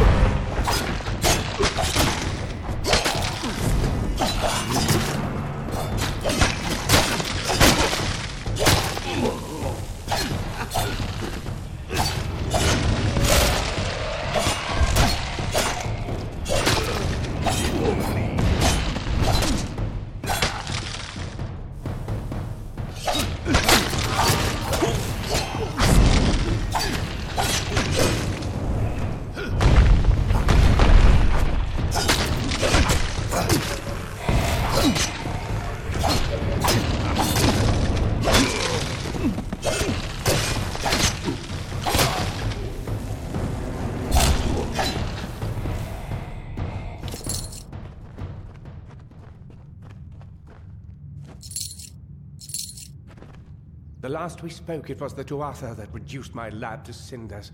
Now it's assassins. Everywhere I go, destruction follows. I have grown so weary of it, my friend. All I ever wanted was to unlock death's secrets, to shed light on the shadows. I never wanted this. Thank you for more than just your protection, for being the one good thing to come of this disaster. I have few friends, but I gladly count you among them. You must be mistaken. I've tried to contact him ever since I fled Alistar, but he never replied. Until now. Octien. Of course. When all the facts are considered, the truth will emerge. I am a fool! Octien has sent you to search for me. To have us killed together. Those assassins are proof of this. The Well of Souls is his project. Once it was functioning, he no longer needed me. Not if he could salvage the well in Alistar with Ventrinio's help. Ventrinio de Cellini. We used to work together in this lab on projects sponsored by Templar Octien. But when we were tasked with creating the well, Ventrinio sought to use any means at our disposal, regardless of the implications or consequences. Eventually, he was taken away, and I was sent to work at Alistar. But it seems he continued his work here. Long enough to create those monsters. They are the animated dead. Early experiments in the field of immortality. They will forever haunt these cursed caverns. Ventrinio named them after a mythical figure who rose from the dead. He looked on them and saw potential. I see only abominations. No, not me. But Ventrinio's old notes suggest that he may know a way into Alabastra. I wonder, perhaps, is it possible that you have met Ventrinio already? That would explain it. You were attuned to his well, but raised from mine. Unfortunately, the only way to find Ventrinio is to go through Templar Octien, which will not be easy now that we know of his treachery.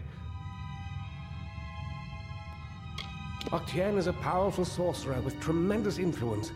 If you attacked him outright, you would lose all credibility. We must play his game. The only one capable of dealing with Octien in Edessa will be another Templar. Luckily, we have one. Her name is Templar Joriel, and she is reputed for her wisdom and strength of character. She and Octien rarely see eye to eye on matters of policy.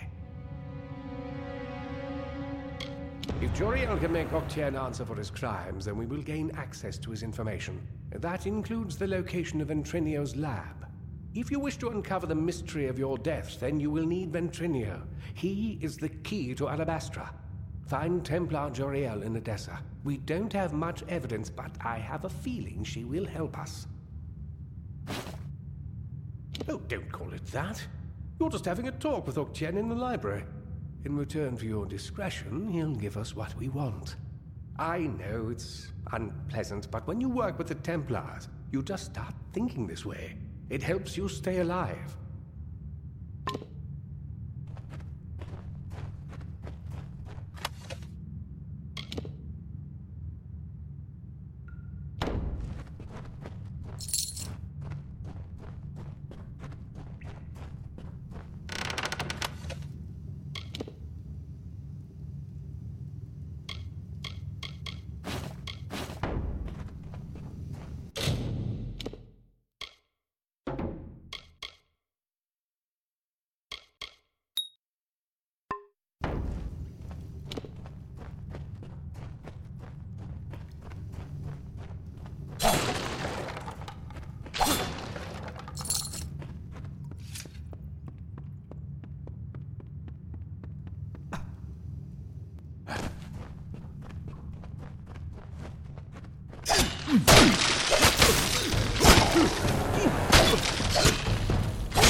Winged Saina, the mediator of earth and sky, came from Ashara.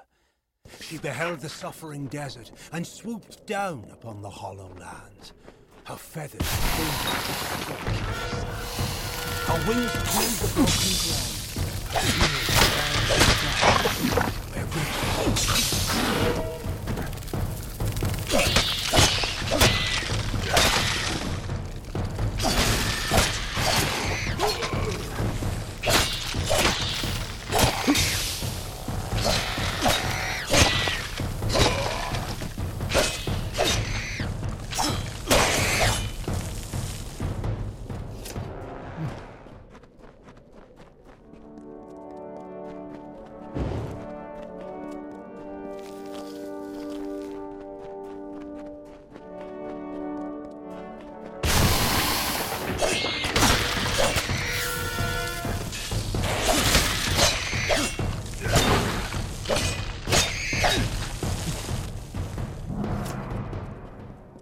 On the third year of passage, Tyrion entered Dalantarth.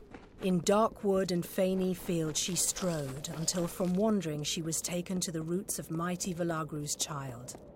So laden with Lyria's song, a greater magic known to none, she communed with nature's spirit, the miracle sword was even found. So to the plains of Earthbound traveled the Lyria guided Tyr. Liam was placed with swarthy cloven tresses, masked her against the moonlit plains. That ebon evening tide, that coloured shade that so long ago marked us, Tyrion marched against the celestial expanse. Beneath the diamonded sky, she found her rest.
Rattlesnake was a vain and ugly creature.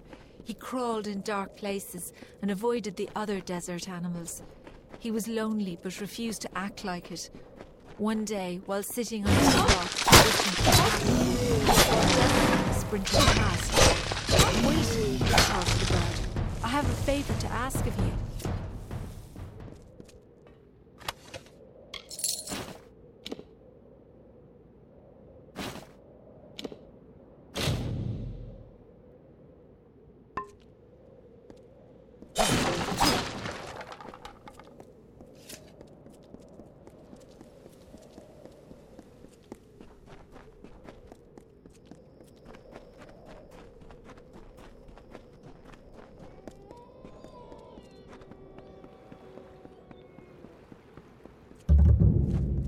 Well, well, well. Never seen your face before.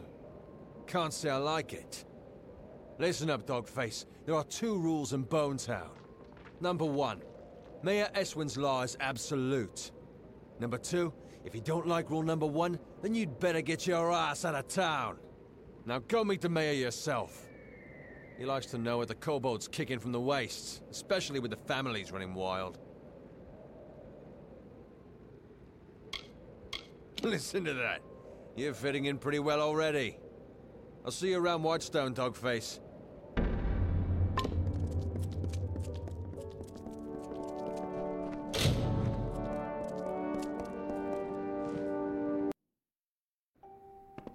Hello.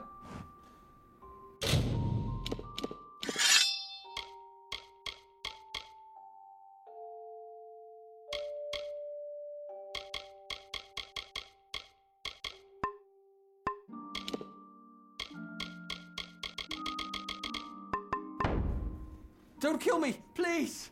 My name's Varric Dunbert.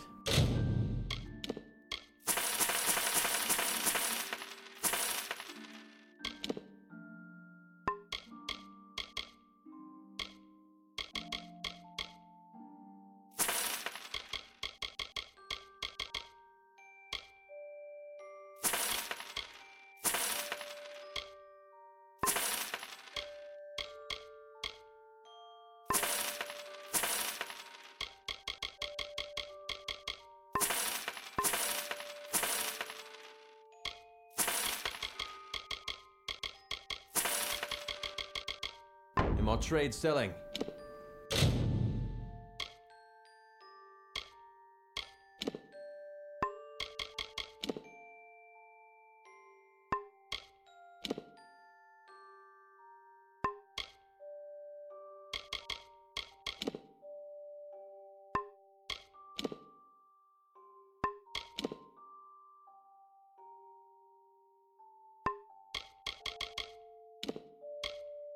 We get a quirky collection of goods in town. See you soon.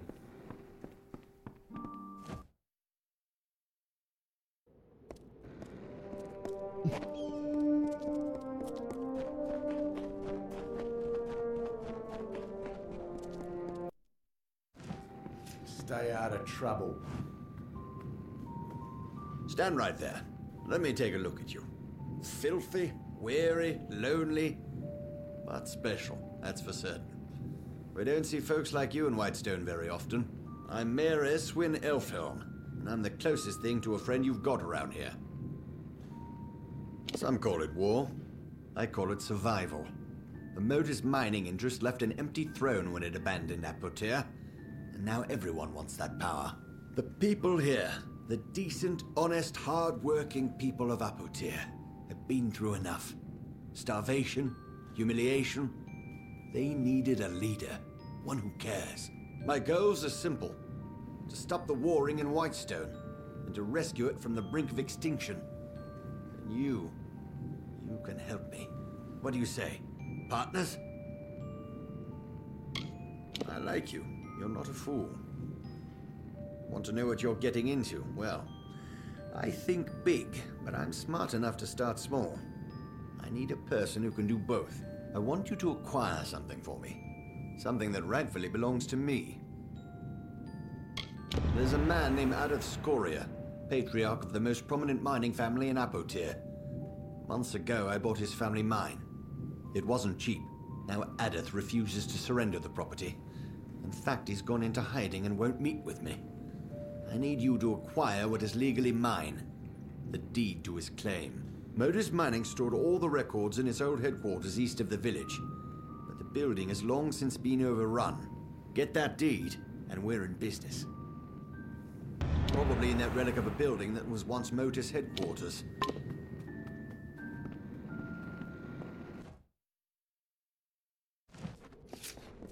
Careful out there.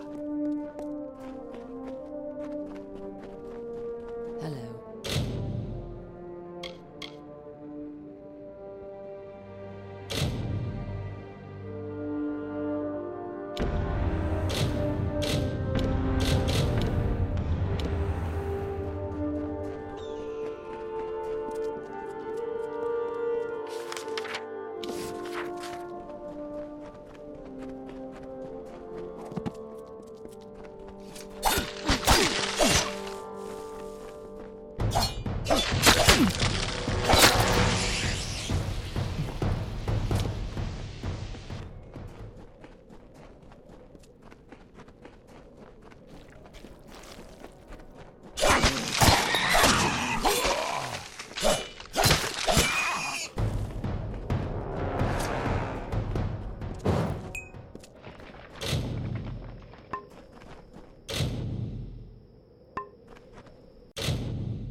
A stranger, not a laborer by your main. An adventurer. Deserter, maybe. Gaze does not suggest you've seen war. What is needed? Goodbye.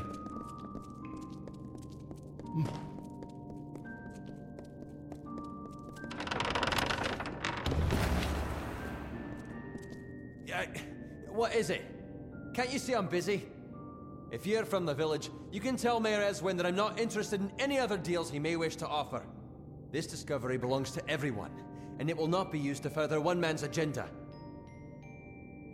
You mean you're not with that fool Elfhelm? Well, if that be true, then this meeting could be an opportunity for both of us. Tell me, have you ever heard of Culminite? Of course you haven't, because, you see, I discovered it. It is a new ore, one that has the potential to be the most valuable resource ever discovered in this region. Think of what would happen if I could prove it was plentiful here. Motus would reopen the mines, jobs would return to Whitestone. Apatir would live again! I am a man of science. The little progress I ever make is done here, at the workbench. I need someone swift and resourceful to walk the world for me. Scour Apatir. Search the deepest mines in every abandoned dig. I am confident there are Culminite deposits. Goodbye.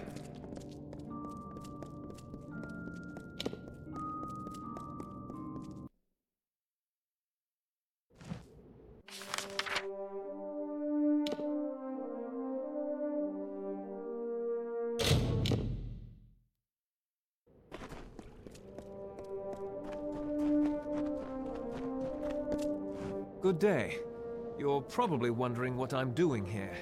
Well, if you're fond of a good story, lend me your ear. I won't disappoint. I'll try to keep it short, even though I've got all the time in the world for embellishment. What did I do? Nothing. I just happened to bear the name Darkvari, a crime in Apatir in these trying times. The mayor's blade seized me at the gates of Edessa. Here's the trick of it. I was leaving home, slipping free of my familial bondage. I'm no thug. I am guilty of but one crime only. Stealing a girl's heart. Her name is Hrindi Zungar, and at this very moment she waits for me with no word of my whereabouts. Please, stranger, will you help me?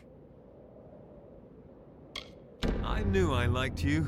From the moment I laid eyes on you through these enormous iron bars. Getting the key won't be easy. Bjorn, the head of their mercenaries, carries it on his person. I wouldn't want to be the one who has to rifle through his pockets. Bjorn's men are ridiculously loyal. Try to catch him alone, out of the friendly eye. If you don't, our little agreement will end up rather short-lived.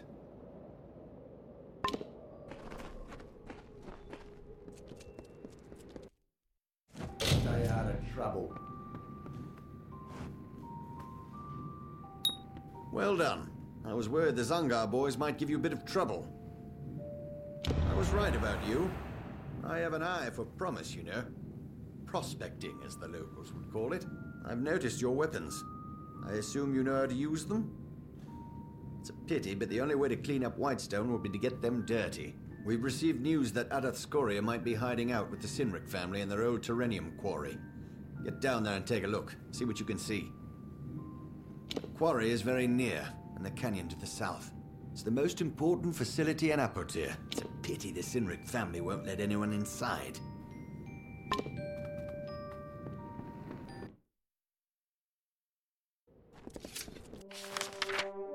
Hey!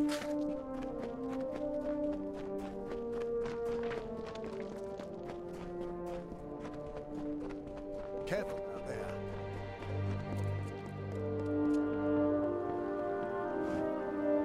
You'd best stay out of my way. You like the what? Hold on a moment.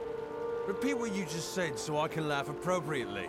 You'd like the cage key. Oh, that is truly humorous. You think so too, eh? The mayor had me do that, to set an example and keep the families in line. Steg's a good kid. A foolhardy romantic, but good. Listen, if you can get him out of here without being seen, I'll turn my back and pretend this conversation never happened. You got me?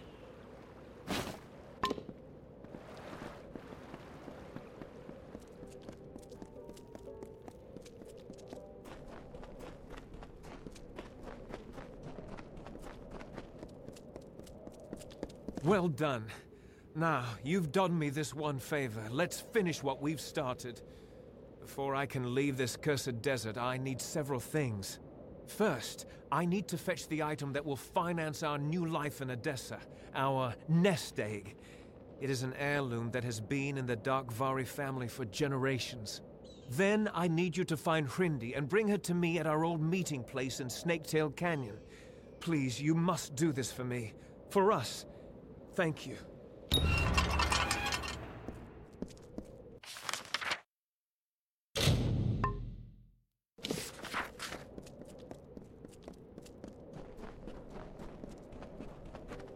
Mind yourself.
Hello.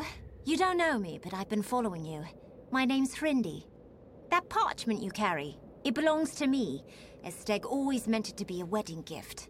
Now, if you please, hand it over. What about him? I've met hundreds of men more to my liking. Only, those men didn't have what Steg possesses, the Darkvari map. Once I learned Steg had it, I knew I had to act. I was willing to do anything, even marry the idiot. Perhaps I did, but he won't be able to care for me. He can hardly care for himself. Look how easily he was captured. Oh, but perhaps you're right. He doesn't deserve this, not from me. There are few gentle souls left in Apatir. I'd hate to kill the last. I'll face the world alone, then. Our business is finished. It's best if both...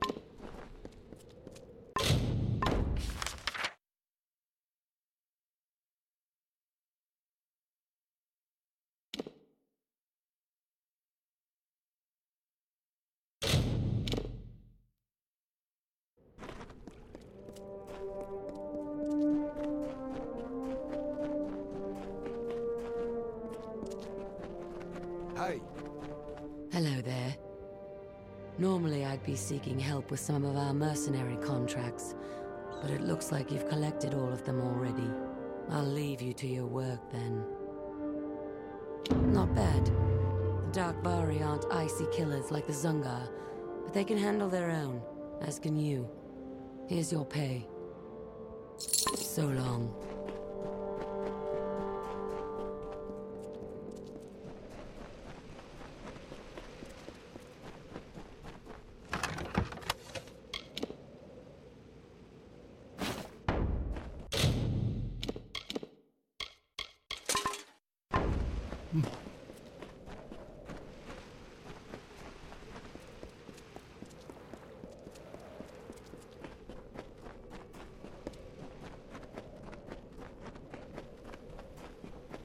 You haven't laid eyes on Hrindi, have you?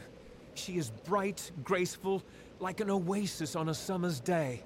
I was sure she would be here.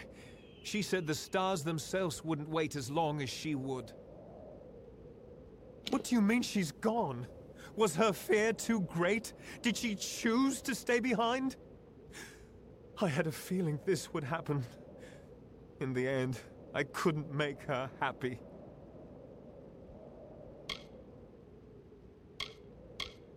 That is a lie. You didn't know her as I did. You are a stranger in Apatir. You can keep the parchment. It is a map drafted by my grandfather. It reveals the locations of all Darkvari hordes in Apatir. I don't want it. Not anymore. What good is wealth if the one you meant to share it with is gone? What good is anything?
Desert Runner stopped. She had never heard Rattlesnake speak before. His voice was a slow, nasty hiss, and that greatly disturbed Desert Runner. Please, Desert Runner, my...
What are you doing all the way down here? You'd think the Cynrics would be enough to keep anyone away. An agent of that snake Eswin, no doubt. You're not the first one he sent to scare me from my mine. I'll tell you what I've told the rest. That claim is Scoria property. You can kill me, but it won't matter. Politicians come and go, they follow the money. But a man protecting his land will never leave it. You tell him that. If you wish to do the right thing, and there is a right thing, meet me later. I'll be staying with allies in Whitestone. It's the last place Eswin would look. Together you and I can save Apotyre. I'm in hiding from Eswin's hired swords, men and women like you. But I can see that you're a reasonable person. Do the right thing. Come see me again.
Well, you wouldn't return unless you had something to tell me, am I right? So rude. I should have expected that. I don't think you understand. The days of the family mines are over. A new order has come to Apotyre. The Darkvari, Cynrics, and the Zungas. We'll deal with them in time. The Scories, they are different. They have the people's respect, and that is powerful. Listen to me carefully. If you walk away from this, from me, you will no longer be welcome in Whitestone. So tell me, friend, are we still partners? This is a decision you will regret. You have my word on that.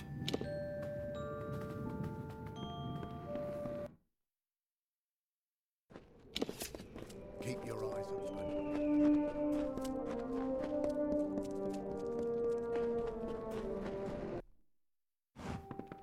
Hey there. I'm at your service, friend. Take a look at the merchandise. See you soon.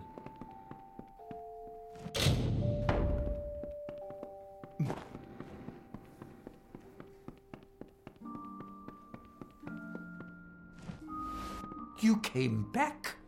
I'd hoped to the heavens, but... Well, it's hard to trust hope when you've lost everything. I have a proposition for you, if you're willing to take a risk to do what's best for the people of Apotyr. Our family mine is all we have left, and Eswin wishes to take that from us as well. He knows, as I do, that Scoria Mine still bleeds the valuable ore, and he wants it. Go to the mine and recover a sample of Tyrenium and bring it back to me. Sounds like a simple task, doesn't it? You just wait. Take this ring. It is a Scoria family heirloom. It will help earn my cousin's trust. They guard the mine from bandits and mercenaries. It is across the trench near the empty old Motus headquarters. You'll find my cousins inside. They...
I'm reluctant to ask who you are.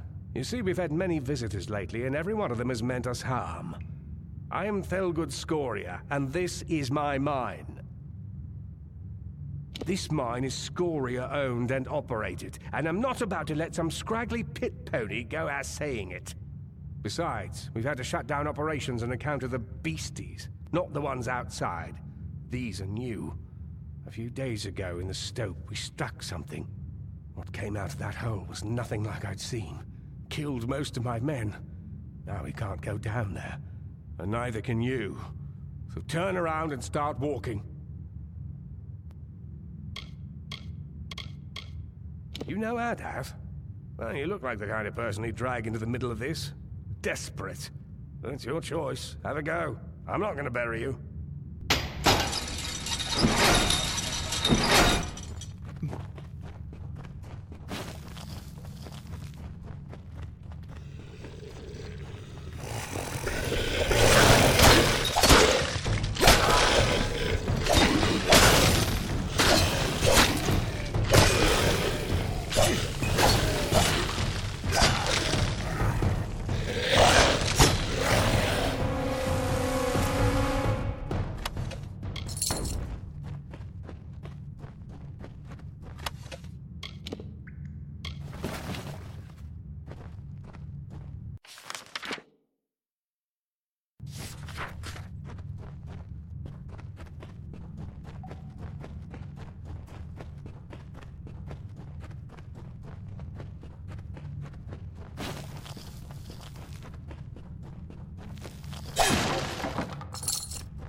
I'm at your service, friend.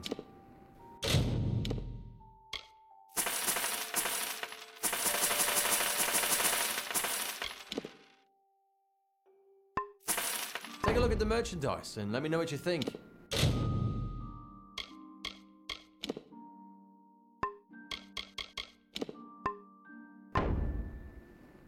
See you soon.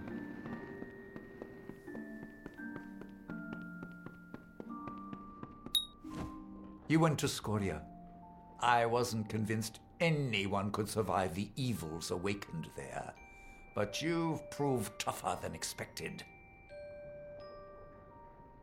Making the mine safe again is a task for another day. Right now, we have a more dangerous challenge before us. It's time to kill the mayor of Whitestone. It's the only way. Once he's gone, I can take his place and help save Apotyre for its people, not for a man who wishes to be king. I imagine he sits on his makeshift throne in the mayor's cottage. Go. End his reign before it truly begins.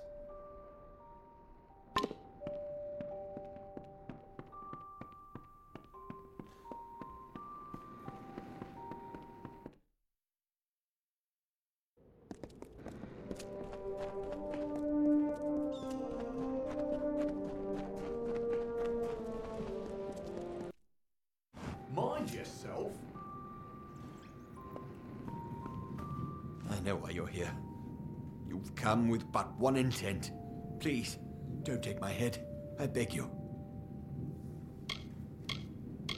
Of course, you have my word. My life is Whitestone's for as long as it takes. Just spare me. I would go to the cage gladly. Go away.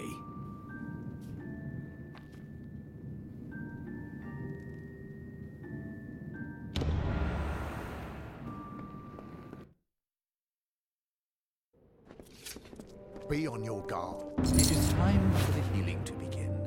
Eswin's men are mine now, and I will use them to shape a new era, one of rebirth.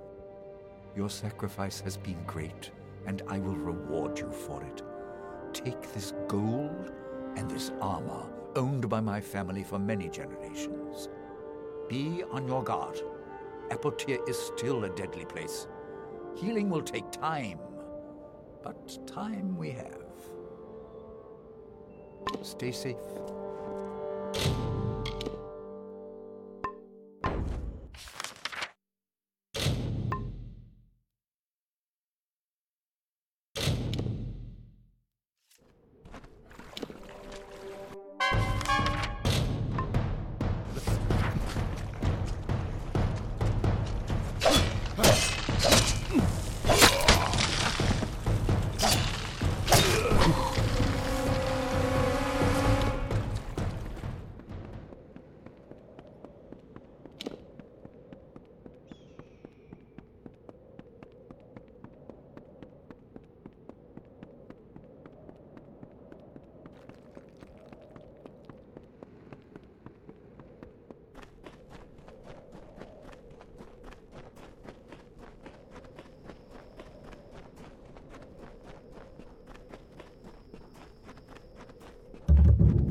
The forest you call Dalentarth was ruled by Issa. The god-king fostered communion, a sharing. The mortals heeded his wisdom. The Fae followed his spirit. He linked the natural with the divine and became a nature unto himself.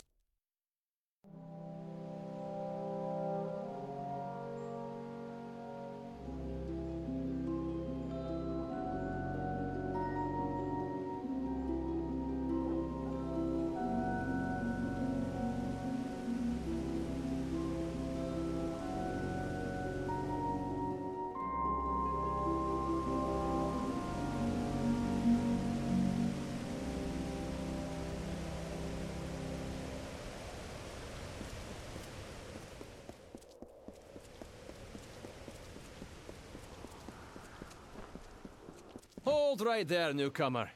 I welcome you to Edessa, but before you enter, I must catalogue your visit. Please answer the questions as truthfully as possible. It's imperative that our tallies be accurate.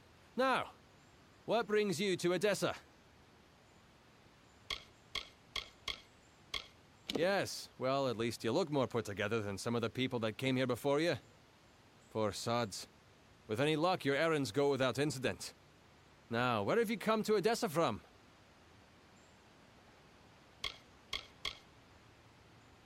Alistar? You mean you've come from Fomorus Hugh's laboratory? Yes, I see it now. They were wrong about your nose, but you match the description of the one I was to look out for. We can dispense with the remainder of my questions. You are free to enter Edessa. You will be lodged in the Sandstone Villa, temporarily. It's no trick, newcomer. I take my duties very seriously. But I think you are right to be suspicious. True, you have been saved from the squalid lodgings of the Hospitalis quarters, but Sandstone Villa is usually saved for a peculiar manner of guest. It is more than unusual for one of your kind to be lodged there in any event.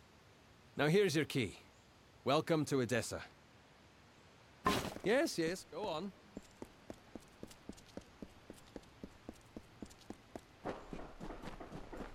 What? Need something?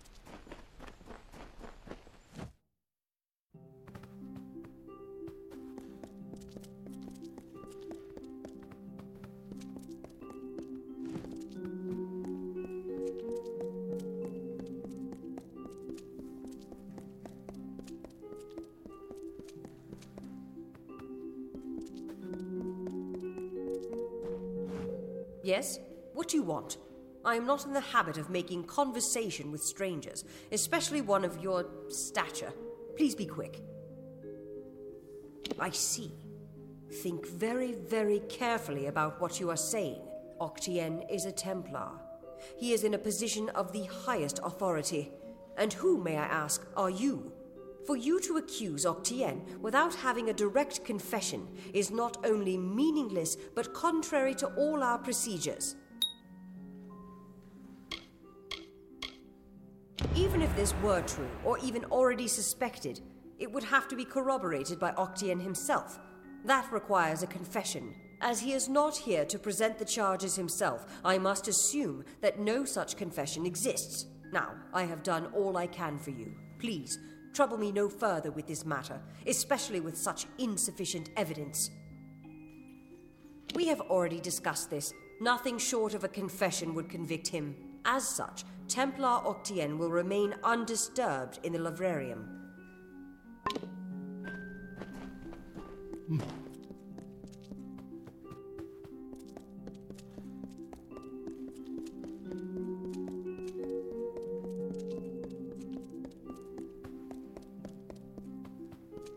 Hello. I'm here to send regrets on behalf of Templar Joriel. While she wishes to extend you aid, she's stymied by protocol. What she gave you was an official response. I'm here to give you another response. A personal one. I am a political aide for Templar Joriel. I operate in a number of capacities for the Templars' official and unofficial business. My superior has suspected for some time the crimes that you've levied against Templar Octien. But like you, she is frustrated by his status. Allow me to be direct. If you can make Templar Octien publicly acknowledge his crimes, then Templar Joriel will reward you. She will be your patron of sorts. You wish to bring the Templar to justice, yes? Then you must get him to publicly acknowledge his crimes in some form. As my superior no doubt told you, the Templar may be found in the Livrarium. I suggest you go there.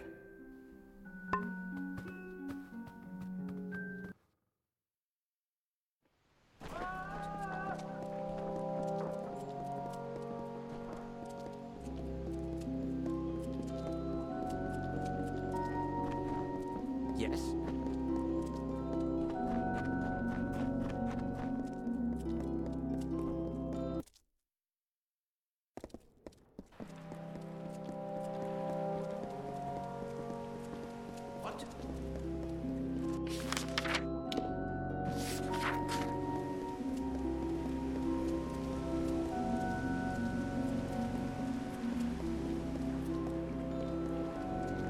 What?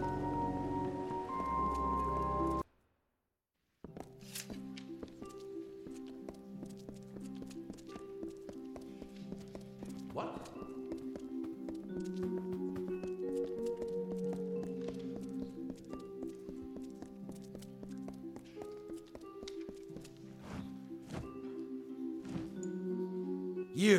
You're alive.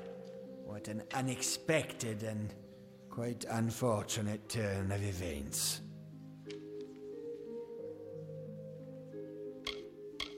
Ha! The White Palm are hardly thugs. Simply finding them cost me a small fortune, when I expect to be reimbursed with this failure.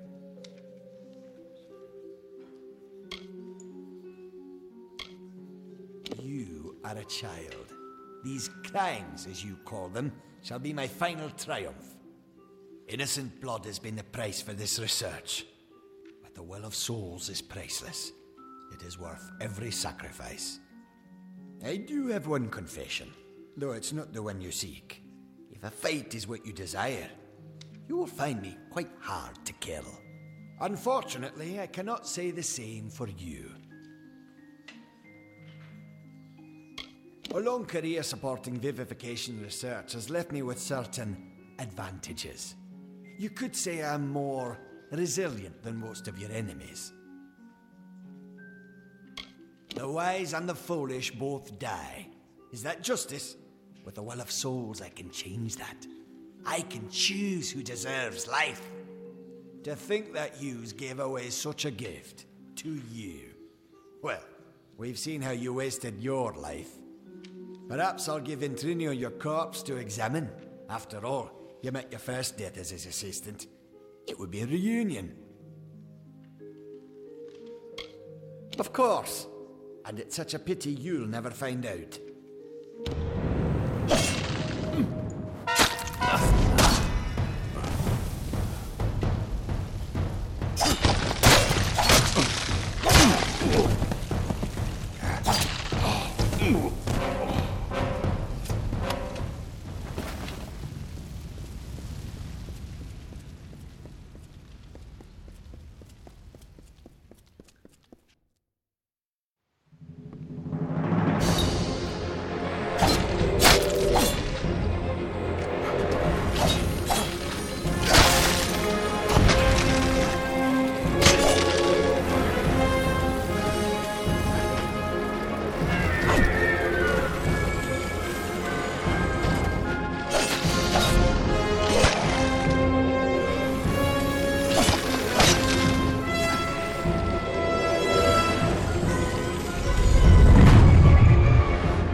Well, if setting fire to the Livrarium and hiring assassins is not an admission of guilt on Octien's part, I certainly don't know what is. It is clear that we Templars must make him assume responsibility for his actions, overt as well as hidden. Even though you went against my explicit instruction, you were effective. You have my respect. Should he survive the wounds earned in battle, I should think so. To that effect, I have ordered a moratorium on all of his current studies and projects. All, perhaps, save this mysterious Well of Souls.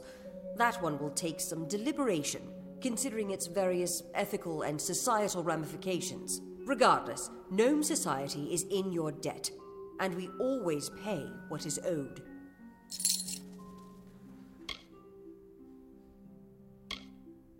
I'm afraid that's one promise I cannot make. Our society demands neutrality with regard to the war. But I've been told that while you were on the scaffolds, Scholar Hughes managed to salvage Octien's texts from the Livrarium fire. He should arrive shortly. With any luck, he's discovered something that might be of use to you. Now, I must tend to Octien's affairs. Yes? What's needed? It was my mistake to assume that Octien would go quietly, or that he would leave evidence behind. Such a waste. Some of those books he burned were centuries old, but luckily for us, I was able to salvage some from the flames. But you might care about Octien's personal diary.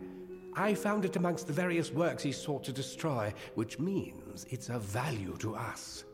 And indeed, it details everything about Ventrinio and his current work. Apparently he's stationed on an island off the coast of Cluricon. Indeed.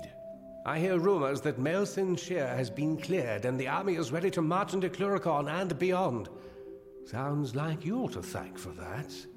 And when you meet Ventrinio, be wary. He's a complicated figure, but a genius nonetheless. He may try to kill you the second time around as well. But regardless, he has a way into Alabastra. I hope for your sake, he's willing to share it. Oh, I will. In fact, I believe I'll be staying in Edessa to offer what support I can. With Octien out of the way, the people will be needing a new Templar after all.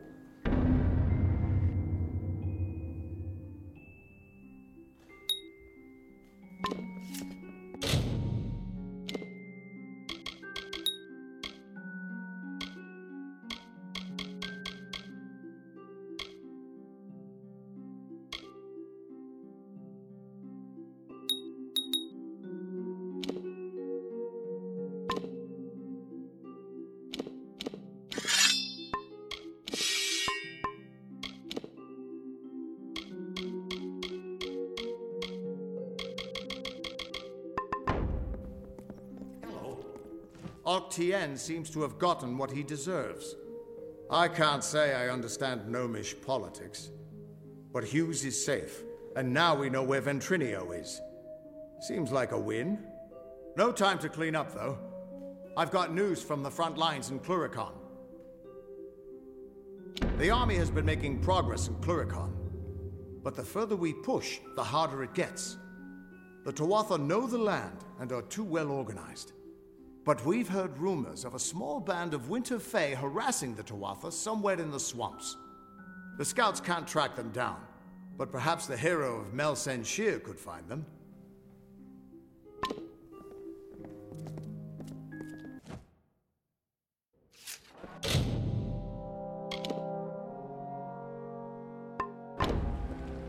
Yes?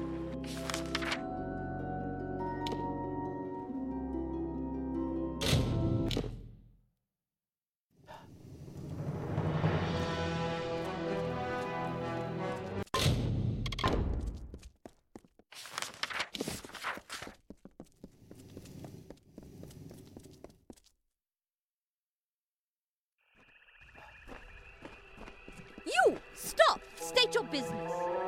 Keep your hands off me, fool. I'm no Tuatha. I must speak with the Siegebreaker. Allies can come from the strangest places.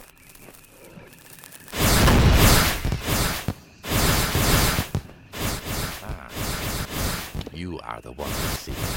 It's a pleasure to meet the Siegebreaker. Especially here, in a land where pleasure has been all too rare.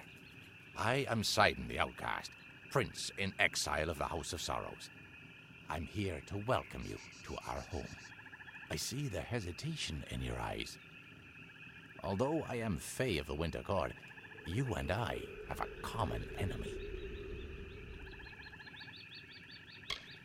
Indeed, you accomplished a great feat here. But the Tuatha De Own are far from defeated. Before striking the heart, you must trim the fat and cleave through the bones. If you wish to put an end to Gadflo's reign, meet my brethren and me at Foe's Hearth to the east, and we can talk further there. I'd rather not talk here. Cluricon is filled with Tuatha spies. Travel to the old ruins at Foe's Hearth. We'll meet you inside and we can talk there. Now be careful. These swamps can You be go ahead. treacherous. It's been some time since Sidon and I had a chance to talk. Indeed, Agarth. I hear on the winds that you laid down your sword and drowned yourself in drink when you learned the ways of fate. And yet here you are, sword in hand, again the victor. How is this? Do the winds lie to me? It's a long tale. It started when I sobered up long enough to go bury a friend of mine in Alistar Town. Or rather, that's what I had planned to do.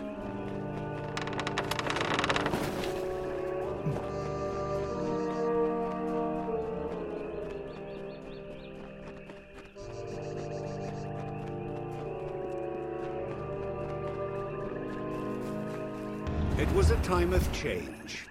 The cycles of the seasons turned as ever, but inside the bones of the earth,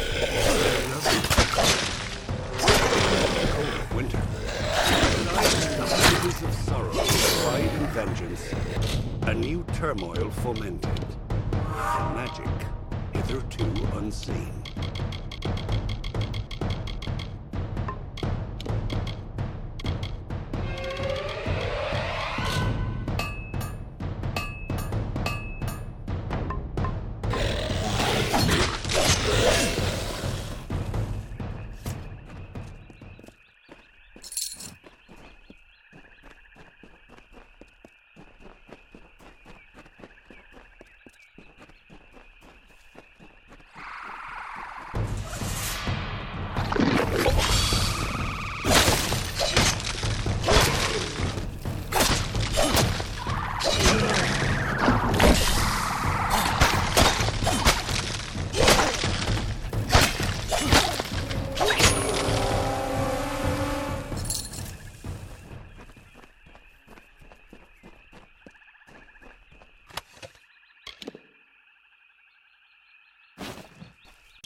Winter is strong in this place.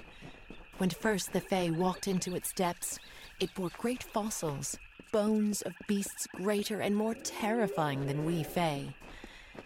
But for all their strength, the earth at their feet lasted longer. It sapped their strength, their life, their flesh.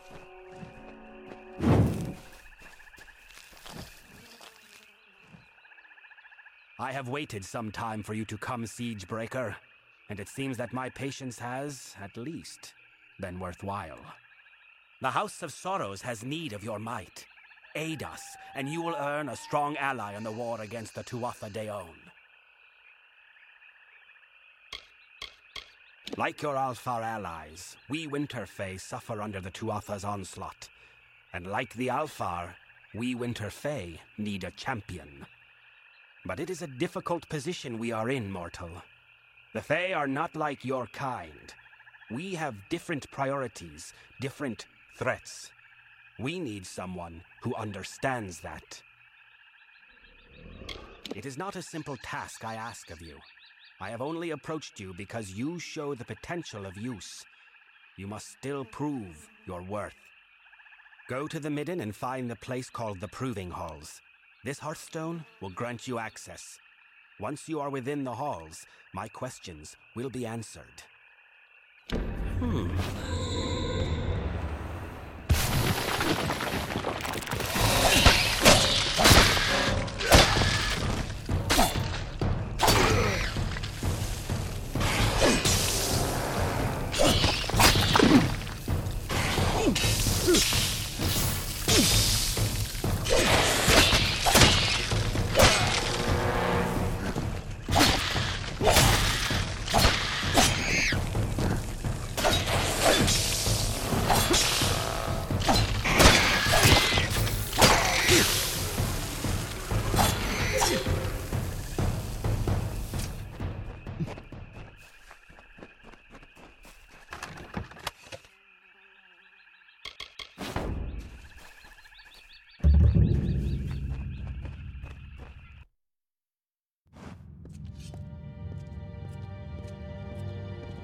Can't believe we beat you here.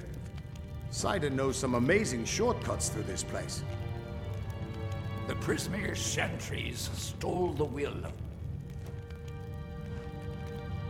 It is agreeable to see you, Siegebreaker. Cluricon can be inhospitable at times, as the Tuatha have learned.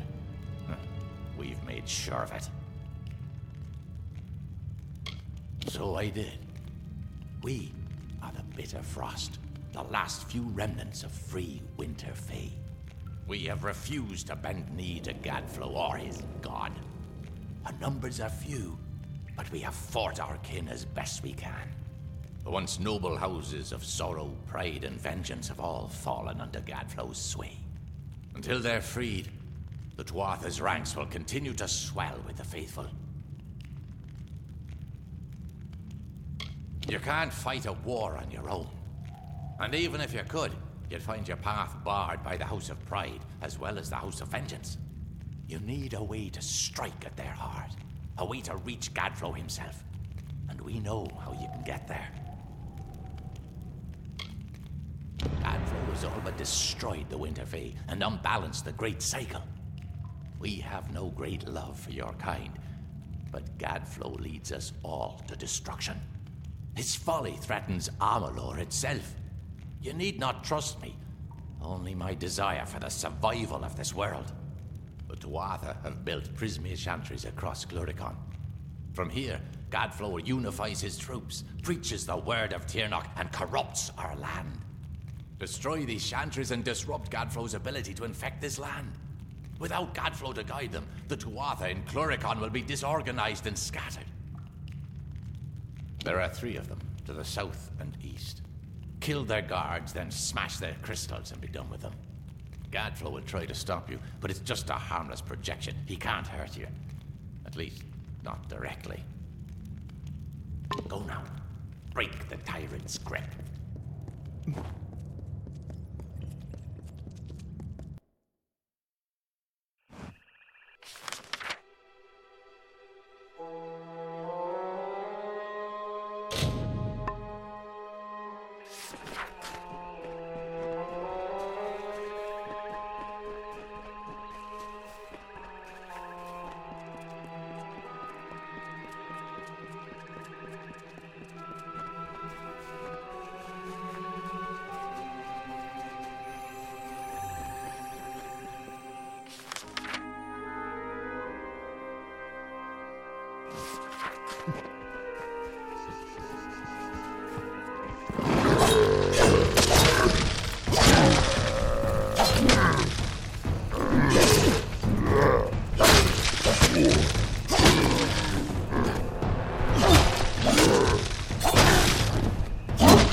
Faithful, a child of dust is here for death.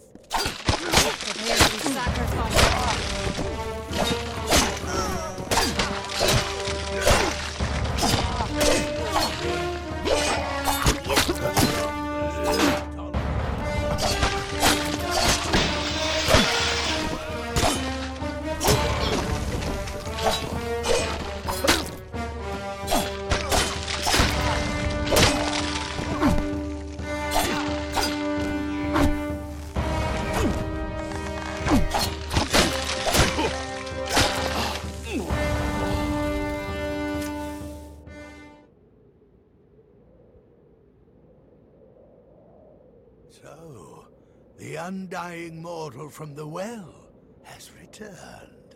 Your mere existence is an abomination against all things. How can you not see this? Mortals pervert the world, twisting it to their own ends. Your unnatural new life is only the latest in a long line of your kind's debaucheries. But Tiernok the Merciful chose me to be the cure. My army is the wildfire that will clear the land of you and your kind.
One guard awaits.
Mortals stole the secrets of magic, and now they come to take our land.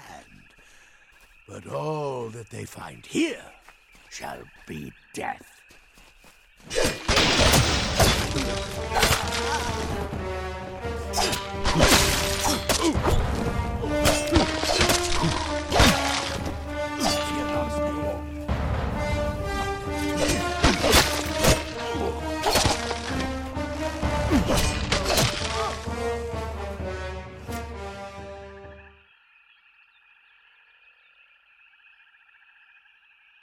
You struggle against the force of a simple army. How will you fare, I wonder, against the power of a god? Only a fool denies the power they can feel. She's been speaking more and more, and she has such interesting things to say about you.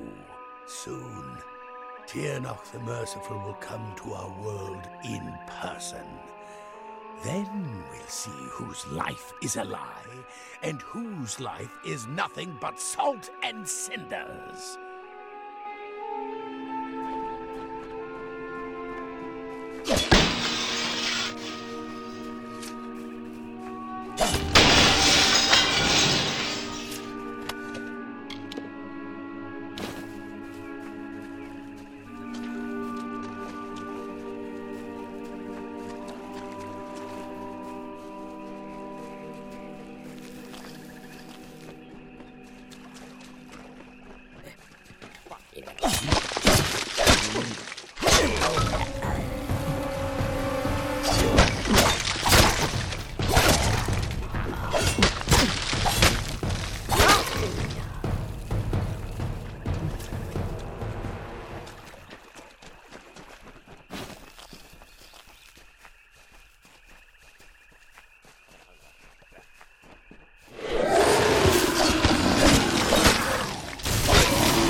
Have you perchance met an Almain around here named Deod Dungaris? The damned fool got himself dragged off by Murgan. I am on an important mission for Templar Julius Mavern. He has sent me to recover an artifact from Bunlock, this hulking castle here.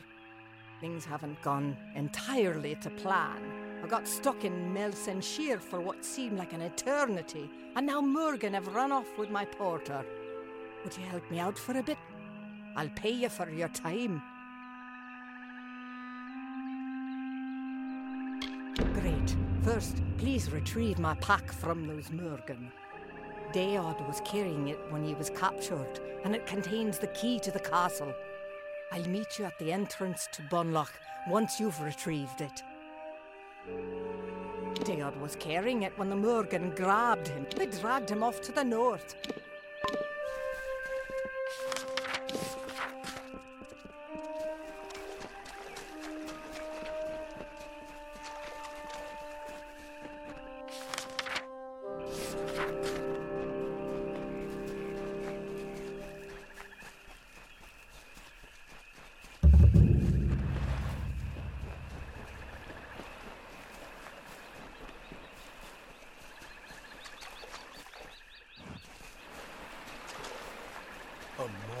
dares to stand against Tirnoch? Strike him down!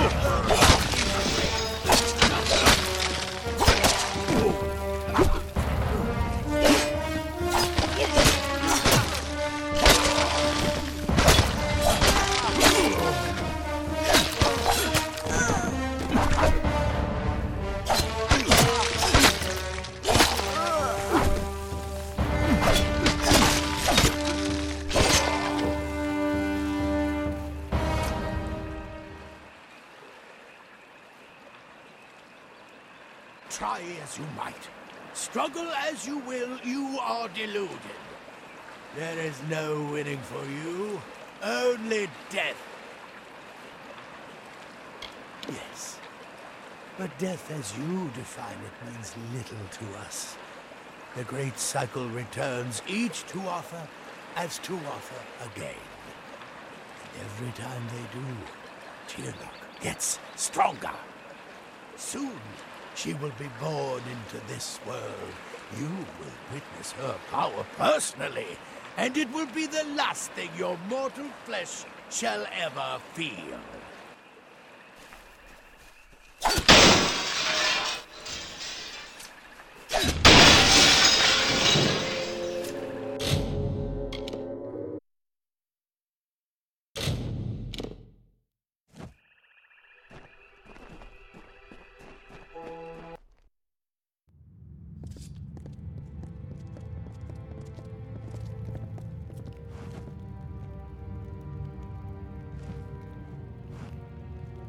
Gadflo's voice has fallen silent in this land. The Tuatha are frightened and disorganized. They run back to Alabastra to make their final stand. We owe you much. Our eyes are opened and our blades unsheathed. Cluricon is won, but the House of Pride stands between us and the final goal. We are now free to press forward. And I can take you to an old friend who knows the next step. Yes, we will take you to his filthy tower on the island of Danistar. He hides within, and has not emerged in some time. I would like nothing more than to let him rot there. But he knows of a way past the sentinel of the House of Pride. But there will be more danger on the path ahead. Take these blades to prepare for whatever troubles you will face at his tower or beyond.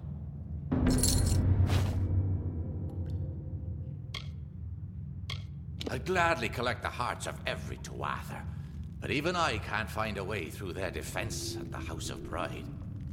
Only Ventrinio can do that. We can leave from a darkened tree in the Caelid coast to the southwest. Aelin Shear will join us there. Together, we will walk the shadow to his tower. Meet me at the Caelid coast. The Winter Fae know of a shadow path to Ventrinio's island. We will meet again at the shadowed tree on the Caelid coast.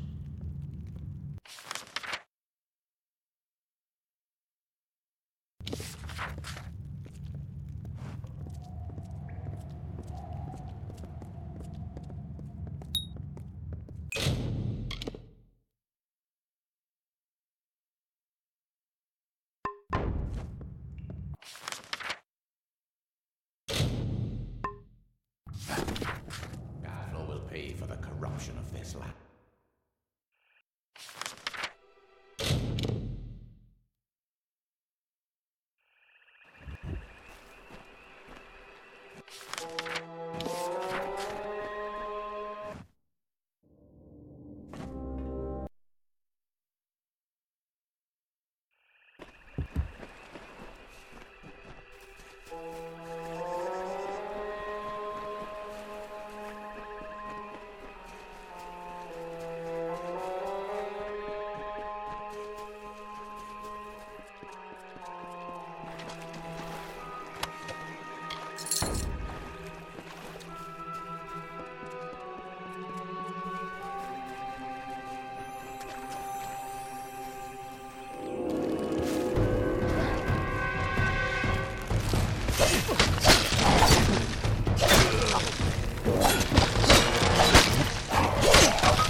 And mountainside, through the hollows and green meadow, through the summer, winter, day and night, through the hallowed halls of seasons and song, through the vengeance, pride and sorrow, echo the footfalls of the greaves of the Fey Hunter.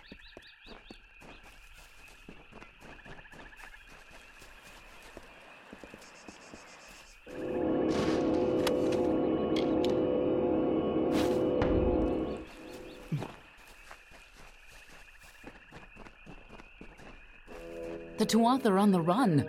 Good work. Plus, it's much more pleasant here without Gadflow bellowing at me from all corners. But enough pleasantry. Are you prepared for your reunion with Ventrinio?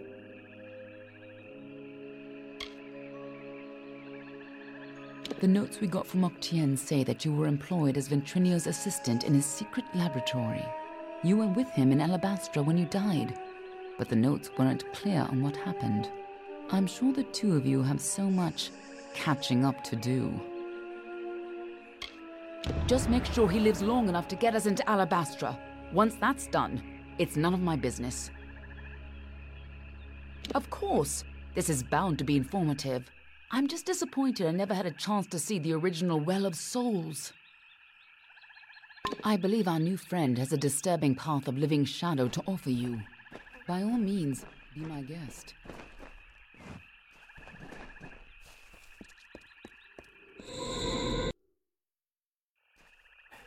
Quick. This island is a perfection. I hope you're ready for this. I believe our new friend has a disturbing... Island smells like death. Stay behind me. Whatever that gnome's been up to, it looks like he...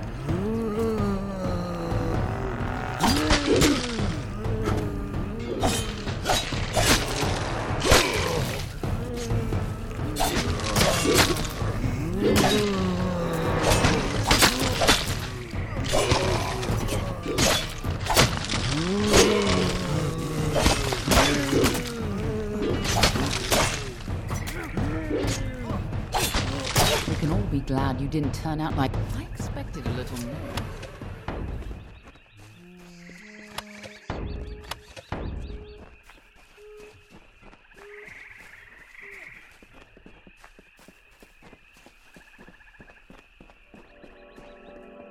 Just as Hughes thought, Ventrinio used the same wards from their old lab. This'll be quick.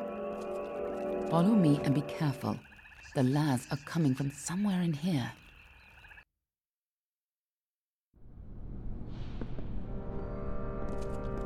The energy from the Well of Souls is overwhelming. Damn it! What's wrong? And why are there so many lads?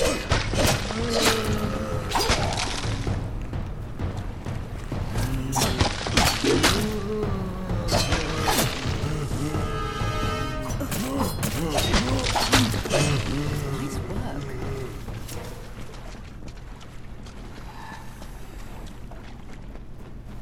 Sounds like our rat is caught in a trap. I'm sure he'd be happy to help whoever saves him.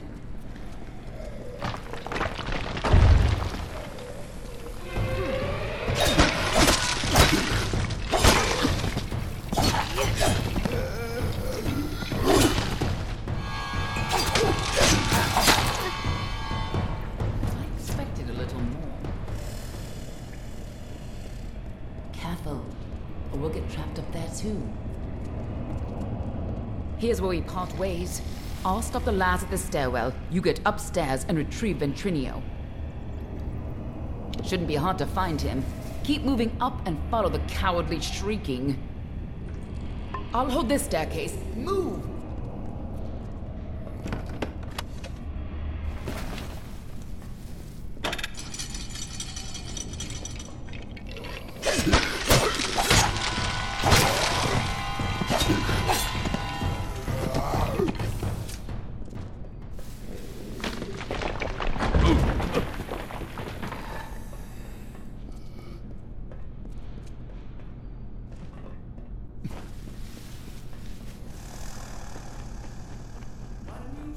Power?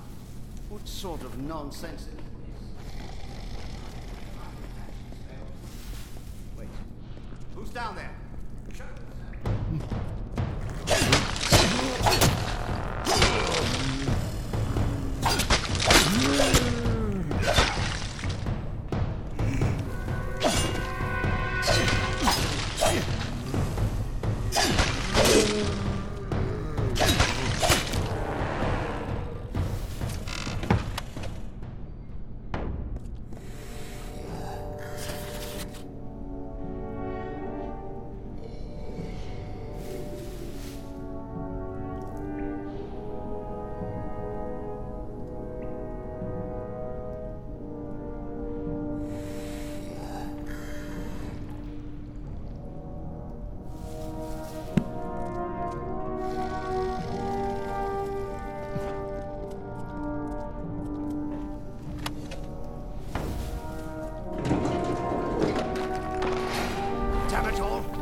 When you get up here, try not to look.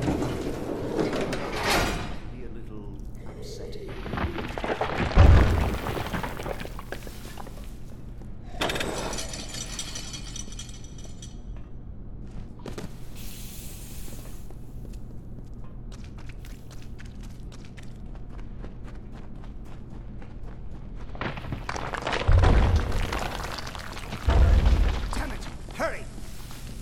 Well starts to collapse.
Took your time, didn't you? Gods damn it! Ever since the Balor was defeated, the Chaos magic sent the well off its alignment. You show up, and now the Laz are... Wait. What? It's you. You're alive. But I saw you die.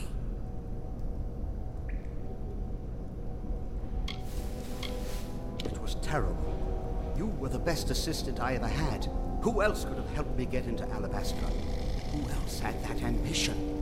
We got more than enough Prismeer, but you wanted to track down the power source, even if it meant sneaking right onto Gadflow's nose.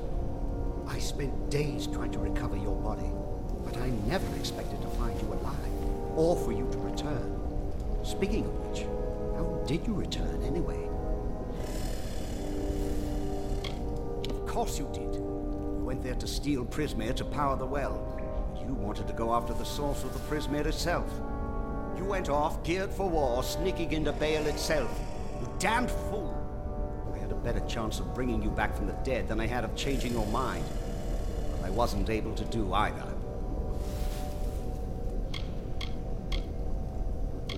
What? That's impossible. You were attuned at this well. You've never even set foot in his lab. Ha! Hughes is a joke.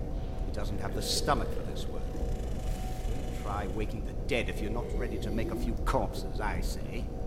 But the well is coming down around us. Quick! I've got to slow the energy and shut this thing down. And don't... Oh, damn it all. Here they come. Hold them off. The Laz are here. Hold them off while I try to stop the flow of energy to the well.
Anything we can salvage? Even a piece? All my work gone. Damn it all! But at least we're still alive. Once again, I triumph over death itself. I won't be talked to like that by an assistant. Why, I ought to... I ought to watch what I say and offer any assistance required by the large, heavily armed people who outnumber me. So we're going to Alabaster, then. Speaking of not killing me, I want you to have this talisman. It's something I salvaged from my well, and it might just help you in Alabaster. We got in with a little help, of course.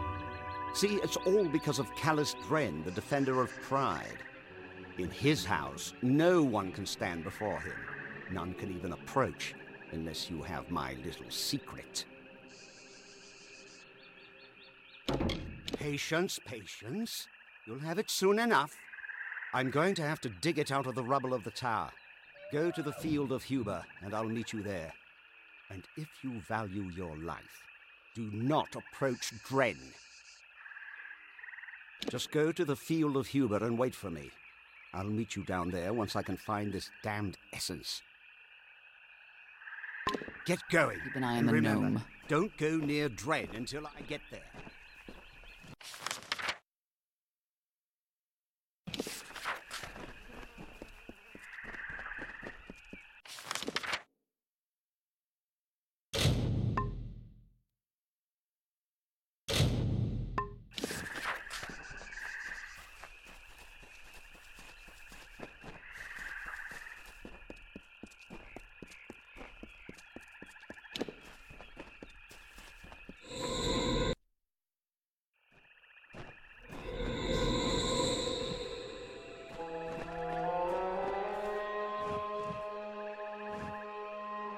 So, it's off to face Dren, is it?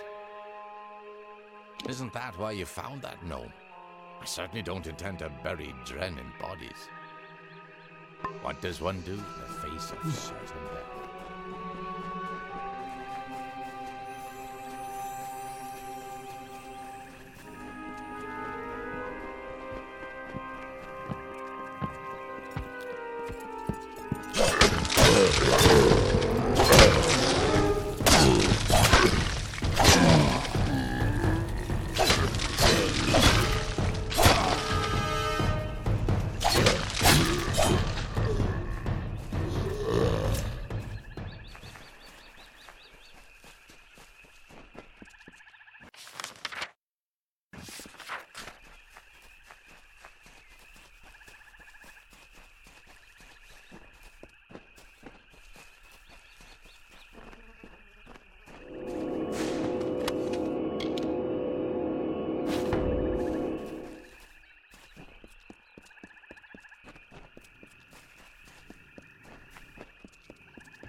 Rumblings in the Court of Winter. There are Fae who are preaching beyond a world of rot. They fly in the face of sorrows, cycles. They do not honor tradition. They are wrong. There is no winter without death. There is no growth without decay.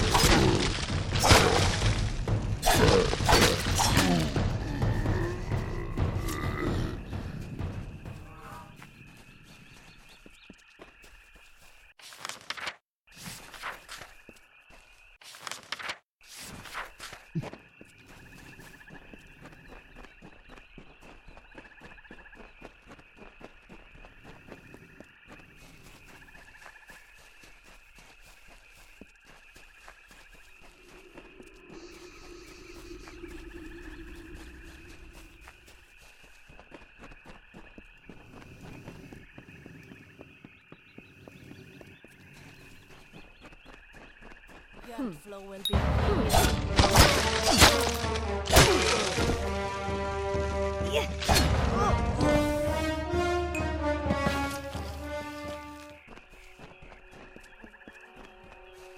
hunter runs. The hunter runs. Swiftly, swiftly for our lives. A mortal skirt of chain. A mesh of links forged in secret. The hunter runs. The hunter runs. In the chausses of the Fey Hunter.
Like the gilded ghosts of youth, the curving plates of fey-like scrolls decorate the life's guard of this impostor.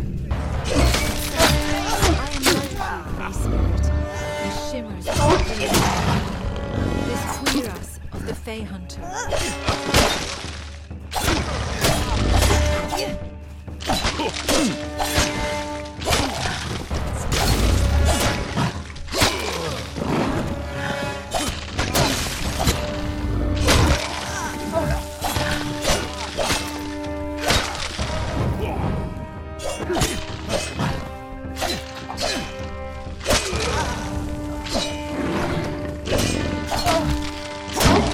Die, Ghostwing! 'Tis I, Ghostwing!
done! Did you hear that? Hold on. Someone's coming. By the gods, it was horrible. He killed them all, and nothing could stop him. It was Dren, that freak who guards the House of Pride. He told us to leave, but we thought we could beat him. He's just one Fae, and not even a Tuatha, but nothing hurt him, and he slaughtered us all. The worst thing was, he seemed sorry to kill us. We thought so too. We were wrong. How can one Fae be this much trouble? Damn it! I told them not to try anything until we arrived. This wouldn't be related to Aylin and her friend coming down that road, would it? If you or anyone else, I'd try to stop you. As it is, I'll just wish you good luck. This can't end here.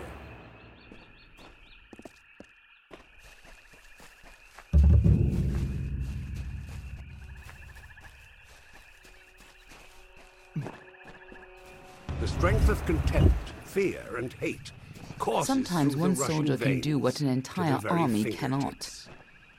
The instruments of war are readied, light in the grip. You haven't tried going in there, have you? No, of course you haven't. You're still alive. This took a little longer to find than I had hoped, but it should be exactly what you need. Yes, but some of them were Fae. Now, did you know Dren had a twin sister in the Summer Court? She was immune to his power. Dith, the Defender of Valor. And even though she passed on when her house fell, my early experiments with the Well of Souls provided quite a useful surprise. You see, when trying to draw life energy from the ether, I accidentally captured her essence. I was able to bind it into this charm. With this, you will be immune to Dren's power. It's not as powerful as it used to be, and it's specific to Dren. But it'll let you face him and live. Now, be fair. Fae don't have souls as mortals do. They're a form of magic with a physical form. And I only got a little of it anyway. Just enough for a certain degree of immunity to Dren's power. It only works for one person, but it'll be enough for you to reach him. Trouble is, he'll be immune to your power as well. But I'm sure you can think of something. With the essence of valor, you can withstand Dren's attacks. Stop being such a child and go face him. Now, go show that defender what a little magic can do.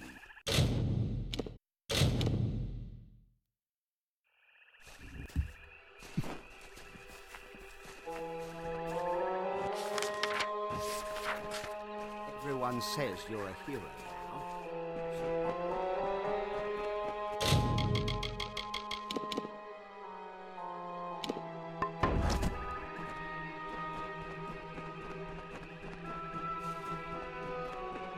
Turn back or die. Bold words. The same bold words that your ally spoke, and they lie around us now. I made an oath to protect my house and my homeland. No power short of death can keep me from fulfilling my duties.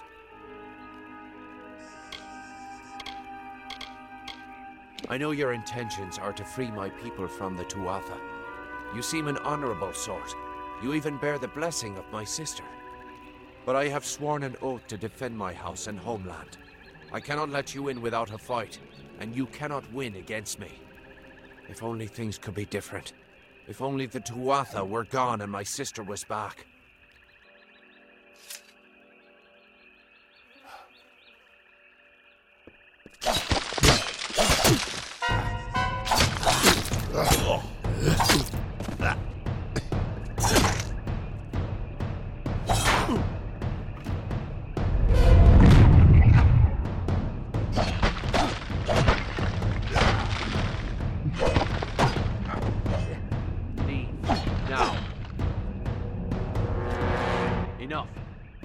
Fight each other until the mountains wear away, but that will aid nothing.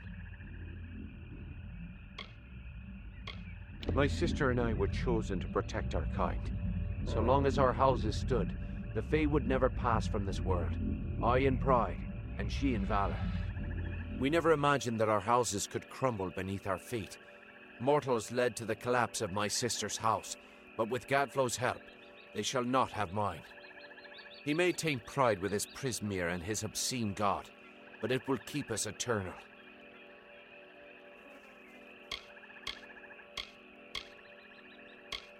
I cannot yield, but if your true intent is to stop Gadflow, then perhaps there is a way my house and my honor could remain pure.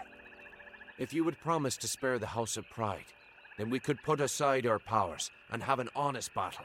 Win, and your army may pass.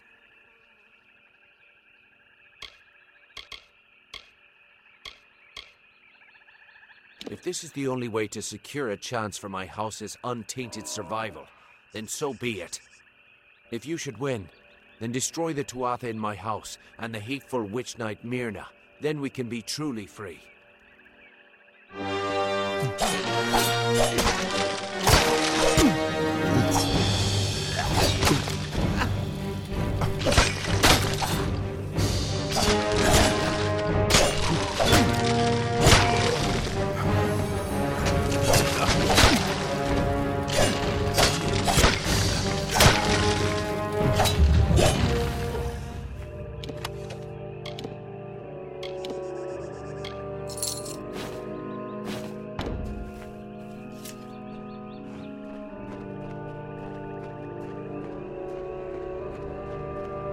You did it!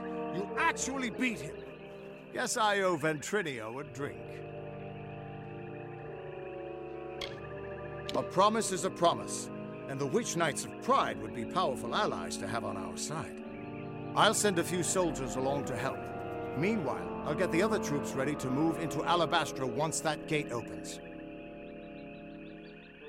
The gate to Alabastra's still closed, and we can't open it without the House of Pride's help. Clean out the Tuatha inside, and we can move on. Get that gate open, and the army will be ready to go. The jester of the King of Winter, the fool who made a mockery of life, of everything, languished in a discontent. He heard the whisperings of power, felt its pulse. He saw visions of an endless winter, of a totality of nothingness. He was Gadflow, and he would follow the cycle no longer.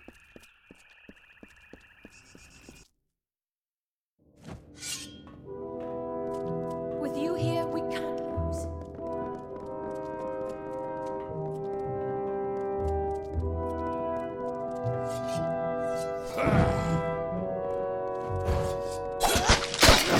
They're jostling.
Time to tear it,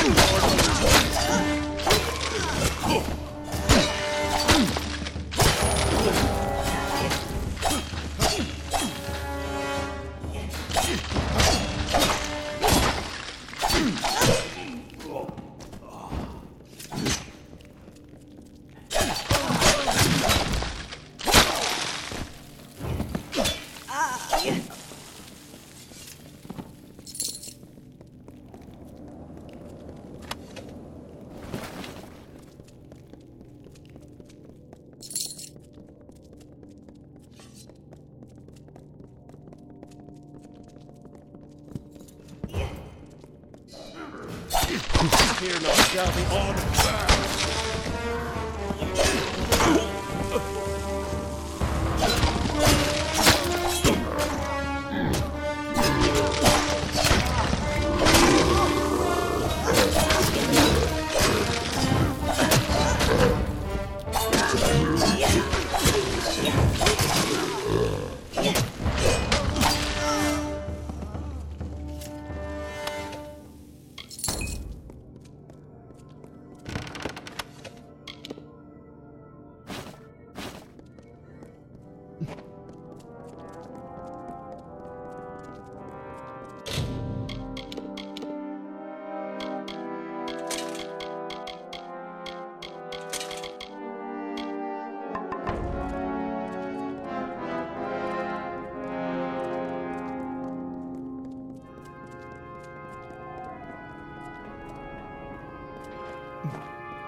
Halt! Parley, if you would be so kind as to have a word with us. No. We are merely a representative of the few untainted pride remaining. We are most honored by your intention to free our house, thus our meeting here. Loath as we are to get our hands dirty in this scuffle, perhaps we can offer a more indirect assistance. Simply carry forth and destroy Witch Knight Myrna, and her dreadful Prismere Chantry, of course. We eagerly anticipate your success.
done, child of dust. You've killed the immortal defender and liberated a house full of arrogant backstabbers. I should thank you for exposing the disloyal amongst my kin. But then, I have so much to thank you for. Your bravado is nothing more than the mewling of an angry kitten. Each Tuatha you kill makes the rest of us stronger. Each one feeds Tirnoch. The goddess of mercy awakens. And with every step you take into my homeland, she comes that much closer to walking our world and purging your kind. So welcome to Alabastra. It shall be the death of you once more.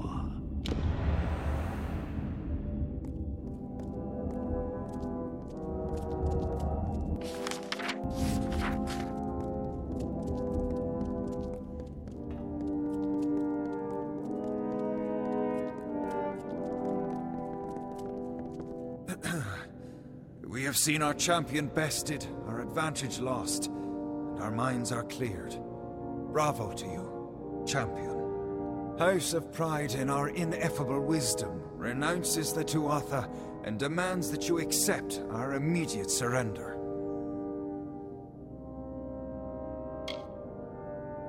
Your army is welcome here. We trust our benevolence will be well remembered should Gadflow be dethroned. We thank you kindly, and our mages have already been assisting your army in their march into Alabastra. We trust you do not object. Most excellently spoken. You have the commanding presence of a young Aegon, who once also bore the pleasure of our august company. Allow us to welcome you to Alabastra.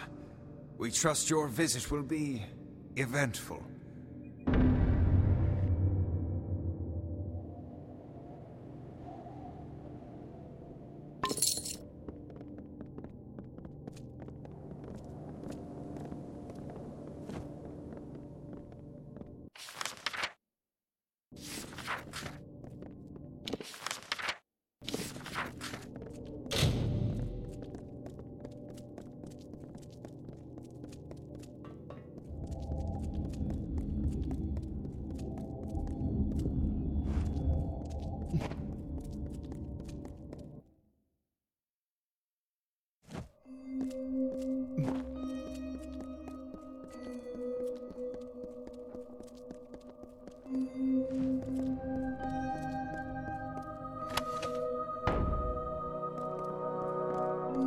The House of Pride opened its gates and welcomed us as honorary champions. They say it's simple hospitality, but I suspect we have you to thank. Now is the difficult part. We can hold Cluracan, even push a little into Alabastra, but we don't have the forces to mount a siege on Gadflow. Once the House of Pride gives their word, they'll never break it. At least, not what it looks like we're winning. Our real problem is that we can't march the army through Alabastra. Not in formation, at least. This will call for smaller groups.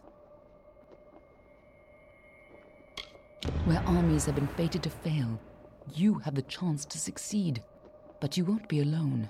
The army will secure a base at the mouth to Alabastra. Meanwhile, the 5 of us will split up and infiltrate quick and quiet as we can. Meet at the House of Vengeance, on Gadflow's doorstep. From there, we strike at Bale, the heart of his empire. More than you'd think. But I promise I'll explain it all to you. Maybe once Gadflow's dead. I'll see you in Alabastra.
Hey, you're the hero of Melst. Don't have much for supplies, but you're well.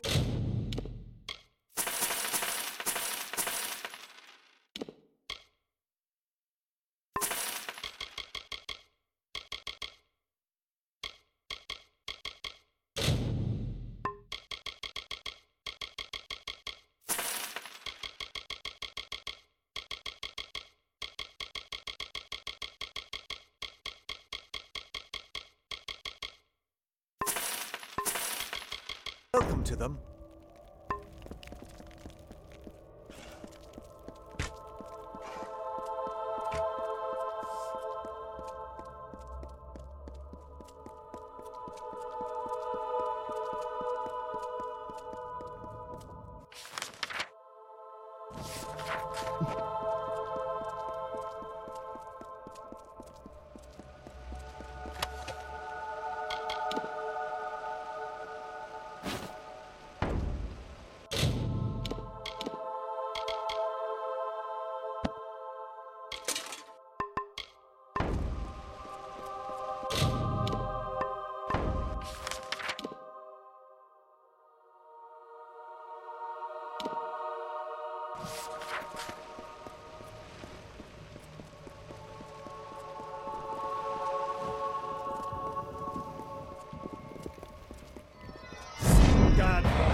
Uh-huh.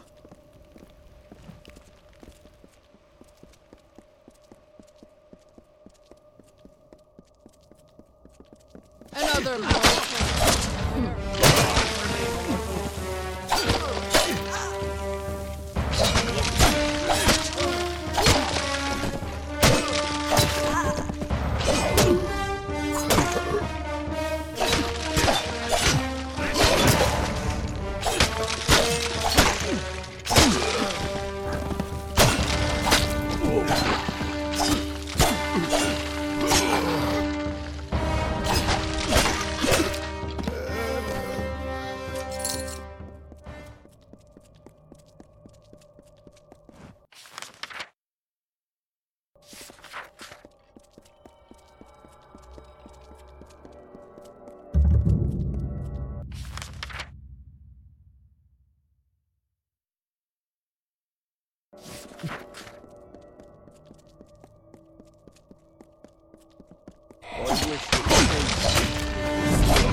Let us...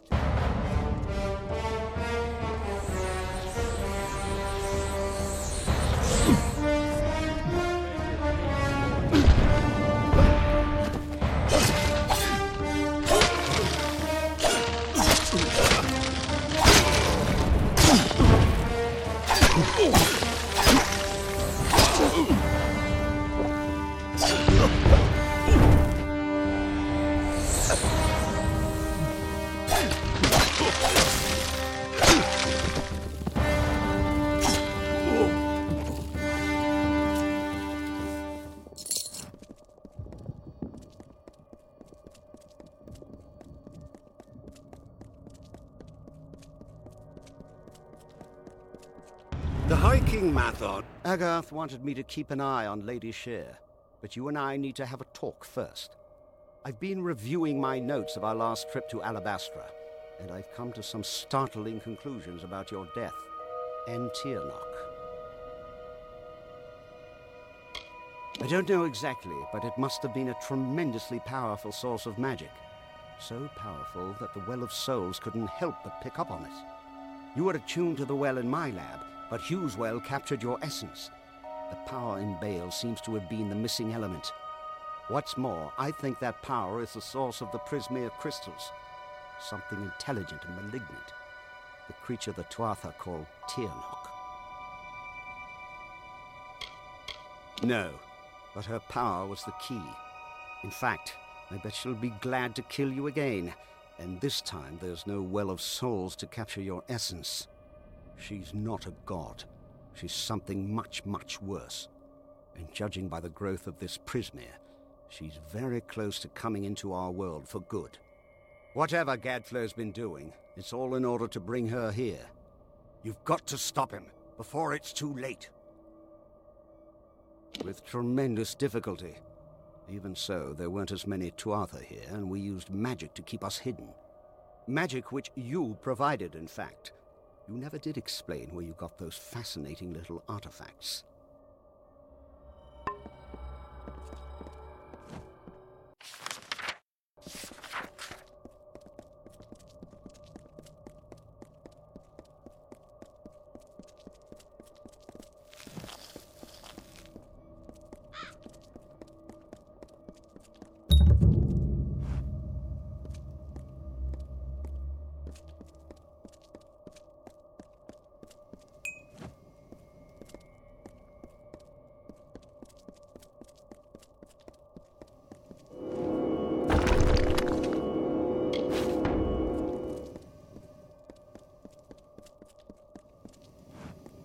By Lyria, it was you who stood against Balor when Telera fell.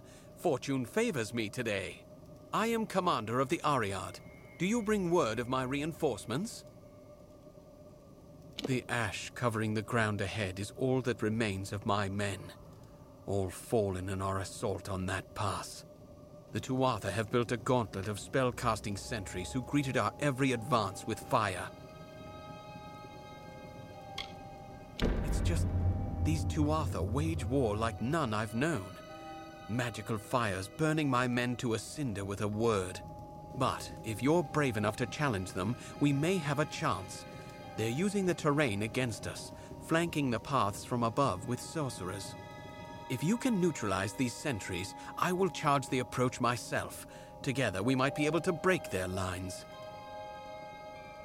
The pass ahead is defended by a sorcerer on the overlook. See if you can find a path to his position and attack him from behind. If you can do this, I'll bring steel to the Tuatha line. Until later, then.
The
mountain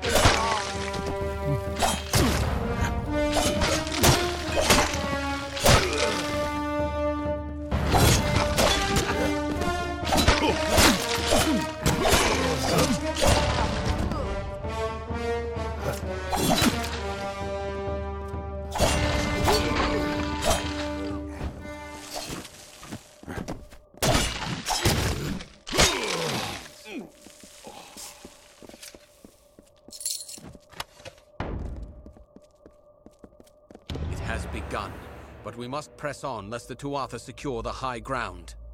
There are more sentries ahead. Each must be killed before we can advance.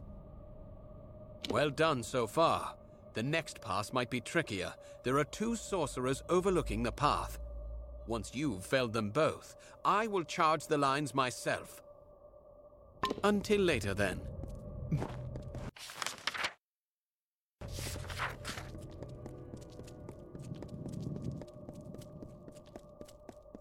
There you are. Got myself a little tied up here. And is it a trick of the eye, or are these crystals growing? Just got myself tied up in some trouble with the locals. Nothing I can't handle. Honestly, I haven't had this much fun in decades. Not on your life. This old man can still take care of himself, you know. But I will take just a moment to catch my breath. Stupid old lungs. Keep going. I'll meet you with vengeance.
Tyrna.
With horrors, screams, and ghostly sights, we leave blood in the graven place. Forest black with time. The blood that pours forth from your eye.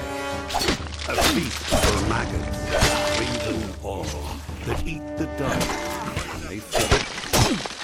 Instead of vibrant fighting flesh that fights the barbs and the threat, that knows the plight of Seelie Valley, you who walked the Niralim's way, and reckon fate mortal dust, and keep an oath or break a trust. Greetings. We hunger for your corpse once more. Excellent work. The main Tuatha encampment lies ahead. Take cover with me there, and we'll discuss the final assault. The Tuatha are consumed by madness and deserve only death. We shall give it to them. The main Tuatha encampment lies ahead. Take... Until later, then.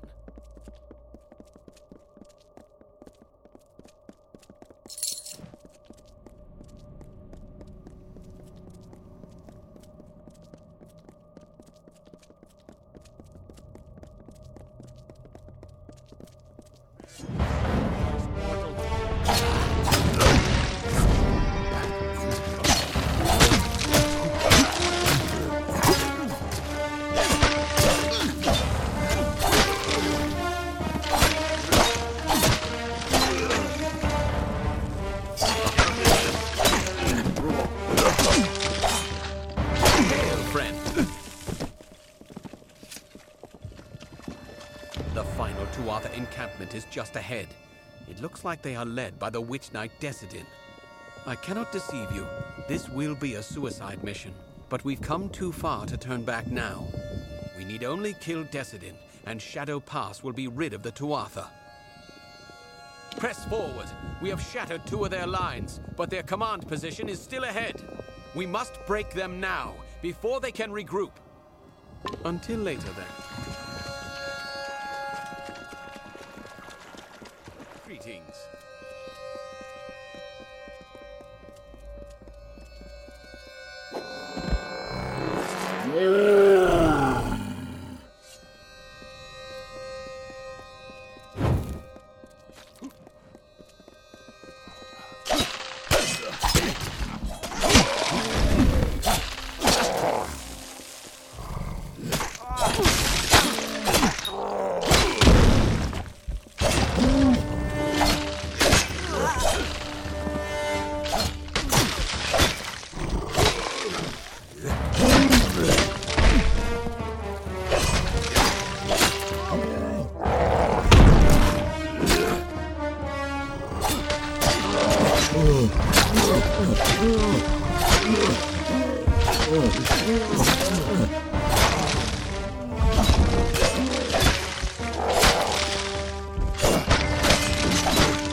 stars atop high Fulgen shine and coldly gleam in a line. For us to on both while alive. Rapid move. It's delight for us to feed, to feast in the winter. Bloom. We of decay and twilight will never halt our hunger till spilled blood is on our plate. So come into our lands at night and see an endless wintry sight.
That's the last of them. We've paid a heavy price, but Shadow Pass is ours. I'll make camp here until reinforcements arrive. It was an honor to fight by your side. Maybe this will help you out. Stay safe.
In the heart, and perfectly you play the part,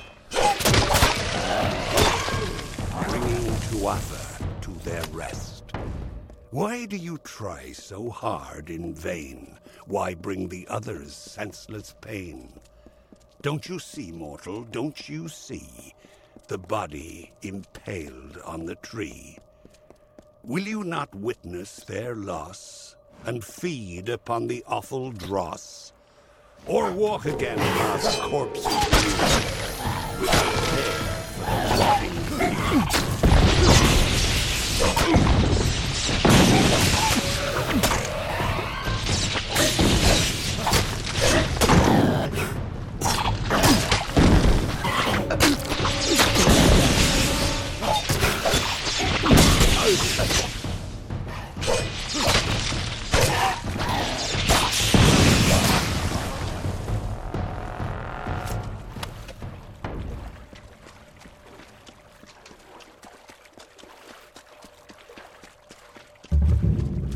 You must hurry. There is much to do.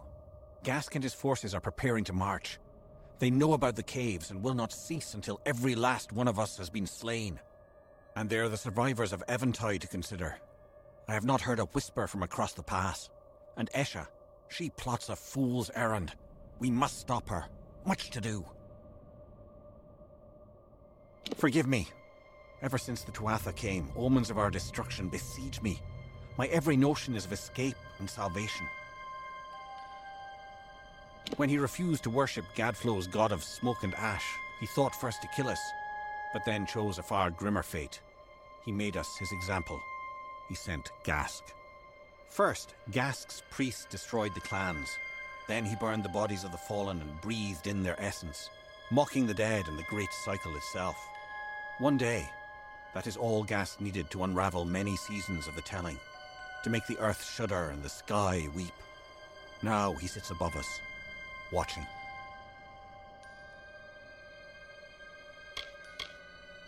Wonderful! Your attack will give us time to organize an escape. Do not underestimate Gask. He is among Gadflow's best for a reason. His camp of Cadsimir is to the north, but you must defeat his witch knights along with the Fae himself. I have faith in you. He lords over Twilight Pass from the plateau above. Be careful.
the mighty flame.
Ready to fall,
You're back.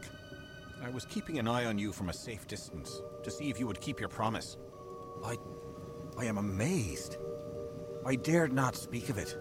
But there are prophecies of a mortal who would herald our kind's passing, while the defeat of Gask will count as a victory against the madness of Gadflow. I wonder if it is a harbinger of darker nights ahead. Prophecies aside, you have done as I asked, and we, the Clan of Ashmore, recognize you. Farewell.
Haggarth will not be far behind you. Neither of us saw any sign of Aelin Shear or Vendrinian. A scout on the ridge above saw the Tuatha mounting for a counterattack. You should hear what he has to say before we move on. If you'd rather not wait, talk with Haggarth. Time is of the essence. Haggarth, if he tells you he's ready, then my people are as well. Of course, if you wish to proceed with caution, the scout on the ridge will know what we're up against. Careful.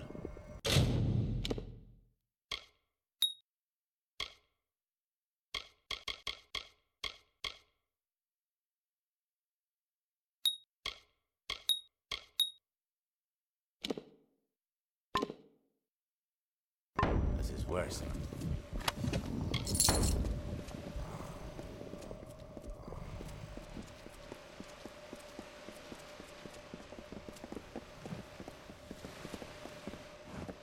Good to see you here.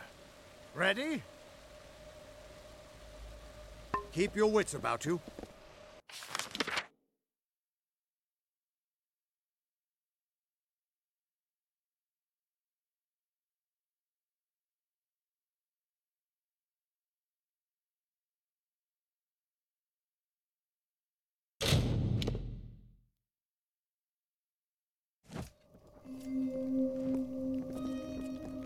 Hello.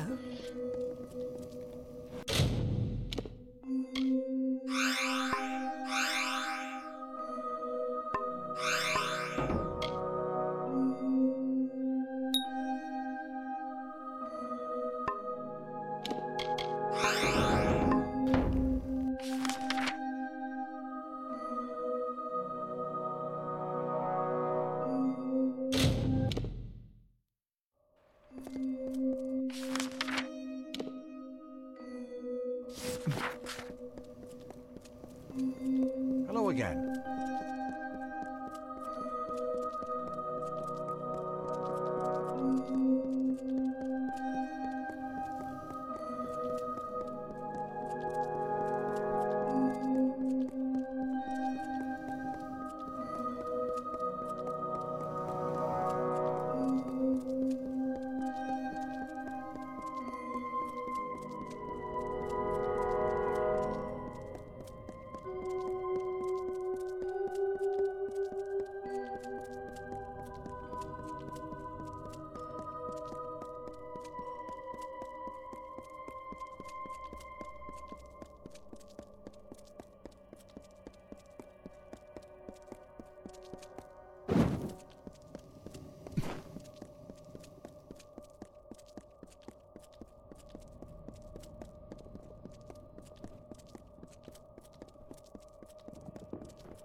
Good to see you here. Ready? I am. But there hasn't been any sign of Aelin Shear or Ventrinio. Damn it all, I knew we couldn't trust her. I sent Ventrinio to keep an eye on her. He was sending me messages until recently. But there were fewer and fewer as we've gotten closer to Baal. We need to get through the House of Vengeance and kill the Cur. And we'll have to do it without them. He's the closest thing Vengeance has to a leader anymore. A face so consumed with hatred that he's little more than a beast. If you're going to get into Baal, the Cur has to die. No, whatever Gadflow is doing in there, it's growing with every wasted minute. Even if Aelin didn't betray us, we don't have time to wait. Listen, you're more powerful than I ever was. If anyone can stop this, it's you. When you kill Cur, go into Baal and stop Gadflow. If we get separated, we'll keep fighting to keep an escape route open for you. Now go. Stay on guard.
Until one night, when nature changed its course, and Gadflow, like an errant thread, free around the world, took the crown from Mathers.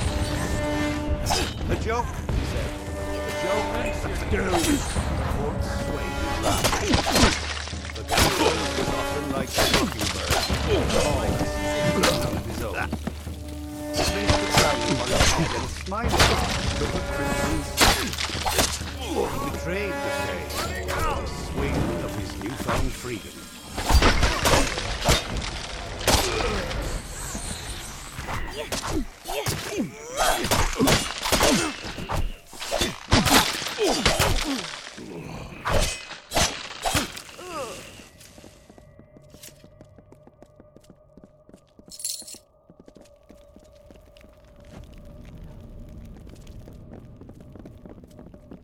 Looks like this is it.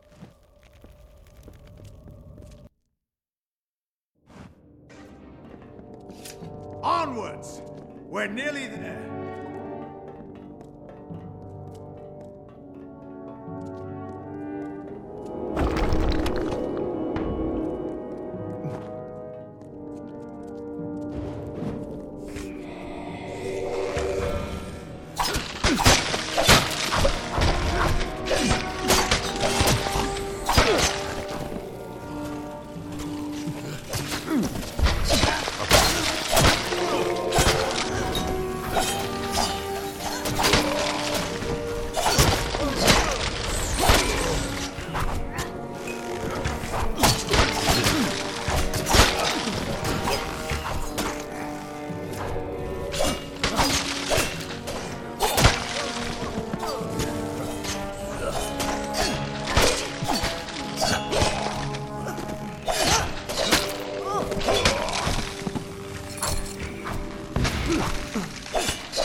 Looks like this is it.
Let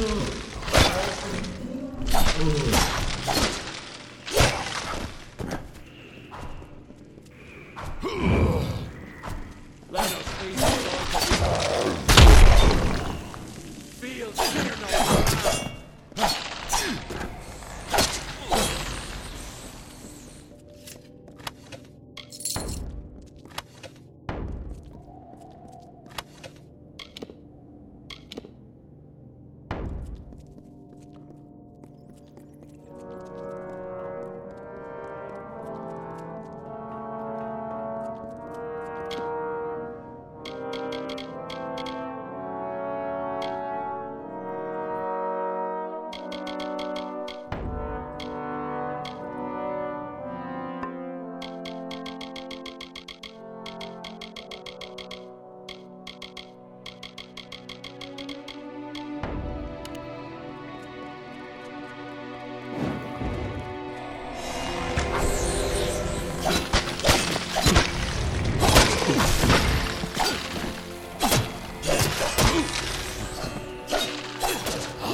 My deepest apologies for not being able to join the battle.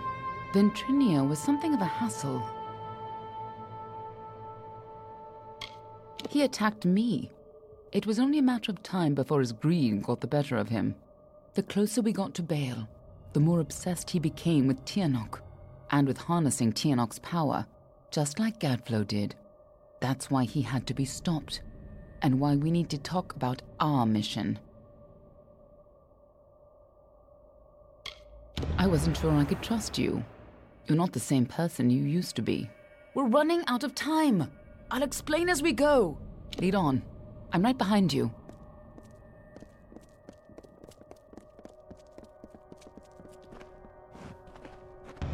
The winter court was still as fallen snow as the jester danced and capered.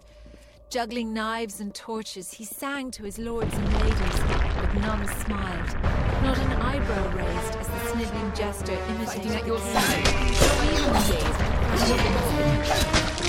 Because this was the day that Gadflow murdered the winter court. This was the day the Tuatha were born, and our people became a sacrifice for the season.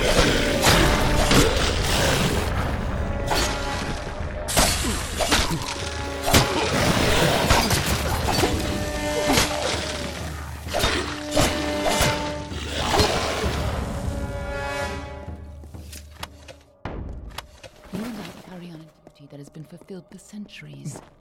We keep the world from being consumed by greed, by war, and by Tianok.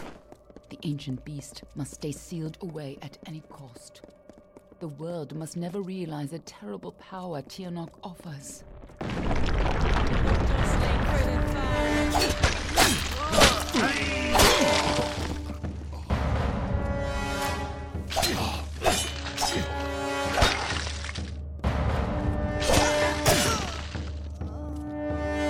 This is no time to dawdle. Lead on. I'm right behind. This is no time to dawdle. You're the one who stepped forward to stop Gadflow and the source of his power, even though fate said you were doomed to fail. This time, fate cannot control you, but I expect you to succeed. Lead on. I'm right behind you.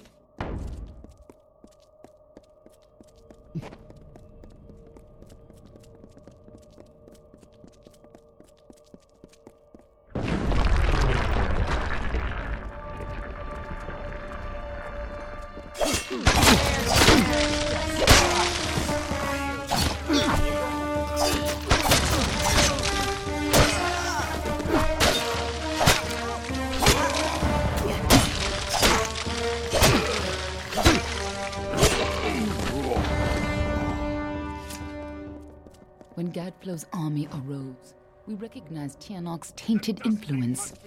Only a force like her could walk between creatures like the so if you see her and we use him under the guise of being his assistant.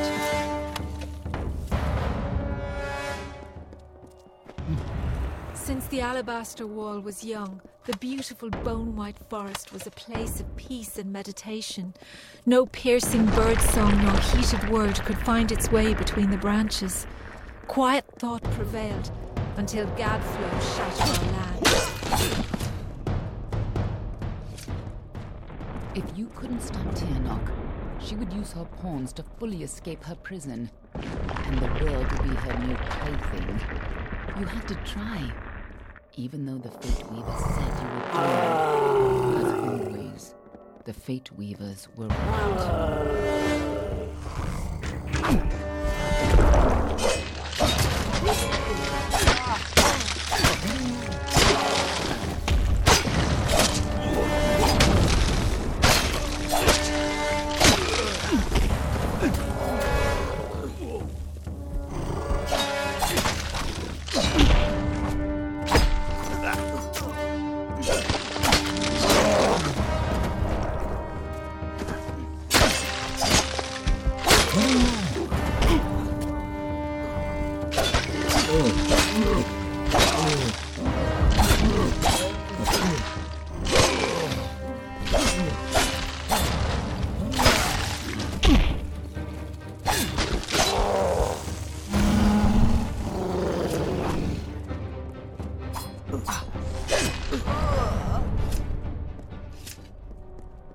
When I found you in Dalatarth, when I saw you had come back to life, I wasn't sure how much you remembered.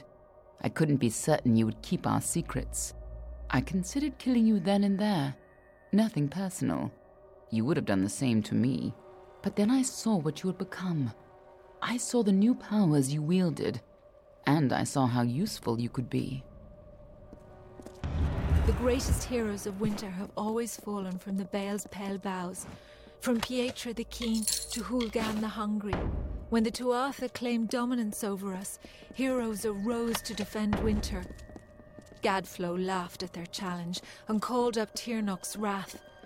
In a second, our most loyal heroes were impaled by Prismere spires. Our heroes were gone, never to be reborn. And he was not alone. Like the weave unraveling, the Tuatha now tainted the purity of Mathon's court. These new immortals, the Tuatha Daon, were no longer the solemn Fae of the East. Their essences twisted into a ravenous host, unsettled, unnatured. From the nothing of winter came Gadflo's malice.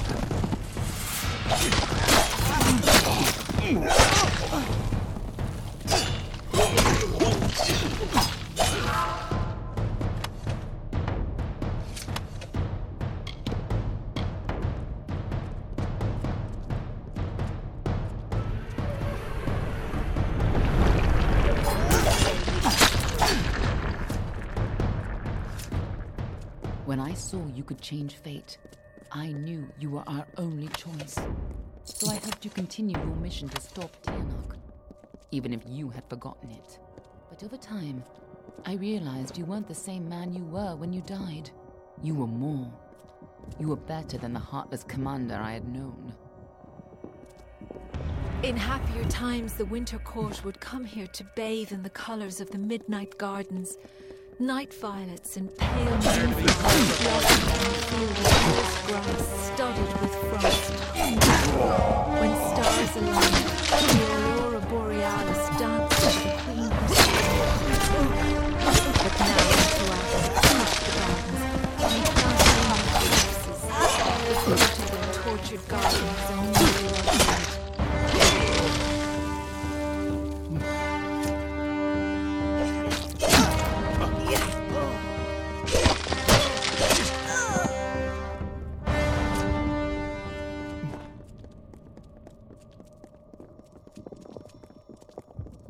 Last time you came here, you were destined to die. This time, your destiny is up to you.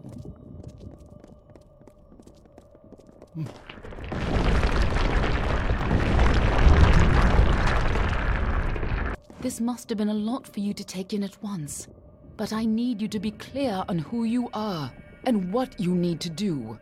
A lot has changed since you were here last. It isn't going to be as easy this time. And last time it killed you. Oh, she's a creature with incredible power. A dragon. But she is no simple lizard in some child's tale. She has a power rivaled only by the gods. Thousands of years ago, the ancient Alpha sealed her in the Amathen between this world and the world of magic. And there she went mad. As her prison weakened over time, she was able to tempt Gadflo into helping her gain enough power to break free.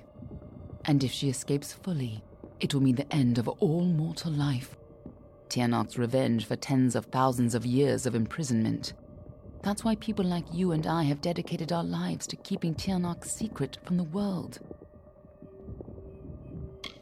We were supposed to keep Tirnoch hidden from the world. Anyone who learned too much had to die. But when Gadflo found her, you were the one who volunteered to kill him and seal Tirnoch away once more, even though you were fated to fail. It took every trick we had to get you here the first time, and you still died. I don't know if you plan to be resurrected, but knowing you, I wouldn't be surprised. Everyone who knows the truth of Tirnoch will be dead, and Tirnoch will be sealed away once again. We can return to our duty of keeping the knowledge secret, assuming that's the life you want to return to. But if you refuse, then I'd have to make sure you never tell the truth about Tirnoch. Of course, I'd rather it didn't come to that. But you would have done the same.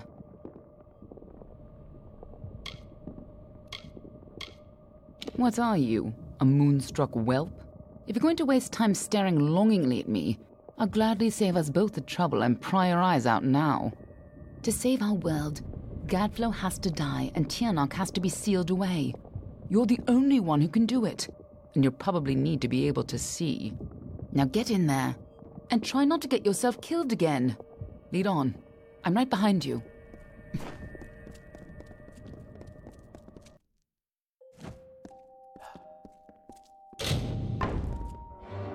You don't understand, do you? The power of Tirnoch. Yes! Return to your grave! Crumble to dust!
If Gadflow isn't here, then he must be hiding further underground, someplace closer to the source of the Prismere.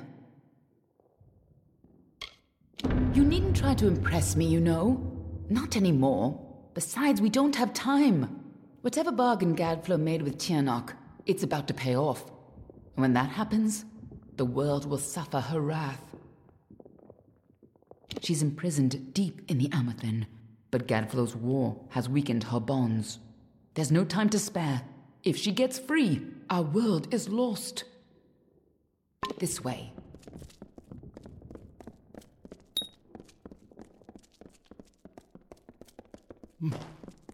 Tirnoch is held captive deep in the Amethyn, but her prison is weakening by the moment.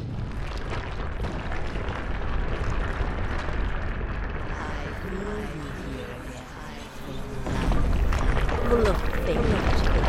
What have you brought?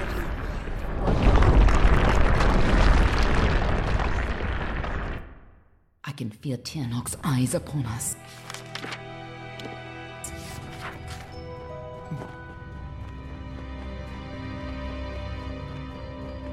You've used your power well.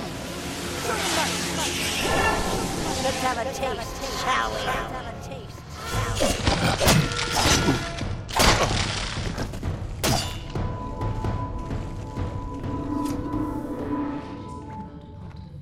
Stolen and turned it against you. Perhaps it is not inaccurate to think of her as a god.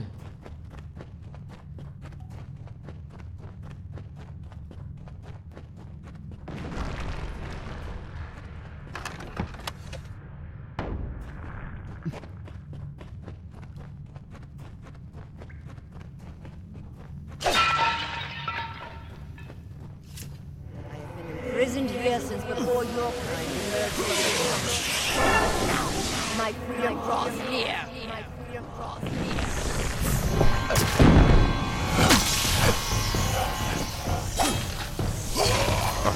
This is your end.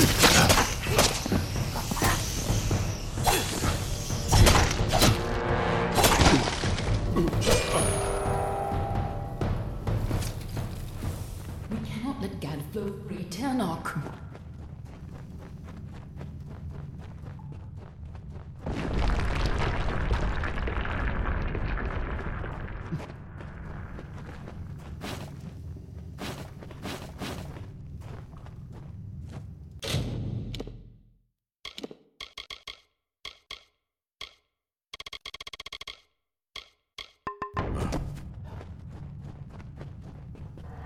Godflow's prayers. But he is not free.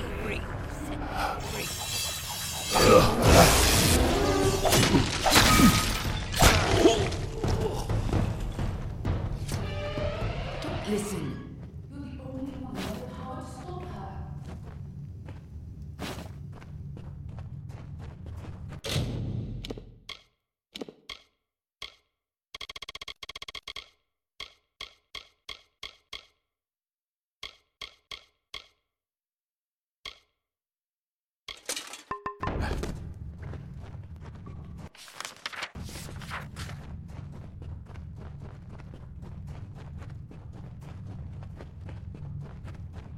When you first came to the Death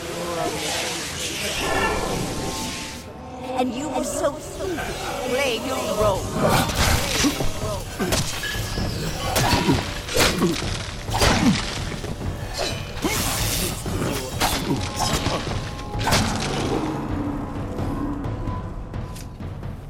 You chose this?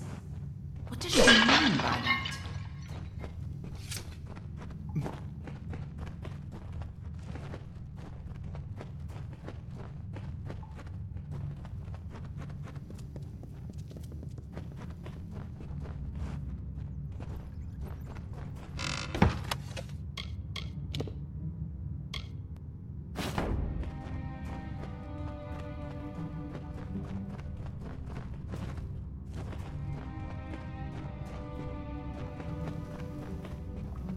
I gave you freedom, and now you have returned it back, and now mine. Only you have the power to reseal Tirnoch inside the Amethyn. I must keep the secret of her existence from the world. Once Tirnoch is pushed back into her prison, these caverns must be sealed. But that leaves one question. Can I trust you to keep Tirnoch's secret? There are things in this world that must remain hidden. If the power of the dragons were widely known, well, you've seen what has happened here. Gadflow tapped a fraction of her power. He upset the great cycle of the Fae and waged a genocidal war on the young races. Just coming in contact with her power managed to free you from fate's bonds. And if you can turn that freedom against her, she will have no power over Amalur. Nothing like you has ever existed before. As always, there's no way of knowing your future. If you're victorious, it may be the last time you change the fate of the world. Even if you fall back into fate's weave once her influence is gone from this world, it will be a far better fate than what Tirnoch's emergence would bring. That is excellent.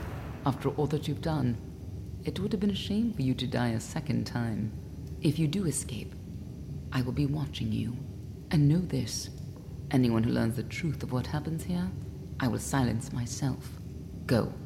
Stop Tirnoch from fully entering this world.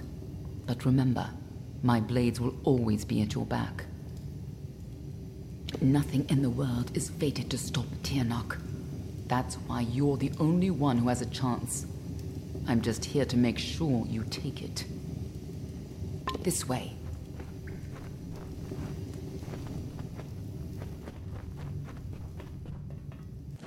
There's no turning back now.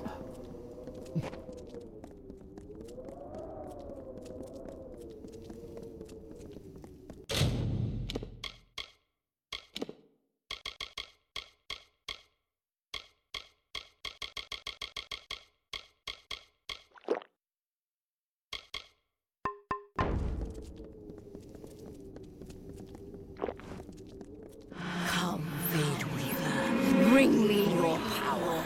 Sacrifice yourself and seal the fate of your world. Seal the fate of your world.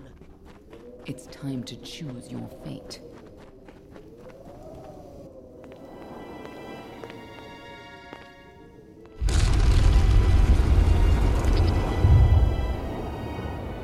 Amethyn lies beyond. This is where the dragon will breach the veil. Come forward, mortals. Behold the birth of Tirnoch. attend your final hour. My fate does not lie beyond those doors. You alone may change what is to come. Go!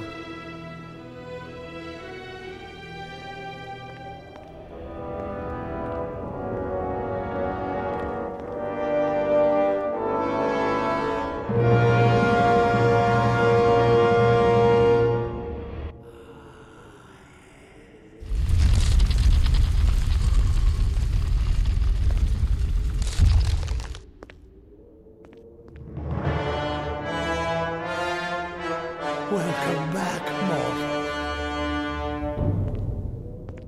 How does it feel, I wonder, to return to this place? Does the pain of your death still linger? Can you feel it echo through the air?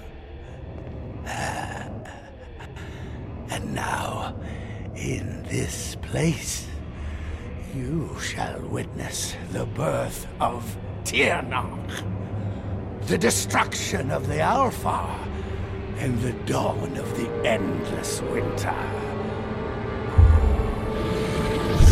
Comes Tirnach the powerful, Tirnach the merciful, Qualla fella Tirnach, Qualla sera Tirnach.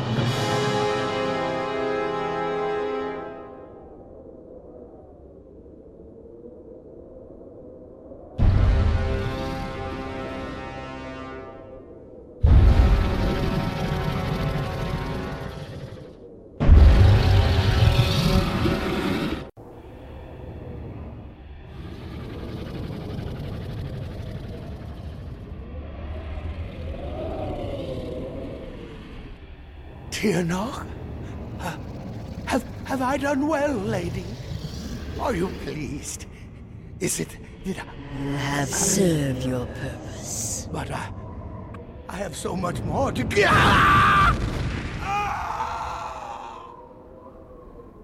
And now, faithless one, you shall serve yours.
How could we have known that this would be a new beginning? I wonder now if we should have foreseen this outcome, but who knew then what fate would bring? I would have liked to have delivered this message in person, to see you one final time. That, however, would have been complicated. The order to which I belong had other plans. Were you ever to leave the crystalline fortress? When it comes to you, though, it seems no fate is written in stone.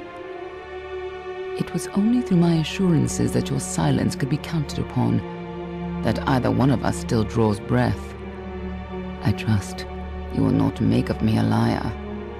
Were stories of what we have seen to begin to surface in the inns and taverns of Amalur, I would be asked to seek you out. And as we both know, the next time you die, there will be no return. But let us not speak of this. Your life is your own.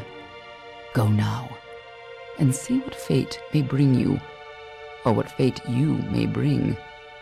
Perhaps one day in happier times, you and I will meet again. Until that day, I remain yours, Aelin Shear.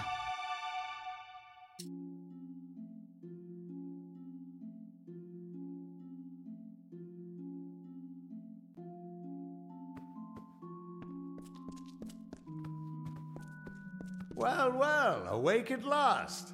You gave us quite a scare. But you're here and the war's all but over. So who are we to complain? Never had any doubt at all. Sidon and I were waiting for you when the ground started rumbling and the Tuatha all started screaming. And all I could think was, Gadflow just met his match. Sure enough, half of those red-eyed bastards gave up then and there.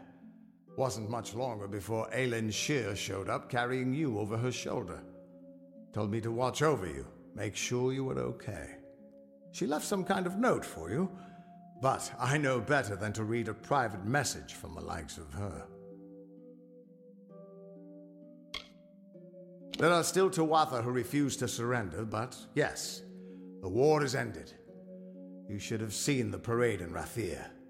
As for what's next, well, that's a tough question. See, a lot of the soldiers asked me for readings after the fighting ended, and try as I might, I can't see a fate for any of us. Tirnoch, you don't expect me to think that Gadflow's god was real, do you? No, impossible. Whatever happened down there, though, it changed everything. At least for now.